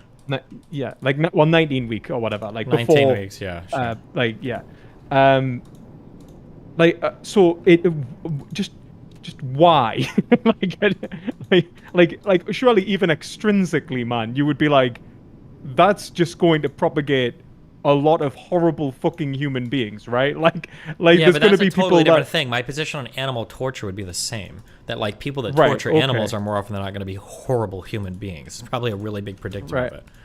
Right, it is. I mean, like, if you look at, like, the rates of people who kill animals for a living, the psychological damage of people who kill animals for a living, you can track that basically alongside report and arrest rates for violence. So, like, you double the size of a slaughterhouse, you can double the rate, and that's controlling for factors such as ethnicity, sex, religion, poverty, like, you know, major contributors to, like, variables in terms of criminal action, and, well, specifically violent criminal action, right? I'd be interested in seeing that, but sure. Yeah, so, like, if we take that, at least, could you say that, like, it would, so if the person, like, right, like, just out of curiosity, at what point does it become okay to produce essentially a class of people who are either raping baby sex dolls or murdering people, and overall is going to have a very negative psychological, like, societal effect? I think we could agree. I don't think we Like, should ever most have likely people that are murdering, or that animals, are raping, like, non-functional child bodies. I don't think that would ever be right. good for humanity. Why would you be okay with the animals then? Because I'm assuming it's the same extrinsic Because there's, reasoning, like, right? there's a function for harvesting animals and eating them that I don't Yeah, think but there's a the good real function. psychological effect of what people turn into when they commit these jobs. I don't think I believe that's a real thing. I'd have to read about that. Right, I don't know okay. if, like, So you just- factory farmers or people that, like, harvest animals are, like, predisposed towards committing violence. I've never heard that before. It's You even possible. have farmers. Farmers even have diminished, like, empathy studies on farmers show diminished empathy. But, like, in terms of slaughterhouses, it's much more profound. And we haven't even, obviously, this is all based on the human effect. If it's all extrinsic, zoological diseases, like, do you not even care about any of that? The fact that the risk of COVID would basically be negligible if people stopped eating meat, or the effects risk on the of climate. COVID would be effects on- negligible. COVID-like disease, like a zoonotic disease. So like whether it's SARS or another kind of SARS, or whether it's I don't know if is the only way for animal to human transmission through consumption of. Well, it's just through direct contact, and the real purpose of direct contact is by breeding billions of animals, coming into contact with them daily, and then killing and eating them. So like, I if you thought think one of the like largest reservoirs for zoonotic to human transfer of diseases was like bats, and it's not because we eat them. I thought it was because we contact them, but they're like a big reservoir of. But I mean, like, bats, you can make bats. Like, I don't think. I think bats are more likely to you're more likely to contract certain diseases from bats. But one number one source of diseases is actually pigs, because of the biological similarity. So like, if you look towards things like swine flu, the reason that we like give such a fuck about swine flu is because we are so like pigs that when a pig gets a disease, it can pass pretty much any form of flu, it can pass straight to a human. So it can basically, like, swine flu is a massive threat to humanity. Yet we will and one of the reasons that even like we worry about bats is because bats come into contact with the pigs more often than humans come into contact with bats, and they can pass it to pigs, and then as soon as it evolves to pigs, we get murked by there was a film actually that did like on this. It was like called like Pandemic or whatever, where like it was like a new kind of SARS. It was before COVID. A new kind of SARS develops because a bat bites a pig or some shit, and then the people, like a chef doesn't wash his hands after touching a dead pig, shakes someone's hand, and it starts a global pandemic. Like, if we look at like what's like the actual like risk here, it's like it's not even small. Like swine flu, bird flu, tuberculosis, like pretty much all of our major diseases are linked to creating huge artificial populations of animals in confined and filthy environments, only to I mean, that would be something you'd have to weigh, I guess. And do you think that eating meat is worth the diseases? But I mean, there's a lot of zoonotic, like West Nile. Didn't that come from? Wasn't that a mosquito? I'm pretty sure there are a lot of pandemics and stuff that have started that haven't come. Now, I'm sure that, like, I mean, eating pigs and animal harvesting and everything probably also breeds a whole bunch of bacteria and shit, which is why we killed all the Native Americans. I think when we came to the United States, right? Because there were so many more viruses that were endemic to European peoples. So, but yeah, I mean, that would be smallpox being one of the bigger ones there. Like, yeah, like smallpox was, I don't know if it was goats or something, but yeah, but like essentially, like it's that. And I'm just wondering, like, if the risk. Yeah, I'm just wondering why, like, right, if we're looking at it, like, purely, because if this is purely extrinsic, right, in the sense that the only reason you're against people having child sex doll things is because of the behavioral consequences, right? I'm assuming it's that. Mm-hmm. Then why would, and the consequences to the broader society, why wouldn't we say the same thing about something like zoonotic diseases? I mean, you could. It would just depend on how bad the zoonotic diseases get. I mean, for you, I mean, like, why? Because I don't think I'm so threatened by zoonotic diseases that I would mandate the entire world should be moving off of meat. Really? Like, so you think that, like, I don't know if they're that much of an existential threat to mankind. I don't really? think that is like, even after COVID, even after the massive lockdowns, the millions of people dying, the the way that, certain diseases have had, like, COVID was now, right? Really, like, I want to point out, COVID was absolutely fucking nothing for zoonotic diseases. There's diseases that have like Ebola has a death rate of up to 50%. Yeah, but I don't think Ebola is as big a deal because people die and they are symptomatic of it when they have it, like, very quickly, right? Like, that's the thing. You're relying upon it basically locking in the right mutagens, right? Was it antigens or whatever? Where, like, basically if it mutates the right way, it can become like an unbelievable risk really quickly, which is why, like, so, like, for example, there's forms of swine flu that have that can kill like 20% of the people it comes in contact with, right? But it's just that it hasn't evolved into such a disease yet that it's asymptomatic for like the first 10 days, yet still spreads. Like that could happen. There's no reason like that couldn't happen. What about, and like, even E. coli developing like, into something more like lethal or whatever? What, sorry? What about, like, E. coli, like, changing or mutating into something more? Isn't that like a vegetable? Oh yeah, I mean, born? it happens. That's like a vegetable. No, I think it's waterborne. It's water, isn't it? It's like the water I mean, like obviously, like that, but I mean, we do try to stop that, right? We'll put like chlorine in water and shit like that we'll wash vegetables with chlorine and stuff like that to try and stop this from growing. I think, but like, yeah, I mean, like we should try to mitigate those risks. But this seems like What if it seems like was a the case huge that risk. fruits and vegetables poison more Americans than beef or chicken? I mean, like, wait a minute. If it was the case, Yeah. like it's not. But like, are you saying just hypothetically? Are you sure it's not? Yeah, I'm pretty sure it's not. Like, have you ever, like, as everyone went, ooh, you didn't cook that apple, be careful, but versus, like, chicken or pork. Yeah, but I've eaten billions of pounds of chicken, billions of pounds of chicken. But Yeah, I I'm not haven't- saying that you're gonna but die every time. I'm Well, no, just no, saying you the just risk of- the risk is zero if you cook it. Internal temperature of chicken is 155. It's not a risk of zero, like, even if you cook it, like, the risk's not zero. But the, like, just in terms of, like, the risk of it being improperly prepared, like people not following social protocol, like the overall risks of society, like surely that plays a factor here. You're relying upon people essentially, like convincing people to wear masks during COVID, fairly difficult.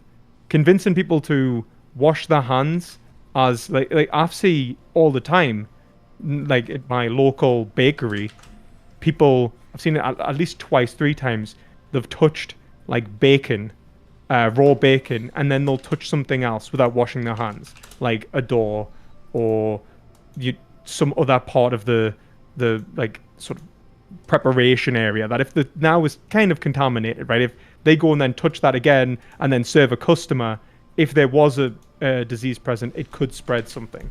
So, like, even doesn't like, this hurt your argument from earlier about risk versus utility? Whose? Perspective philosophies. It seemed like earlier you were making an argument that like we drive cars just because like there's a utility to driving cars, yet there's still a risk to it, right? You were making like a ton of arguments earlier about risk versus utility. I don't think that I think there's a difference between rational risk and irrational risk. Like, it's not that like we would deem something so essential towards our lives. Like, it's the question. I mean, what I'm essentially asking Destiny is, why is meat so essential to his life and his happiness that he considers it absolutely worth like risking the death of millions of people and catastrophic consequences in ways that is not comparable to driving a car and there being a car accident, like, at all. It's not, and also I wouldn't say utility so much, but yeah. I mean, it seems like access to meat and meat products is a pretty big shortcut for most people around the world. It seems like it's easier for a lot of people to acquire. It seems like there are a lot of like vegetable and fruit-borne illnesses that make people sick as well. I don't know if the risk is as great. I feel like the environmental risk is probably a stronger argument than risk of viruses, but. Oh, I definitely don't. I think risk of virus is probably the largest. But I mean, yeah, I mean, then there's but that's the thing. It's not even the only one. But these compile, right? So you've got the environmental case. Then you've also got the psychological damage that it may be doing to thousands of workers. You've got the antibiotic resistance and the fact that animals are fed antibiotics and you're being passed them. Like, just purely extrinsically, I'm just wondering, like, if the child sex doll thing is concerning, I don't know why this wouldn't be. Because the child sex doll has absolutely no positive, like, enjoying a piece of meat is a lot different than enjoying, like, simulated child rape. Well, I would agree, but I think for different reasons. Like, I would say that is vicious. Like, I would take a virtue ethical response to this, not a consequential one. Is that what you're saying? Is that it's not about the consequences? It's just about the action itself, that it's wrong? No, I'm not saying the action is wrong. I'm just saying it'd be predictive of like I don't think somebody that eats a cheeseburger is necessarily going to go on and become a serial killer, but somebody that's raping child sex dolls is probably... No, but someone who eats a cheeseburger might be paying into a system which causes the death of millions of people from a zoonotic disease. If we're just talking about consequences, it doesn't matter what their intentions were, right? I guess I don't know. I would have to see the overall risks and likelihood of transitioning to vegan food supplies and all that. I guess I don't know. So you don't think that it's at least plausible that the risk is greater to society then let's say there was like how many pedophiles? Like how anything often do you is think this anything would is even plausible. happen? I don't know. We're on hypothetical after hypothetical after hypothetical. It's plausible that we switch the entire world's food supply over to some vegan thing, and then some big plague wipes out all the crops, and then we die because we don't have animal agriculture anymore. Like there's a lot of things that are I plausible. mean, if a big plague wiped out all of the crops, we would all die anyway because that's what we feed the animals. That is not true. Animals don't eat the same food that humans eat. They eat primarily they eat like primarily like cereals, but they do eat a lot of the same foods like soy, corn. These are largely like animal foods. Like I think it's 70 to 90% of the calories of soy Cows are fed to. are mainly eating grasses, legumes, alfalfa, clover, and hay. How much of this do we eat? We can eat legumes, right? Do we eat the same type as cows? I don't think we can eat alfalfa. I don't think we eat clover or hay. I know you can chew on a piece if you want to be cool, and I don't think we generally eat grass. I'm not sure Chewing how on much hay of is the. cool. I think that like in terms of the overall calories, I'll have to double check. Like, but I will say like based on the fact that the overall calories that are fed to animals from something like soy, corn, being 70 to 90%, I think indicates primarily that, well, one, we are feeding a lot of food we can't eat to animals. Oh, it's a difference and between two, factory we farm would cows struggle. and sure. We would struggle to even produce, like, if it's non-factory farm, we're just talking about grass. There is nowhere near enough grassland to feed the world's population. Not even close. Like not even. It would take an absolutely absurd amount of land to feed the world's population on grass-fed animals. So it's not even worth mentioning. Like it's either factory farming or it's nothing in terms of the survival, like existentially of the human race. Like and that's not even considering the fact that it seems to have existential risks. I don't know. Like just from your point of view, right? Like that's all I'm saying. Like I'm not like go vegan right now. You know, I'm not expecting anything like that. What I'm just saying is that if you're saying that it's purely consequential and that's the way you're analyzing it, I don't know why you wouldn't apply the same risk criterion. Because all of these risk criteria are incredibly difficult to manage. Like you telling me that like the zoonotic device is going to wipe out mankind, you have no idea if that's true or not. We might go another 5,000 years without a virus similar to COVID, or the next huge virus that wipes us out might come from vegetation, right? It's impossible to like weigh all of these things together. Like I can't. You're like giving me like a Drake's equation of like the end of humanity based on meat consumption. It doesn't have to even be the end of humanity. It just has to be a significant amount of deaths, right? Or like, not, or whatever. You know what I mean. I'm being hyperbolic. Yeah, I know what you mean. But That's I'm fair just saying enough. that you're giving me like, what about this subjective factor compatible with this subjective factor compatible with this subjective factor? Why don't you change the entire world's food source? Like that's I don't know. I don't know what the measurement is of any of these things. I have no idea. But if we just look at the risk of pandemics and look, so we've had swine flu, bird flu before COVID, then we had mad cow's disease, foot and mouth. And then that's not including the ones that have actually already spread and actually are causing us problems right now. So like the risk is clearly pretty severe because a lot of us already die from these zoonotic diseases. Where did the Black influenza Death, the plague, kills a lot of us. Where did the plague come from? The plague come from lice or what are they called? Fleas on small mammals, typically rats. Okay, so then the deadliest virus of all of, or the deadliest bacteria of all of humankind didn't even come from factory farming or animals. It came from rats. So I don't know if anything you're saying. So like we could stop all the factory farming in the world and switch to vegetation, and we can still get wiped out with the same thing. The deadliest virus. Actually, influenza is far more deadly than the plague. It's just that it doesn't have the same existential, sort of connotations. Way more people die from influenza than die from the plague. Is that just because of how many people exist on the planet today, or? It's just because, the actual likelihood of contracting influenza numerous times in your life is much higher. It's not curable through antibiotics. It's it can be pretty fucking rough. The flu can actually, if you've got a diminished immune system, the flu will just take you the fuck out. So the flu is dangerous as fuck. Like that's why we make such a big deal about vaccinating against it. Okay, I've got some questions. I don't mean to keep giving you guys whiplash, but earlier we were talking about consciousness and like why you value consciousness. Destiny, is there like a point within evolution that you think humans gained this consciousness, that you think we started to value this, or do you think like all throughout our evolution, we just happen to value our own kind? I'm sure there's probably some, like, what is it, like Cro-Magnon Neanderthal or some shit. There was some bridge or whatever that for some reason doesn't exist anymore. But there was probably some diminished or half state in between us and something else that would have provided like a interesting challenge to how we view ourselves in the world. Or if we find aliens that are more developed than us or something, or similarly developed, it would probably challenge our perception of where we exist in the universe. I'm just wondering why it would be. Sorry, I'll let you continue. Do you think we would automatically value aliens if they had, like, a consciousness, but it was, let's say they look like worms. They don't really have eyes. But it's obvious they have like a high form of consciousness. Do you think we would automatically value them, or do you think we would still just value humans more than them? I have no idea. It would probably depend on the level of sophistication and the appearance of the things, would be my guess, and their organization as well. Like, for instance, if we ran into things that function like ants, we probably wouldn't treat them like people because we don't like colonies of things. We'd probably want them to be like one, like sentient beings contained in one, or I don't know. There's probably a lot of things that would influence that. But like an individualistic being, you mean? Sure.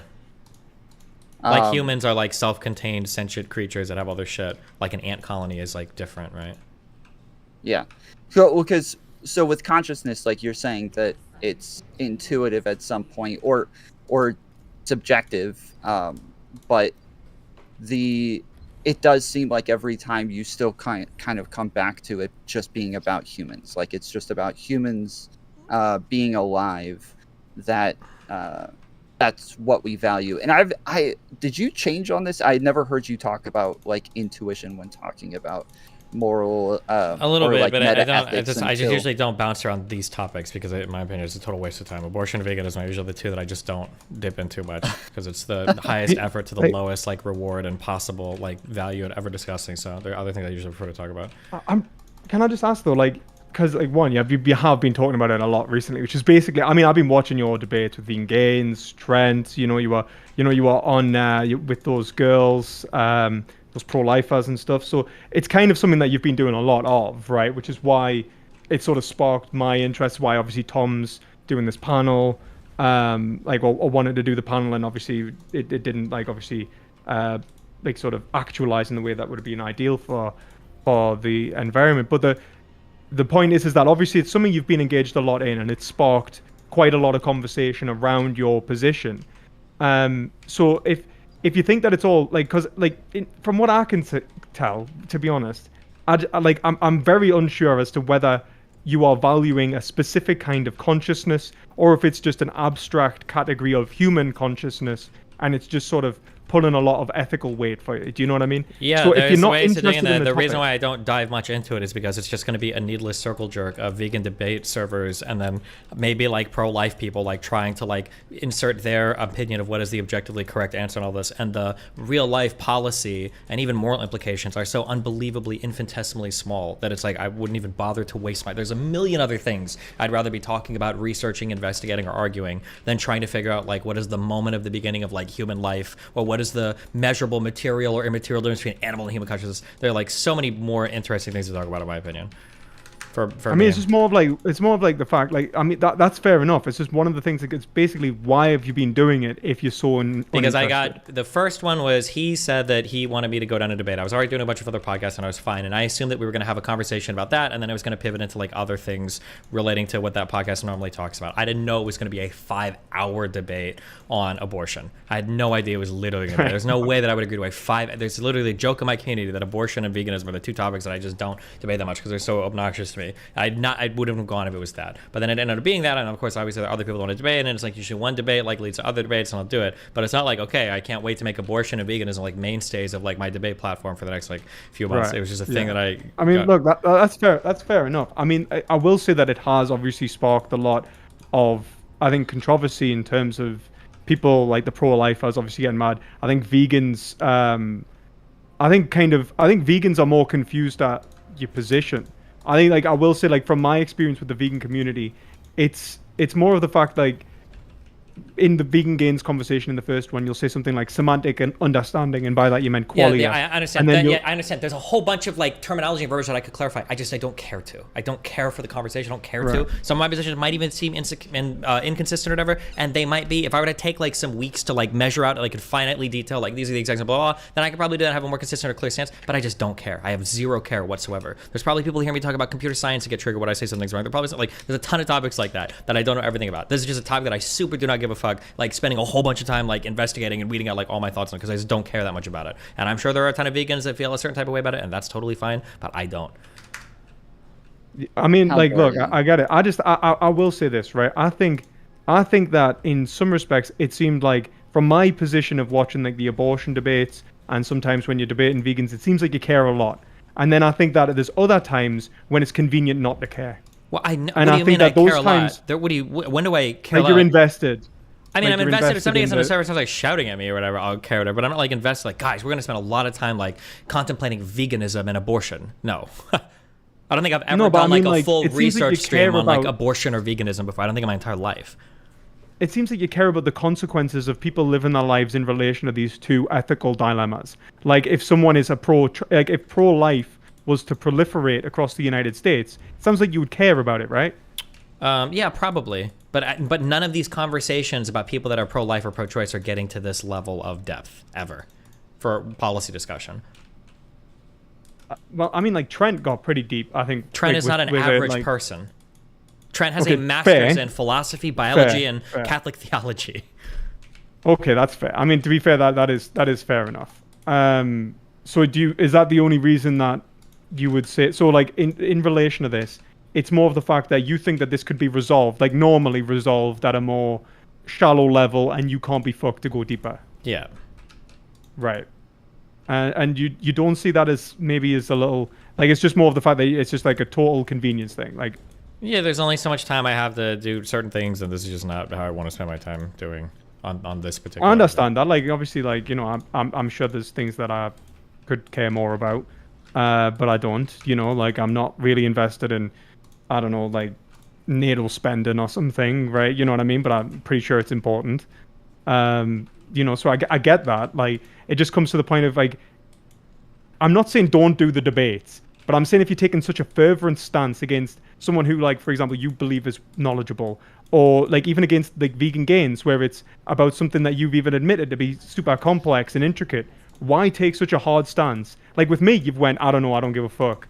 I'll present my opinion, and I present my opinion here, but like vegan gains, he jumps in here to shout at me about things. I'm not like DMing him like, hey, we should have a debate on this topic. Or he comes in here, he wants to shout me something, like, okay, what do you want to talk about today, or whatever, and then I'll give my spiel or whatever about it, and then sometimes it drags into a longer thing. But it's not like I'm seeking him out for these conversations. He just has permission to jump on my Discord, somebody jumps in and he shouts at me over things. Like, that's it. So, but in the long run, like, is it just that like you're sort of, you know, humoring him, or is it that, like, because I don't know, like, I'm not like sort of like, it's sort of meta debate, right? I don't want to fucking pull into it, but it just seems like it seems that you give a fuck about the consequences. It seems that you give a fuck about the idea of you like harming children and or harm to children and harm to humans and shit like that. And right now you're caught between these two communities that both think you're being inconsistent, and you sort of, rather than resolving that inconsistency whilst engaging in debate, like so fervently taking like such a very specific fucking stance, by the way, where like it's not even just consciousness, it's a kind of consciousness. It's not that it's a human, right? It's not that it's an animal. It's this very specific phenomenal experience which may really, let's be honest, not even exist in infants, but you would still not be okay with it. So there's all of this, right? That is your baggage in this sort of scenario, right? And I get that's fine, right? Because these debates are complex as fuck. Researchers debate them for years. Like one of me mods came in and basically said, I don't think like Vegan Gains or Destiny could have this conversation. And I responded, I'm not sure who could have this conversation when we're talking about the philosophy of mind and neuroscience to the point in which brain is conscious and which isn't. Like, I don't know who the fuck go, oh yeah, actually that one, I can tell it from the photo.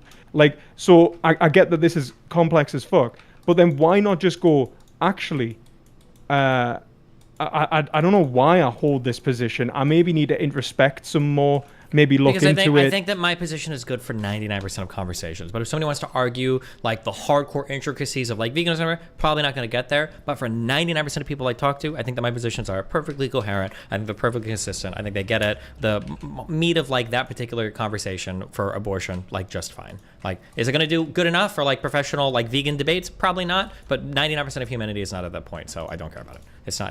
But it's not even professional, because like it's like, and I know that Trent isn't like the average pro-lifer, but I mean, we're talking about like he wasn't running like some fucking super complex shit. He was just saying, why is it human and not consciousness? And then when it's sort of like you're caught between these two fucking places, man. To the point in which I'm not. Hold on. To be clear, I'm not caught anywhere.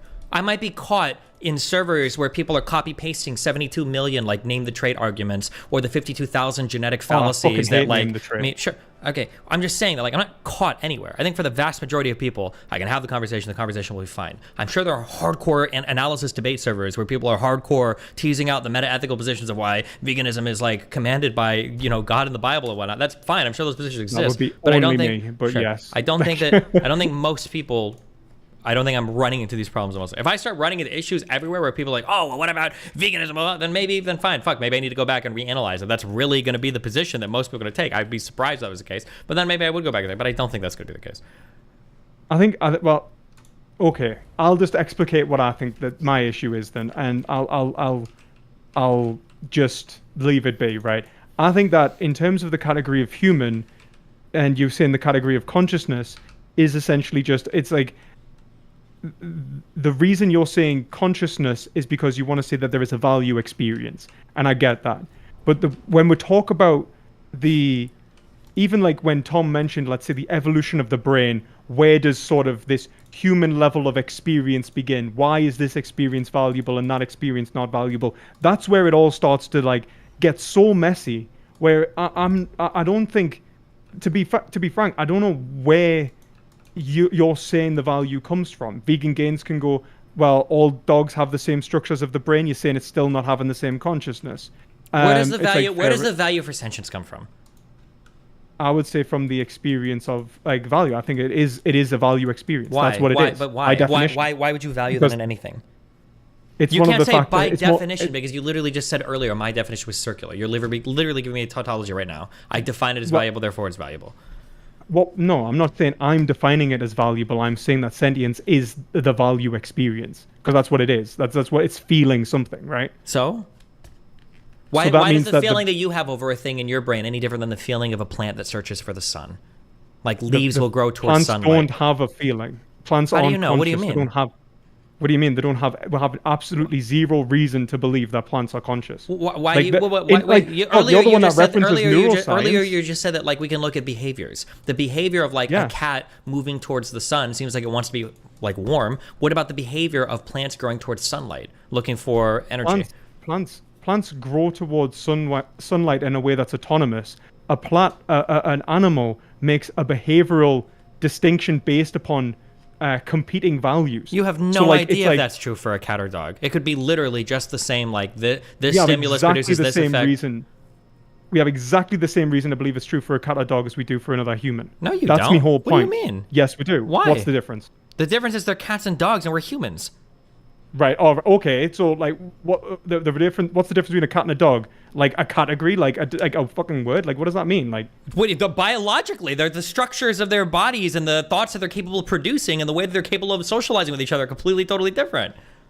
Okay, yeah, they've got different social capabilities and they've got different biological standpoints, but why would that indicate one is conscious and one isn't in relation to humans being conscious and animals aren't? I don't know. You're the one. I was just trying to get at what you were saying. It's you because you seem to come from this ground of like having like an objective valuation of like sentient experience, and then you're making fun of me for having like a subjective value. And I was like, I feel like at the end of the day, ultimately, it's all pretty subjective. Like I don't think this, unless you're religious and you've got like some divine revelation or whatever. But I don't think you can say that like your position is more objectively grounded in fact than any other person's. I mean, I think you could be a secular objectivist, like a moral realist. I don't think that you don't have to be. Okay, well, if you're going to be a secular objectivist, then objectively cooking meat tastes good. Like, so if there was ever secular objective moral values, then it must be that eating animals is good because they taste good when you cook them. Like if we're going to be secular objectivists.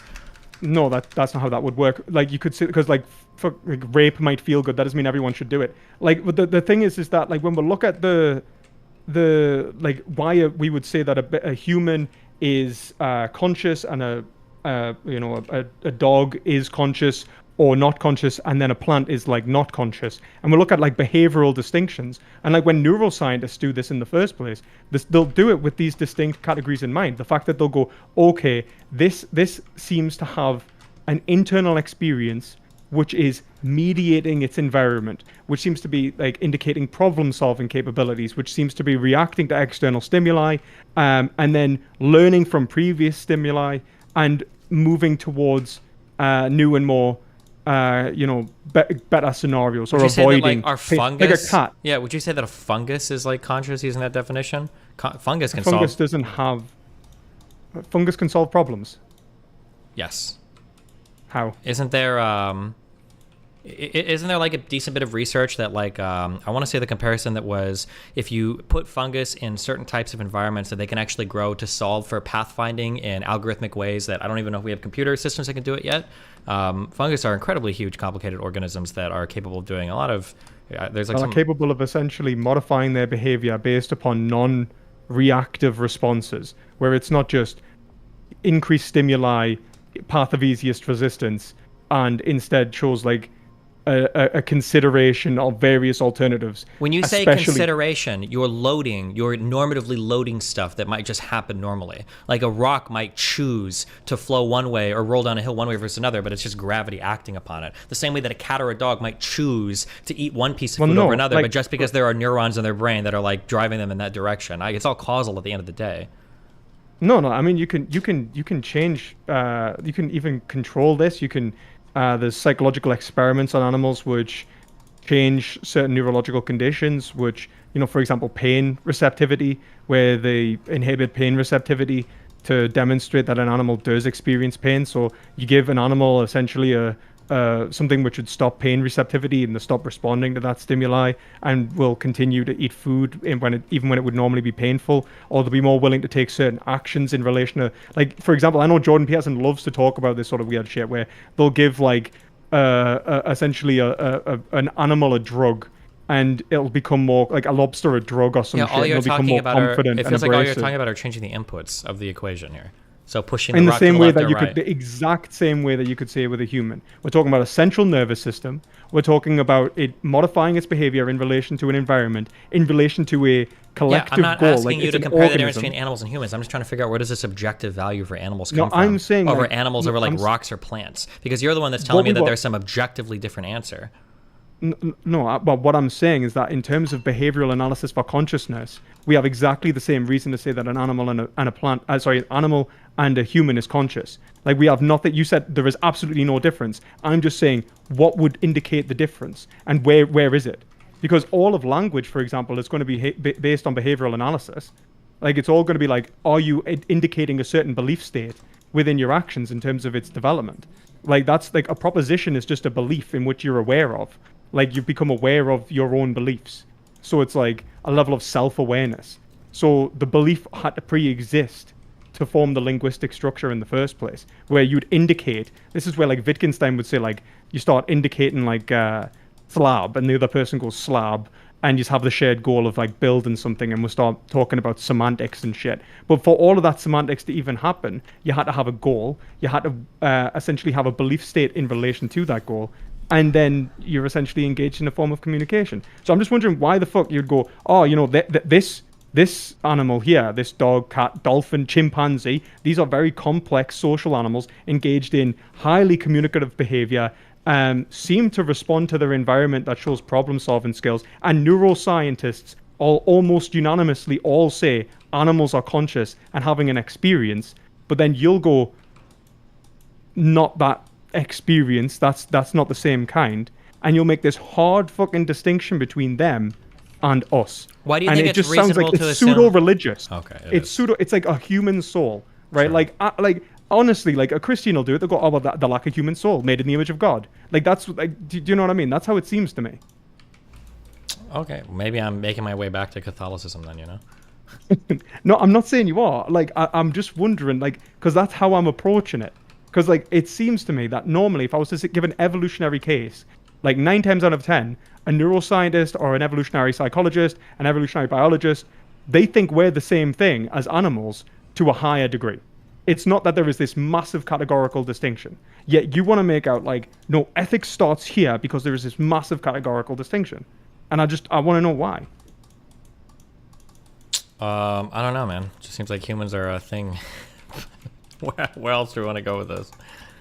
No, look, I'm not gonna fucking press you all night. Like I appreciate you even just taking the time to talk to us, and I'm not gonna try and push this too hard.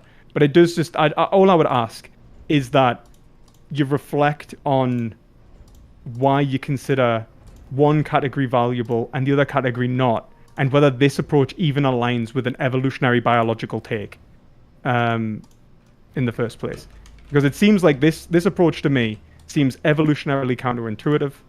It seems just essentially, even in terms of the philosophy of mind and phenomenology, sort of arbitrary, where you're like, there's just a distinction. I don't know where it's coming from. Mm-hmm. So I'm just wondering, like, why all of these, maybe just consider that, maybe just work out why you're giving these experiences to humans but not to animals. Because if it does turn out that animals have these experiences and you've been killing them all along, and you say that you value these experiences, you're gonna, like, that's pretty fucking shit, right?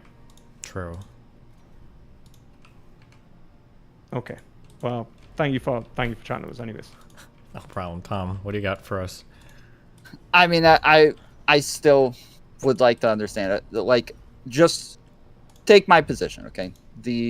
We value humans because they're human. We're social animals. We like humans. We like to be around humans. We have sex with humans. We are able to talk to humans. Like, everything that we do is going to be with other humans. And it seems like chimps and bonobos and all other primates act similarly and value their own kind similarly. Why would that not be the case, that we're just valuing humans because they're humans?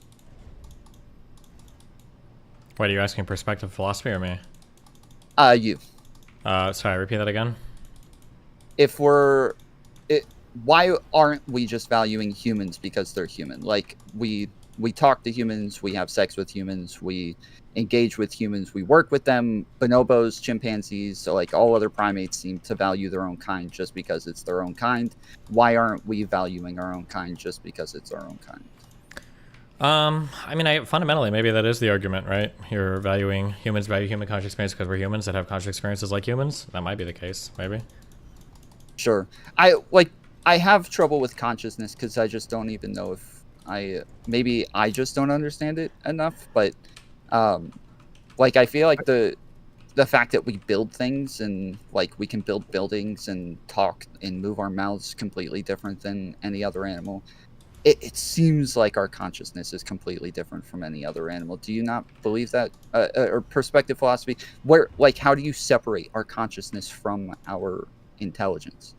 I think intelligence has a causative effect on consciousness to the point in which we could say that the greater syntactic development in terms of the application of categories of the understanding, so concepts, the application of concepts, which I would take to be like specific mental abilities. So when you apply a mental ability, like because of having a greater intellectual capacity, you're going to have a different experience, right? Or you're going to be able to at least take parts out of that experience and focus on them and develop them into new and varied experiences. But that doesn't mean that your experience of value has radically changed. It just means that you're capable of experiencing new and varied values.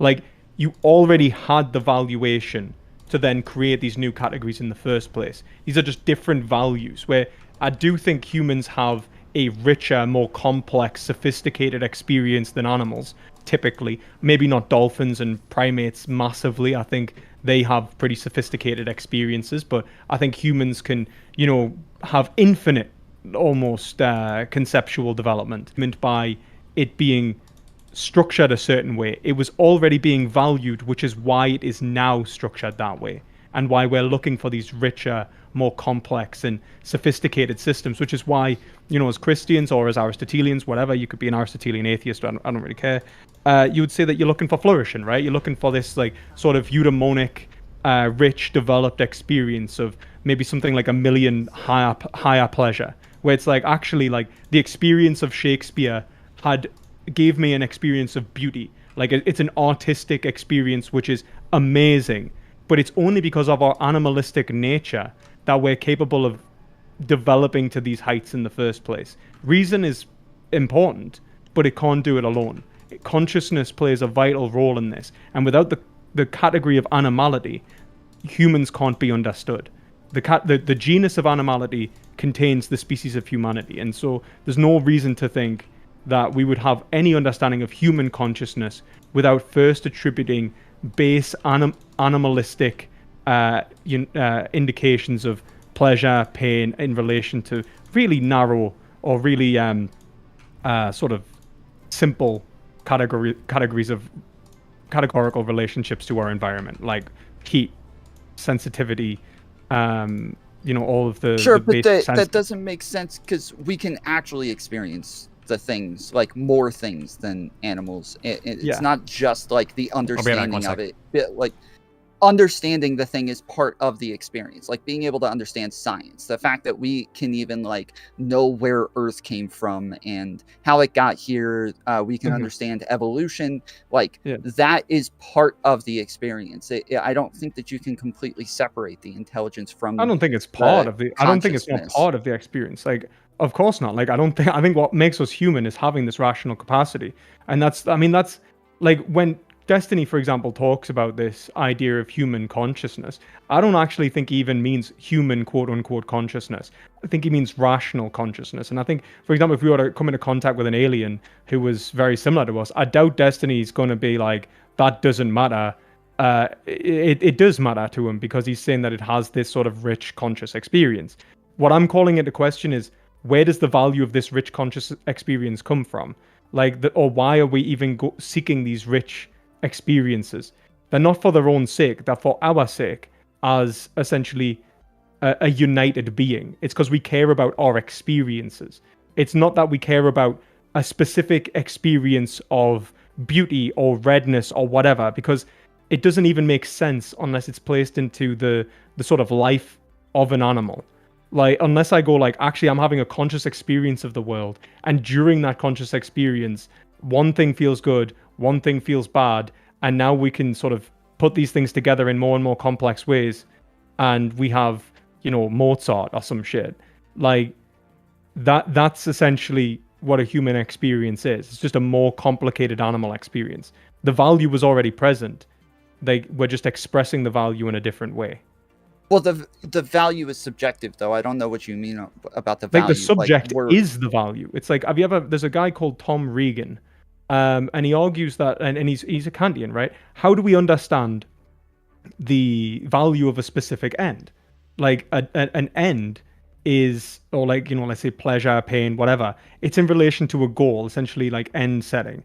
It is a rational categorization, but it's a categorization based upon the unified experience of a subject. So like a subject having an experience is what is valuable. Like the experience, if you remove the experiencer, is meaningless. Like it doesn't not only is it incoherent, but it doesn't have any value there. Like redness in a vacuum isn't anything. Redness on a rose when someone is looking upon it and having a reaction to it is what is valuable. It's not in the redness, in the rose, in the object. It's in you. You are the value that's being expressed, not the experience itself. Which is why I don't like consequentialism, because I think consequences are conditioned from the subject and not the other way around. I completely disagree with that. I think that we decide what it is that we value. We choose what it is that we value, especially within like morals are only there because we decided that they were beneficial to us within a society. So we're creating a society. How did we decide that? By engaging in societies and testing what works and why did what we was actually beneficial. Why did we engage in society? And two, because it was beneficial. How was it beneficial's a moral term, right? Yes, like meaning that we were happier working together, each person doing their own job, each person taking part within a society, and acting as a cog within the system. Each like it just happened to be more beneficial for us all to engage within a if society. it was more beneficial, so if it was more good, because beneficial just means resulting in good, favorable, advantageous. So if it was more good for us to live in society, doesn't that mean that the good existed before society? No, it means that our subjective value, like that is one thing that we subjectively value. There could be something better that we happen to value more. There's just something there that we actually enjoy. Like we have So better it's not quality society of now, life. it's subjective. So it's not society it comes from the subject. Well, I'm saying that we value society because of the subject. Okay, so why does the subject value, like, so where does how does the subject determine what it values? I don't know that I can actually answer that. That it's So I think there's two real ways to work this out in terms of how the self comes around in terms of our values.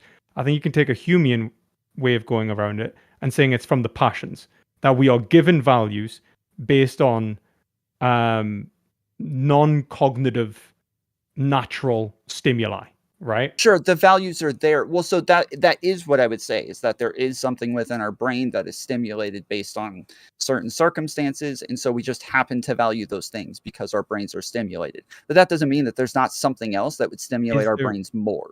Okay, and is that done in a way that does it conform to a nature or anything, or is it just sort of arbitrary? It is.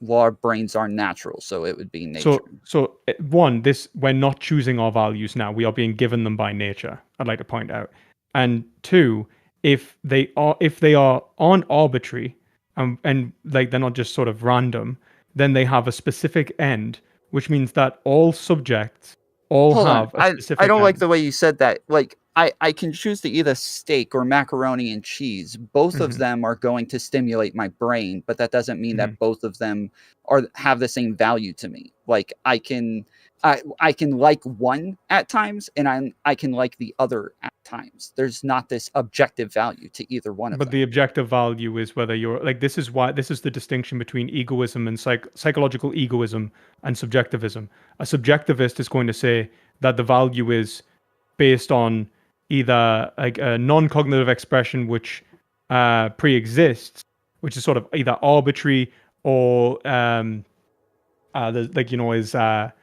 is sort of happening to me. It's not necessarily valuable to me, and there's no way I can really gain a sort of moral generalism to the point in which it's a moral realism about this. And the psychological egoist or the moral egoist is going to say there is actually a way in which I can work out what is good or bad for me, and that's what's good in general, right? From a individual standpoint, I don't get to choose that. It comes pre-packaged with my nature, but it is objective. Like I might think taking heroin is good, but I might be wrong. I might be so wrong. I might ruin my life. I might hate it.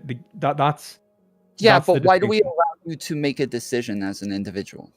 Because your reasoning is based around not just your... Yeah, but society could choose to not allow you to make decisions as an individual. We could do what only benefits society and have you just do the things that benefit okay, that doesn't even make sense. How would society work out what benefited it if it didn't rely upon the individual reasons who occupy society? Like the whole point is that that is my point though, is that we only allow the individual.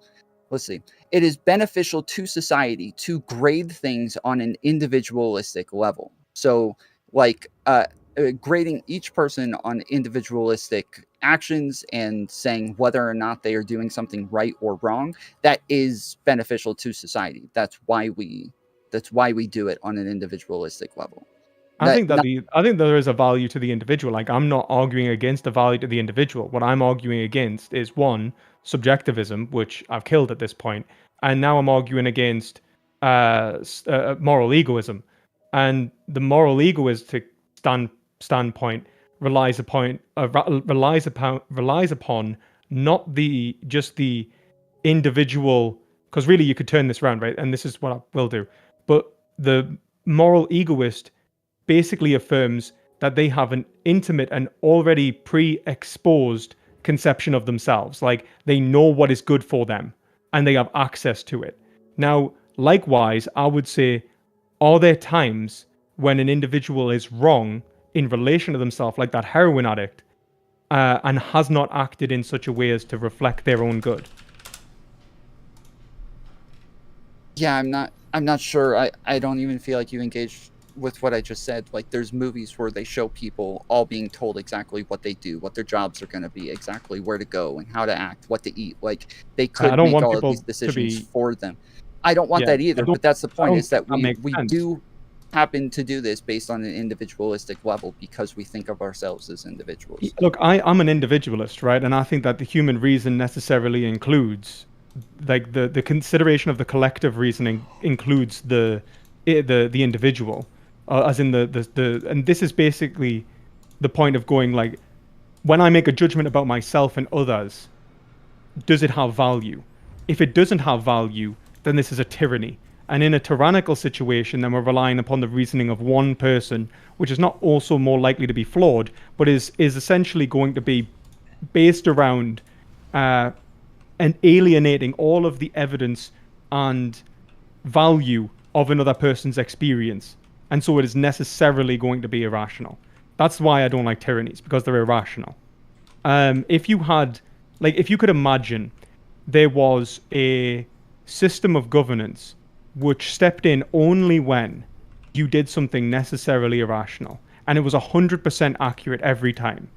Like, for example, a god, for example, who went, do not do this thing, it's going to mess you up.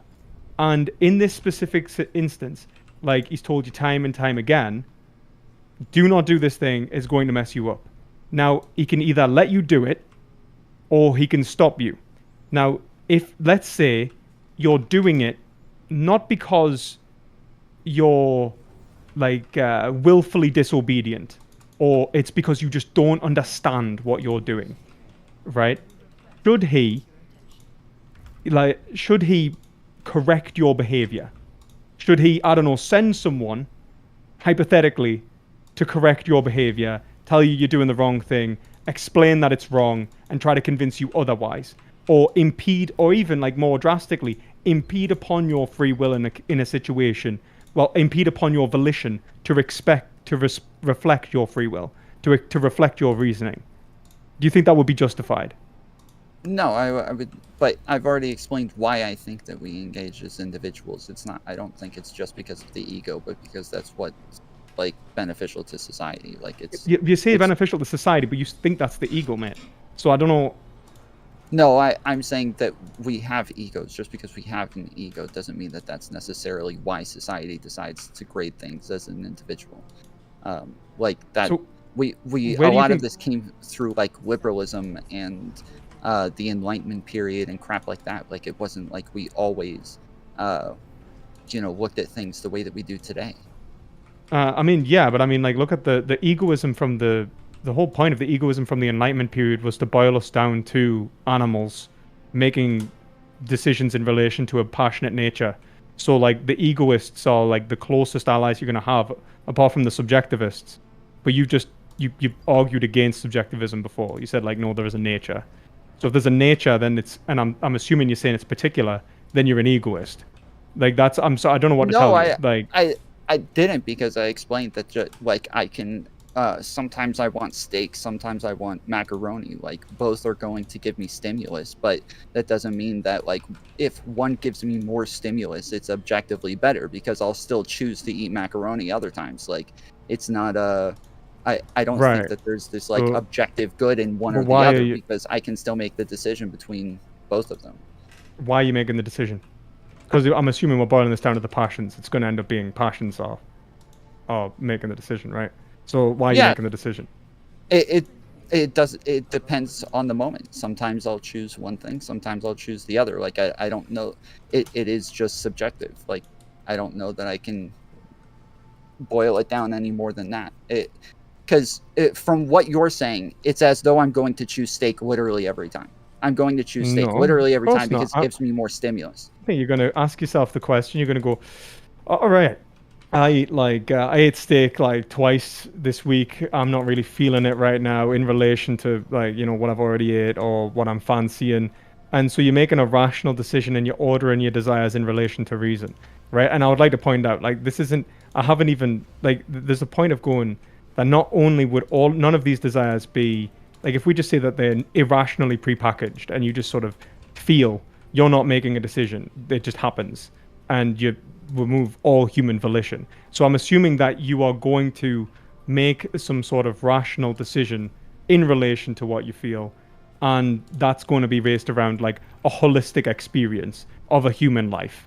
You want to live a good life, eating the macaroni this time will let you live a better life, rather than the steak. It's pretty much that. That's the difference between egoism and subjectivism. But look, in this respect as well, I think that there's worth saying, I think you said to Destiny, and I think it's kind of funny because you said to Destiny, why don't you value the category of human, right? And why do you just value human consciousness? Yet when we're talking about ethics, we're boiling all of this down to feeling. And it all boils down to feeling. It doesn't boil down to abstract rational categories, right? That an objectivist would say. It boils down to how do you feel? So would it not even make more sense in relation to your position to be more like Destiny, where you value human consciousness and the experiences of conscious people? Because whether it's for pragmatic use or something like Destiny says, or what he feels about it, why would you value, I don't know, the rational the category of human? I don't know that I can separate why I would value humans from any other animal, outside of the fact that because I think consciousness in and of itself isn't going to be enough. There's the intelligence, there's the social factors, there's a ton of other things outside of just consciousness that I think that we value in those scenarios.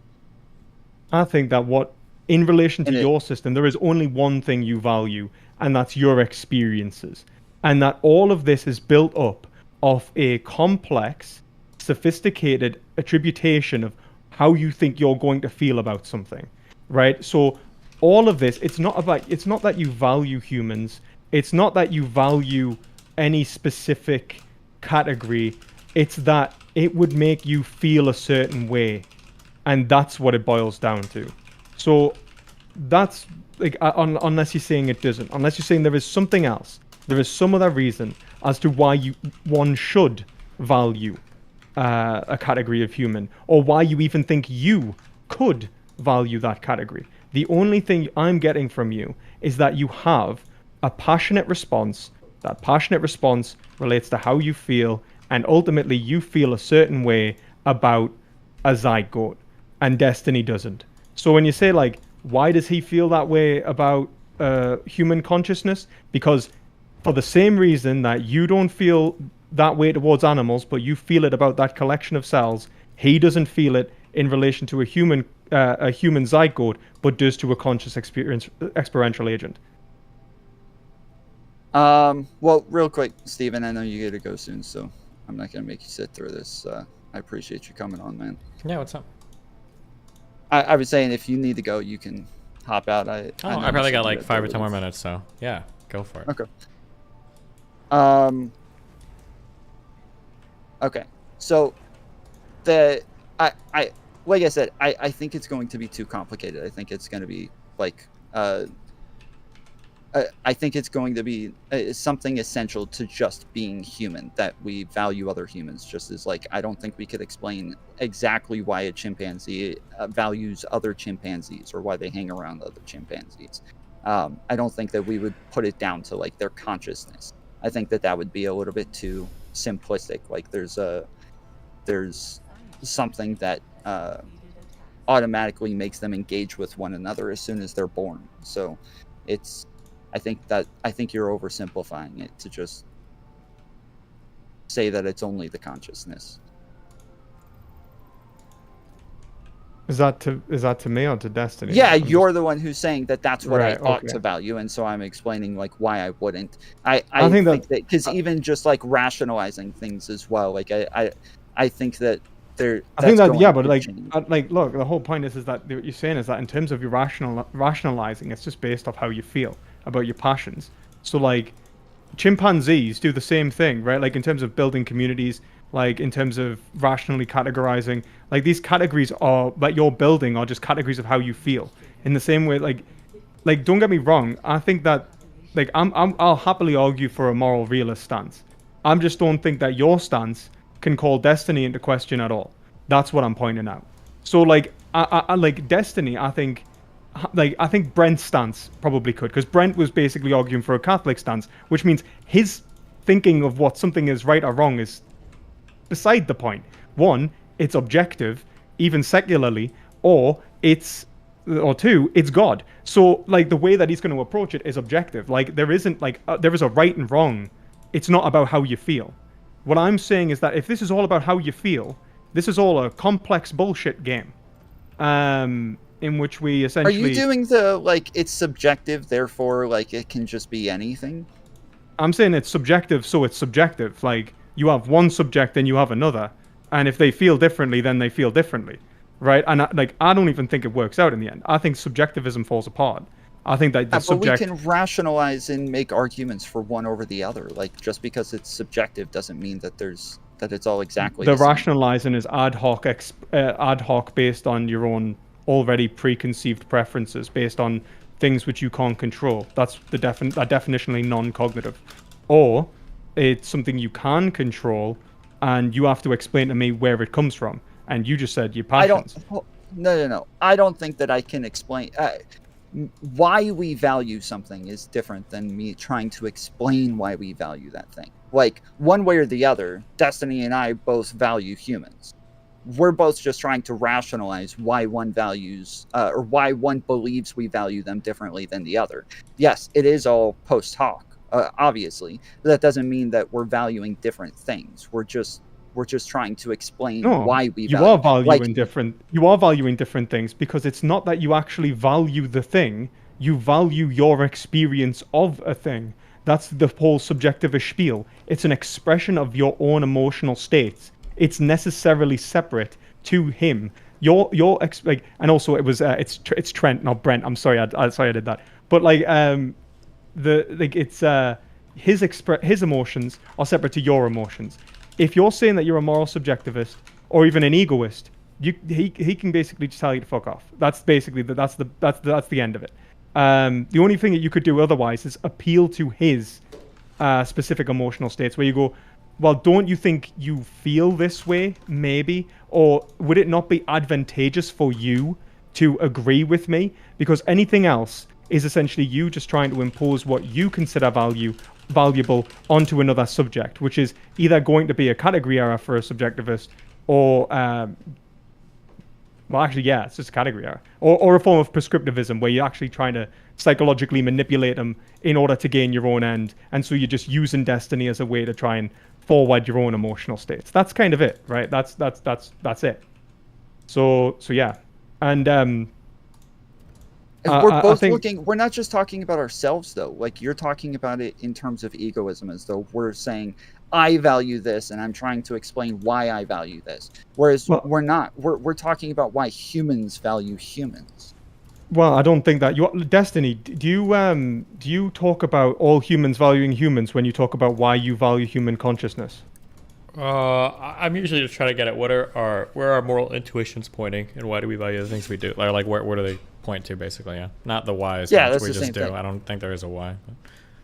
Right, you don't think there is a why, so it just boils down to how you feel. Yeah, and then I make the assumption that other humans probably share the same intuitions. Hopefully. Right. And if, let's say they absolutely didn't, is there anything you can do about it? Yep, kill them. Okay. Are you going to kill them, Tom? I think you have to. I think if they're not capable of reciprocating morals, if there are certain then humans you don't have much of a choice. Yeah, if there are certain humans that don't like reciprocate certain like feelings or don't have similar intuitions. Like if somebody has the intuition that murder or rape is good, then yeah, you have to remove them somehow, right? Either kill them or lock them away or exile them. Yeah, so It's just an ego relation. You're trying to either use them as a means to your end, in which case this is all essentially either a threat of a show of force at the bottom, or it's I'm going to try and convince you feel differently. So that's it. But that's the same as just existing within a society in the first place. Like, yes, we all No, it's not. I would go so far as to say that I think that all of this is absolutely nonsense. I think the conception of like you value something and you have intimate knowledge of that is absolutely nonsense, because it doesn't even reflect how human psychology develops, or even how psychology develops in terms of group interrelations in the first place. The reason that like the way in which you develop what is positive or negative in relation to your life is based around how you understand yourself, which is based off a group conception of the self which you've internalized. So no, I wouldn't make this all subjective. You're I think doing that's a lot the of words nonsense. like group subject. First of all, no one said any of this is subjective, I don't think.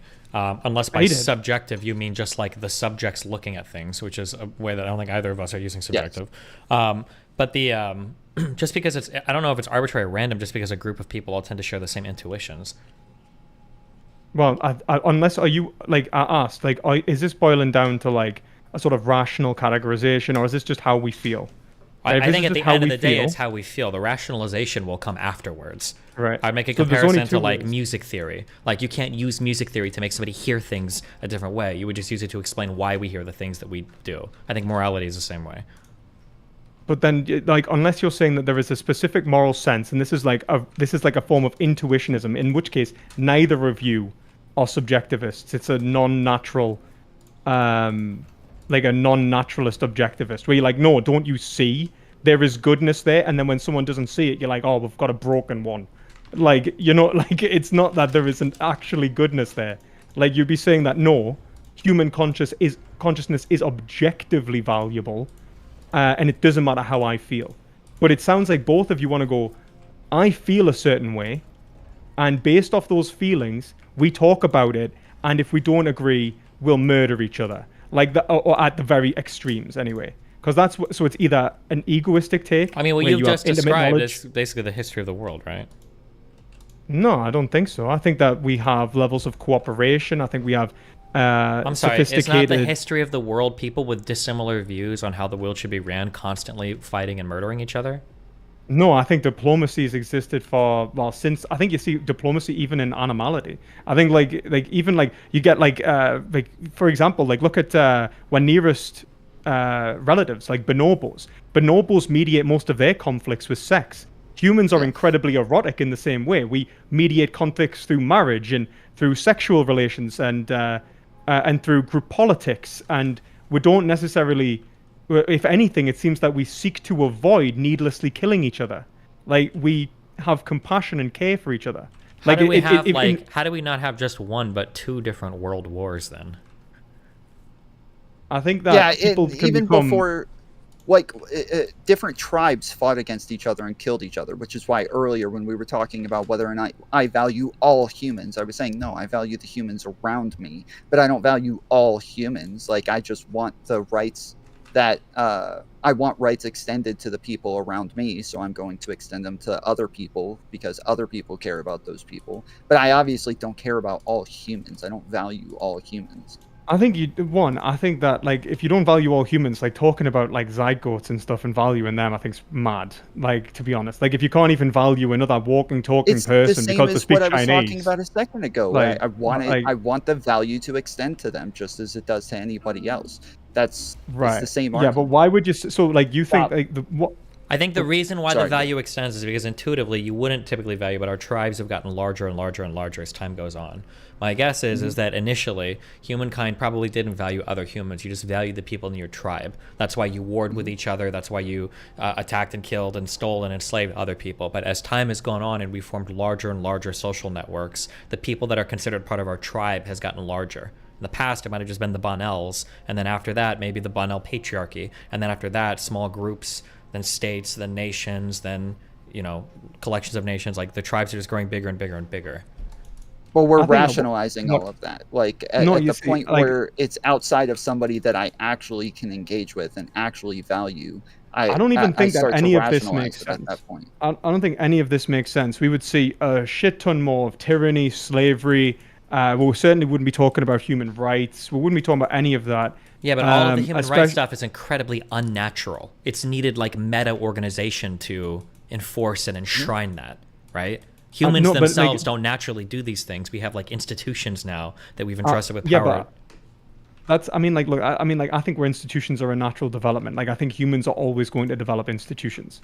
Like, I think that the man by nature is political, right? That's like, great. The reason That's that great that you think that, but it took like 300,000 years for us to get there. So that's a pretty bold yeah, I claim. mean- Not only is it a bold Yeah, I mean- claim, I would say that it's probably not even true. There's probably a higher likelihood that we'll nuke each other out of existence and then in 1,000 years go back to the warring tribes that we had 10,000 years ago. Like right now, as meta organization exists right now, this is a blip in Homo sapien history. And it took us a long time to get here.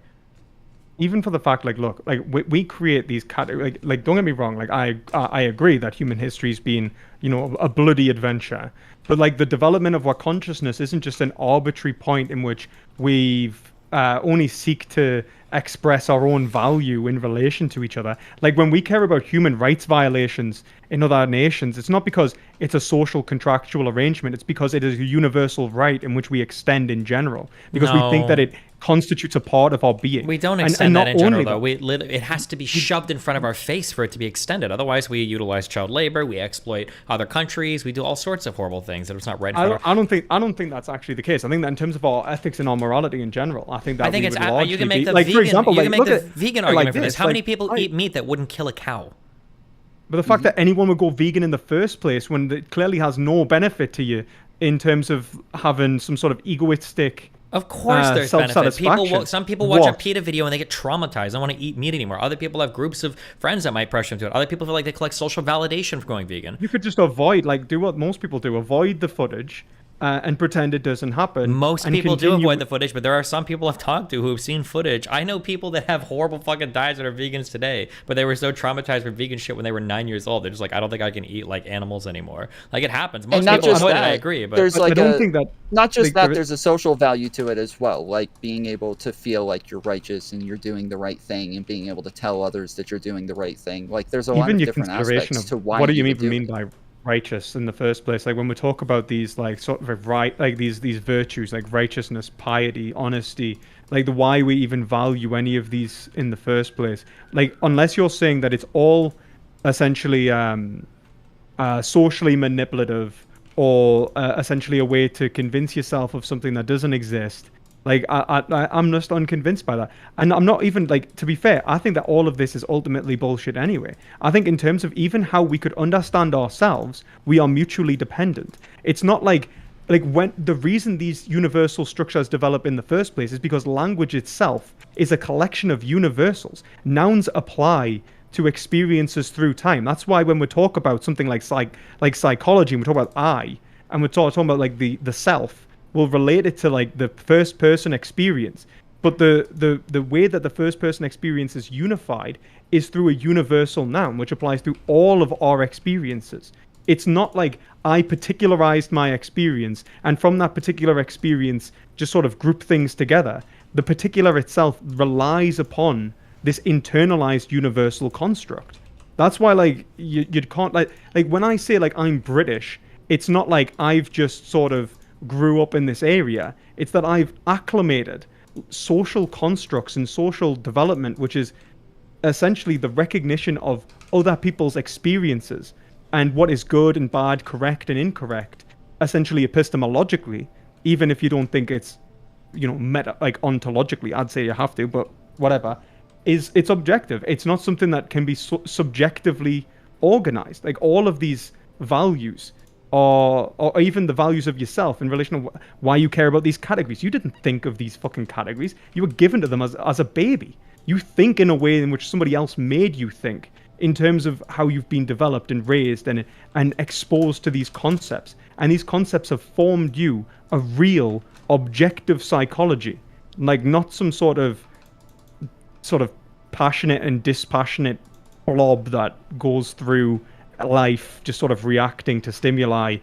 Like, say that somebody else gave us the categories though, like are you saying that we're socialized into an objective nature? Like what it I don't understand I how think you can I think believe both of those socialization, I would go so far as to say that you're the reason that you would even enter into sociality shows that there is a, like, as you said, society is beneficial.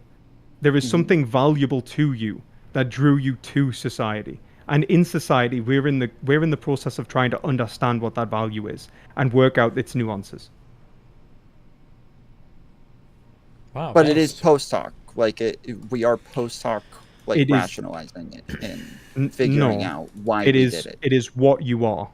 It's not like post hoc rationalizing. It's you are probably doing it. Like, you could imagine two cavemen, like, going in, entering into a mutually beneficial relationship based around a belief of how it would relate to themselves.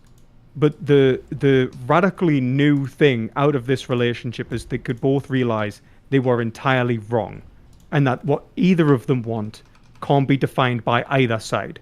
Like, the whole point is that, like, this is basically where I'd recommend everyone check out Hegel's master-slave dialectic, or like even like basically, and explain like the concept of mutual recognition. You as a psychology, as a definitive identity, can only understand yourself as an individual because you reject a part of your particularity and you embrace a social common good. You accept your being a member of a species, of a universal. And that's what's been growing over time.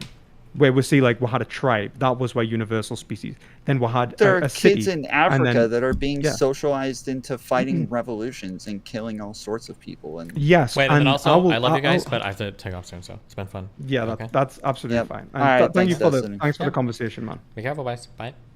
have a good one. Holy Jesus. Okay, I'm gonna go. I'm glad you got this non-react content today, guys. I'm gonna go take Nathan, hang out with my parents, do good stuff. Be a good human being, you know. Hope you guys enjoyed your dialectics for today.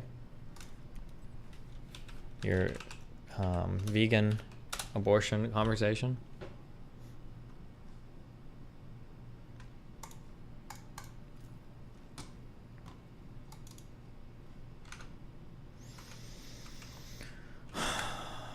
Apparently, Coach Red Pill said he got tortured by the Ukrainian special forces, and he escaped. And he's riding a bike to Romania.